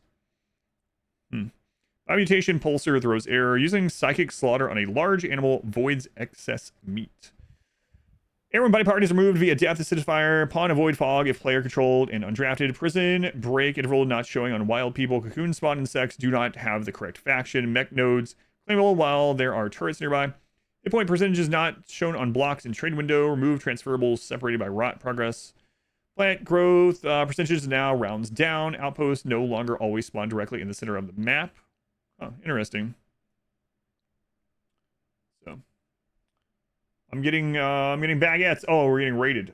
Sorry, I have the alerts off at the moment while we go through this. Thank you for the raid, Cube Nape. Welcome in, everyone. We are almost through the 1.6 change log. If you would like to see the stuff about the DLC, that's up on my YouTube channel. Type !YouTube or !YT. It's already up on there from earlier. We've gone over the DLC preview so far. That one's on YouTube already if you'd like to go that and skip around. This will also be uploaded, but this DLC and updates. Oh, sorry, go ahead. Cube, thank you, Cube, for rating. So the saves we had that we just checked out, I also shared them with the German and the French RimWorld community. I didn't even mention this to you, Adam. Sorry, just bringing it up now. And they got to check out a bit of those saves.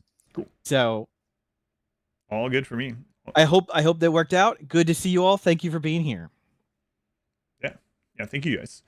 Outposts no longer always spawn directly. That's an interesting one. Babies can still get tentacle arms for natural healing. Aww. No tentacle babies anymore. Erwin settling a map from Caravan. Allies and fog unable to target enemies, causing 10 job errors. Growing zone plant age tax missing year. Move instant load from shuttles. 10 jobs in 1 tick during cultist psychic ritual. I've gotten that on a few different things, actually. Entity transfers can interrupt another entity transfer job. Random mental states on animals caused by heat diffs. Whatever. Prison error when right-clicking on meal in deep water. Shelf item rendering changing when region. Nauseosphere AI error if target is not hittable. Okay. Snow hair UI icon scale. Resource pod crashes now avoid water. Oh, nice. It's a nice little thing. Who knew that was a bug? Exceptions when despawned royal dies. Bug in updating to load list. Pawns not drawing if leaning out of a fogged cell. Tin takes error when pawn tries to attend ritual. Various exceptions, missing labels, reduce the cover effectiveness of some anomaly buildings that were unreasonably high. Is that 90% from like the bioferrite or extractor and stuff? That is exactly what it is. Yeah. For anyone that doesn't know, for some reason, yeah, like the bioferrite harvester had 90%, whereas a solid wall has 75%. History graph recording if the player has no home map, tainted clothing, dying, loop. Air accessing map floor wealth in weird circumstance. Interesting. Pawn can select fog resources. Lots of fogged problems. Factions with raids disabled will no longer be used for timed detection raids. Archon 10 jobs error. Unfinished items could not be stored. Missing weapon information. Mech Allegiance overlay not working. Error if pawn lost hall carry. Grey Paul not occurring in ambient horror mode. Cloned royal title memories causing NREs.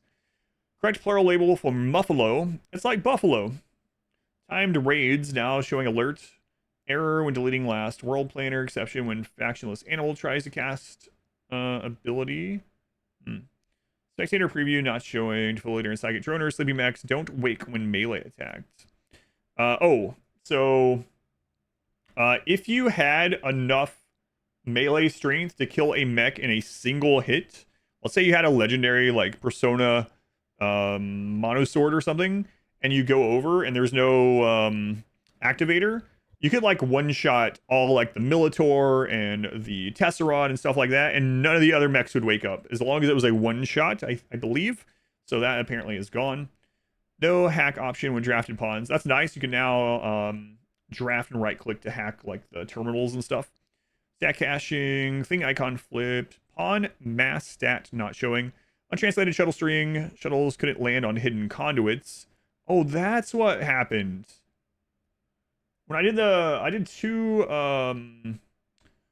speed runs, and I made the shuttle landing for the Royals on Sunday, and the shuttle still landed out in the middle of friggin' nowhere, and I was like, well, so, but apparently that's fixed in 1.6.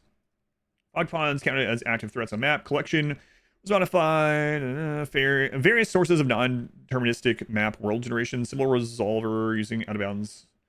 Some jobs could select fogged. Cube sculptures consumed inspirations. I never realized that. It's interesting. Have someone with a crafting inspiration, they make a legendary cube sculpture.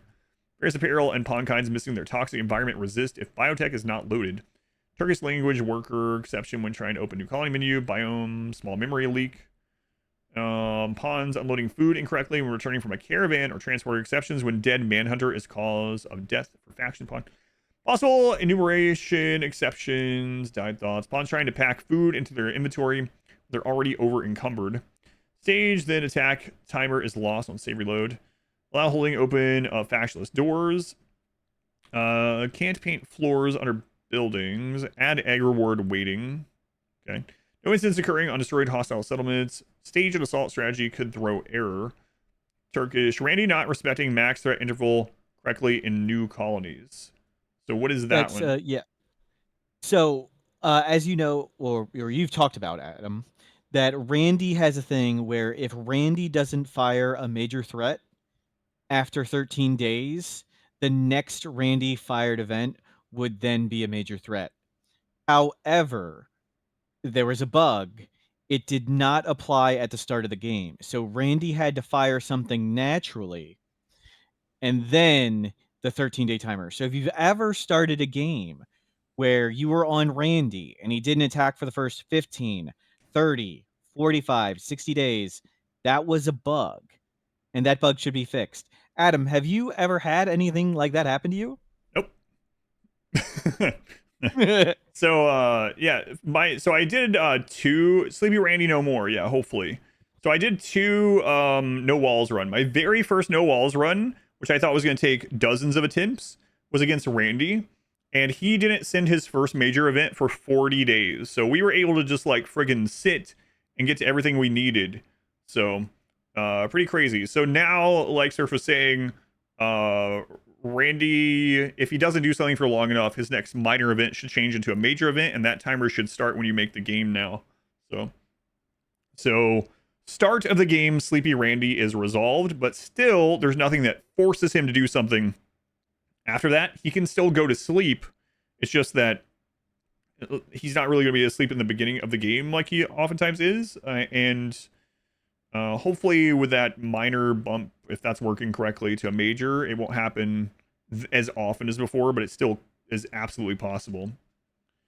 You're asking about maybe that was the problem with a consistent map when I would change the child. I don't know. Do you know, Smurf, if it's still the case that the world generation and map generation is changing based on name and game and whether you have children enabled and stuff like that, or?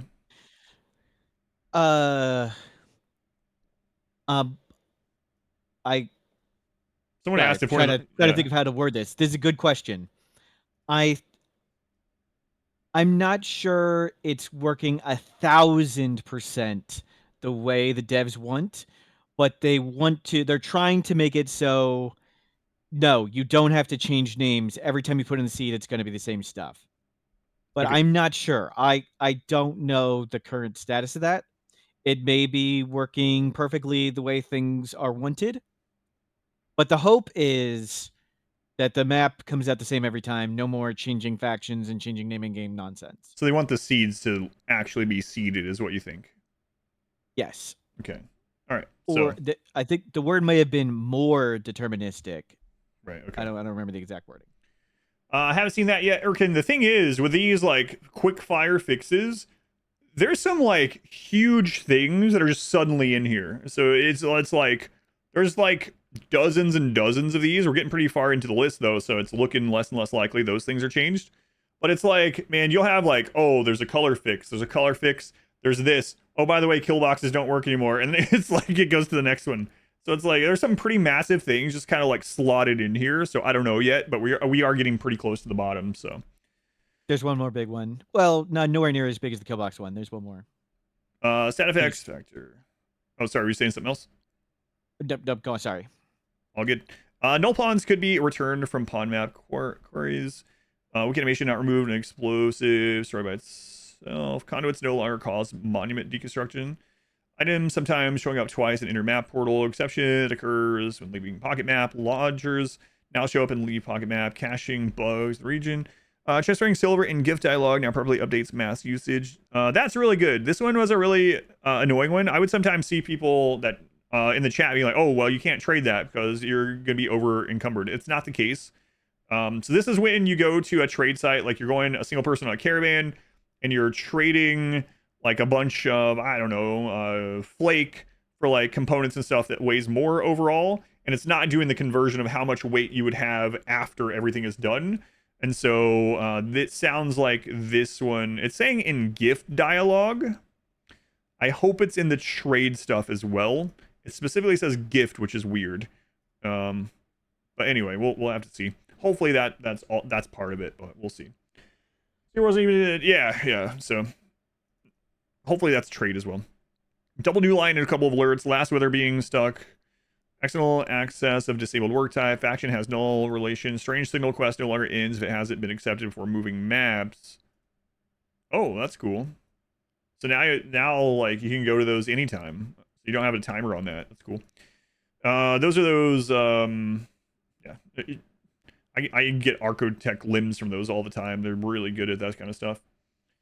Still reading change logs. Yep, it's a long one.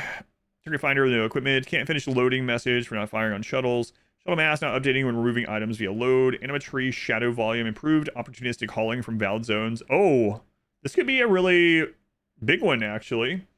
So we'll have to see how this ends up playing out. Opportunistic hauling is like, it's kind of like similar to that mod that a lot of people use like while you're up, kind of, right? Like if there's something, if they're already going from an allowed area to another allowed area and they're not hauling something, or common sense, yeah, those ones, it's like, oh, okay, I'll take this with me.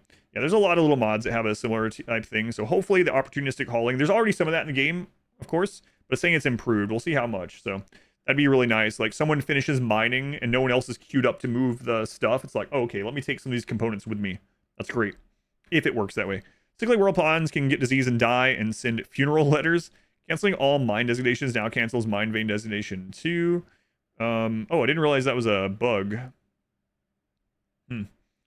Add a check right before entering transporters in case something was added to the load list. It's possible to target world map transporters when launching transfer pods. Prevent animal hospitality quests from running if you have no pawns capable of animal handling. Waiting royal shuttles now consider pocket maps when checking if their pawns are there. Ground penetrating scanner no longer works on sea ice. Oh my god, sea ice is much worse. Oh crap.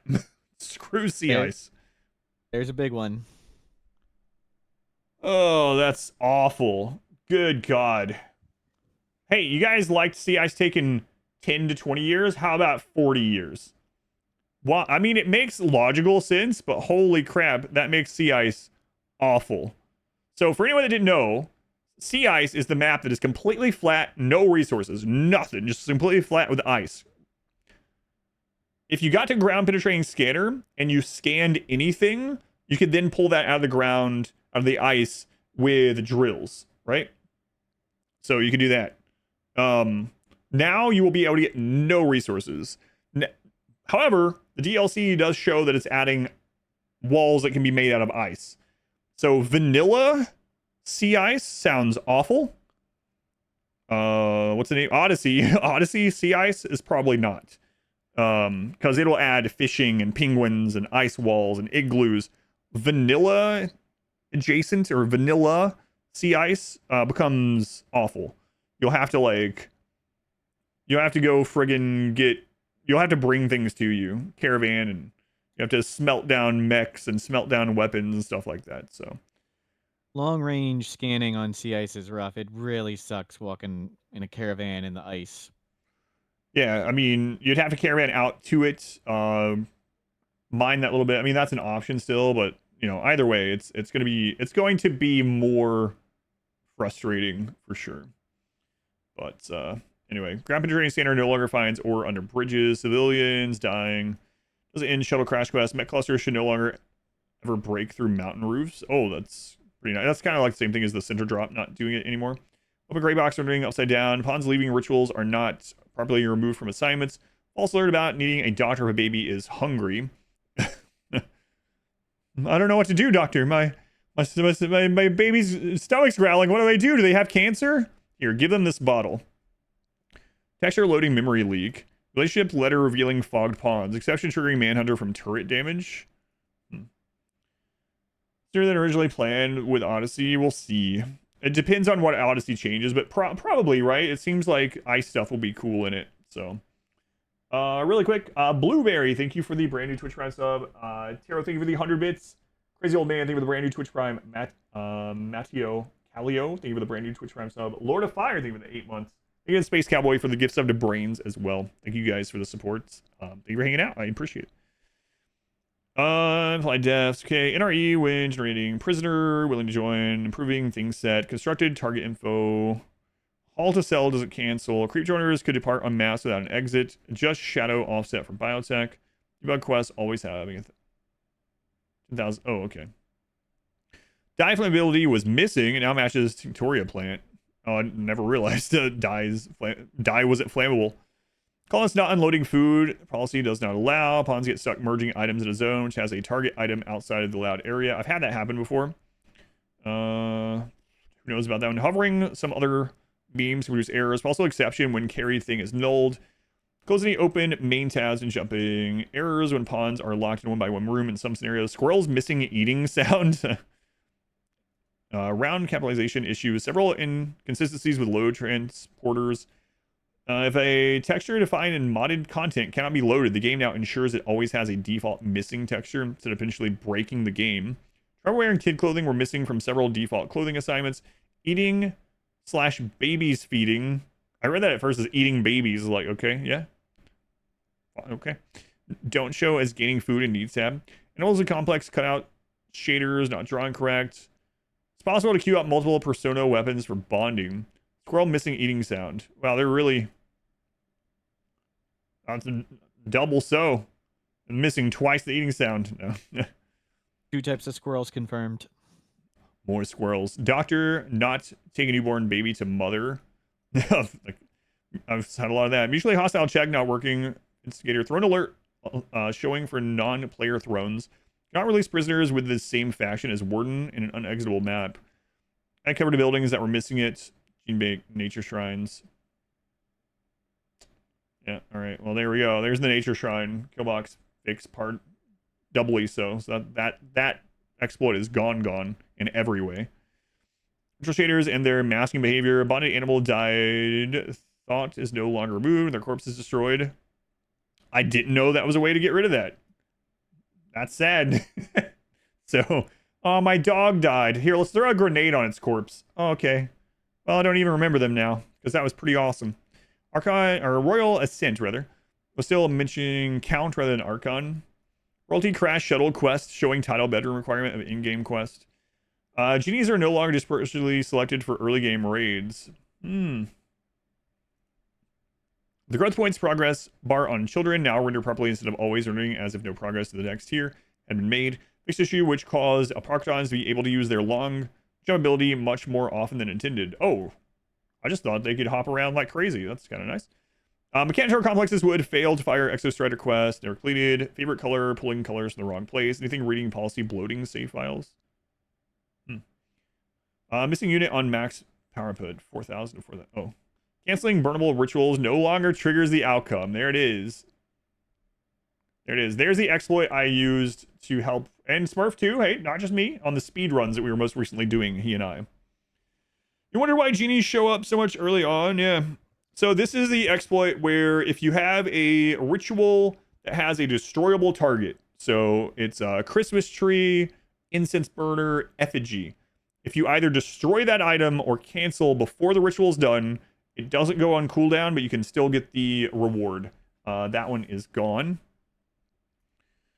Number of animals were missing, eating, hearing capacities, turning off dev mode while dev palette is open cause it to still block input. Same ideology faction related offset no longer applies. Friendly exit map, tinted goodwill, offset never firing. Oh, so that was a bug that sometimes you would save people and you wouldn't get anything for it, I guess? That's one of those bugs that's been like fixed, and they've friendlies found some new and dumber way to not get goodwill. But I got the river flowing the wrong way was backward compatibility for 1.5 saves. So when we loaded the 1.5 save in 1.6, hey, how do you know that? I was told by a little bird. A little bird tapped my shoulder and that was wanted me. me to pass that along. It was a modder. I just unplugged my with the RimWorld code. I just unplugged my stream deck. I think everything else is fine. Panic! It's on. It's all you're in. Everyone check their windows. Quick. You've accidentally unplugged something. It wasn't me. That's fine. I'll plug it back up later in the stream. I can deal without it. It was the little bird. Deadlife dust not resetting Shambler lifespan and biotech not enabled. Huh, I didn't realize that. Atmospheric heaters continued working after they ran out of fuel. Not possible to capture held energy if it stops being downed. Questioning can sometimes have an invalid map causing bugged quests. Some corpses have their relations hidden when resurrected. Waste pack infestations will now fall back to a cell near where the waste packs are destroyed. Oh. So it was never intended for them to become a horde of insatiable, destroying, go everywhere, rip everything apart, never stop? No, that's so if you threw all your waste packs in a cave and you just let them pop, if the game didn't find enough space for the waste packs, it would always spawn the waste pack infestation due center at the exact center of the map. Oh, that's the one. What is going on? Steam Deck. I'm not even sure I actually unplugged it. It's just like going crazy. Sorry, guys. That's what you're talking about. Okay. So, yeah, so if anyone watched my solo Mechanitor run, we had stuff like that happening a lot. Plug it back in. I don't even know that it's unplugged, to be honest with you. But you like the waste pack bugs. Metal horrors hibernate. Is that it? I've got one semi-big one. That's all, yeah. What is happening with this? Sorry, I'm going to figure out what happened. If you want to talk about it, I'll try to listen. Manhunter Pulse is no longer Neuroquake for entities. So what used to be the case was when you cast Manhunter Pulse, the sidecast, on anomaly entities, it affected them as both animals and humans. Did I miss that when Adam hit that one? I don't see it in here. Where is that in the line? I don't know. I know it's changed. I'm telling you. Okay, we got a bonus one that's not in the patch notes. It may have just been something I didn't. It's close to the end. Okay. How is it worded in here? There's a separate ones. There might have been one for pulses too. But either way, you used to cast Manhunter Pulse on anything, any entity, Devourers, Gorehawks, Chimeras, and they'd all just kill each other. Manhunter Pulse against entities was better than Neuroquake against entities. It was insane. Someone in chat mentioned it. That is true. Yeah. Before it was in a strange position. Maybe that's why it's not coming up as a search, but it was one of the changed. Yeah, either way, I don't know. Nothing's unplugged. I'm not sure what's going on with the stream deck. Sorry about that. We're almost done with it. Maybe it's under sidecast. There's no results for sidecast. I mean, I believe it either way. I'm not saying. Dr. Yogurt. Dr. Yogurt with a J. Here are the 4 months. Search entity.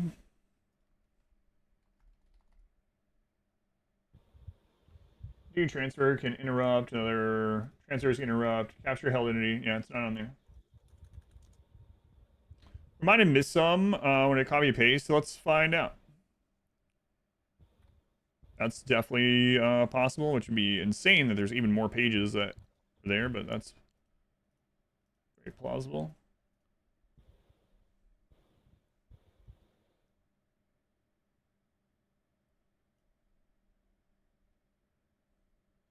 No, it's all the way at the end of it. So, yeah, I don't know why the search isn't bringing it up. It was combined in the ritual exploit fix. Okay. Weird.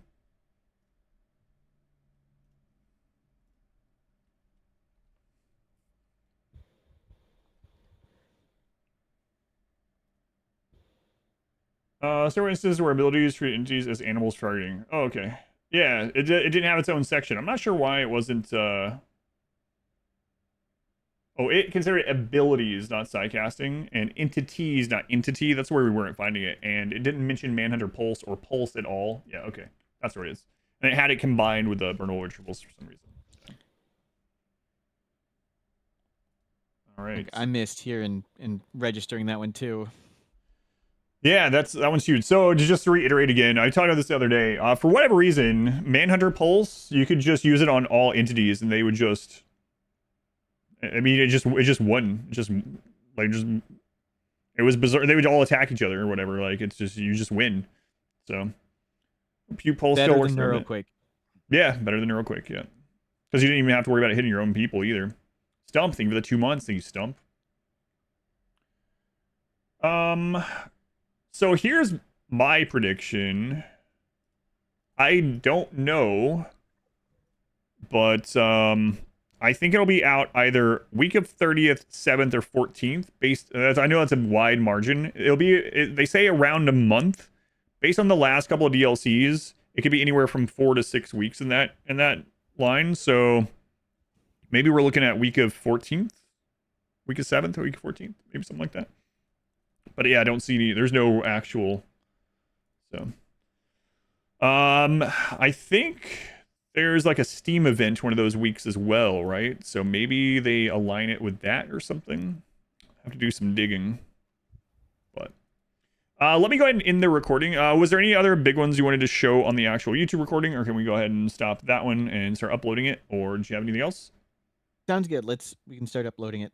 How do they nerf KILLBOXes? We can re-answer these questions. I really don't mind going back to it and re-answering them. Let me get this condensed.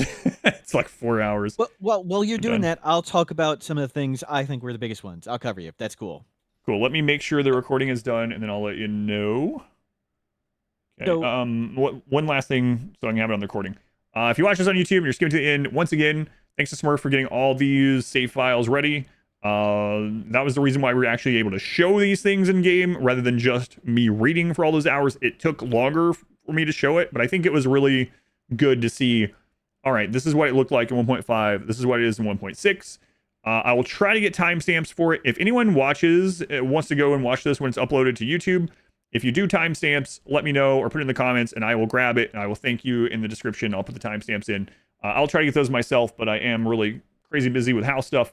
But once again, if you haven't already subscribed to Smurph on YouTube, he does have a YouTube channel as well where he is dual streaming too now. So make sure you subscribe to Mortal Smurph on YouTube. I will put his information in the description on YouTube as well. The stream is not over. I just want to do this and get this uploading on YouTube. And I think we are good.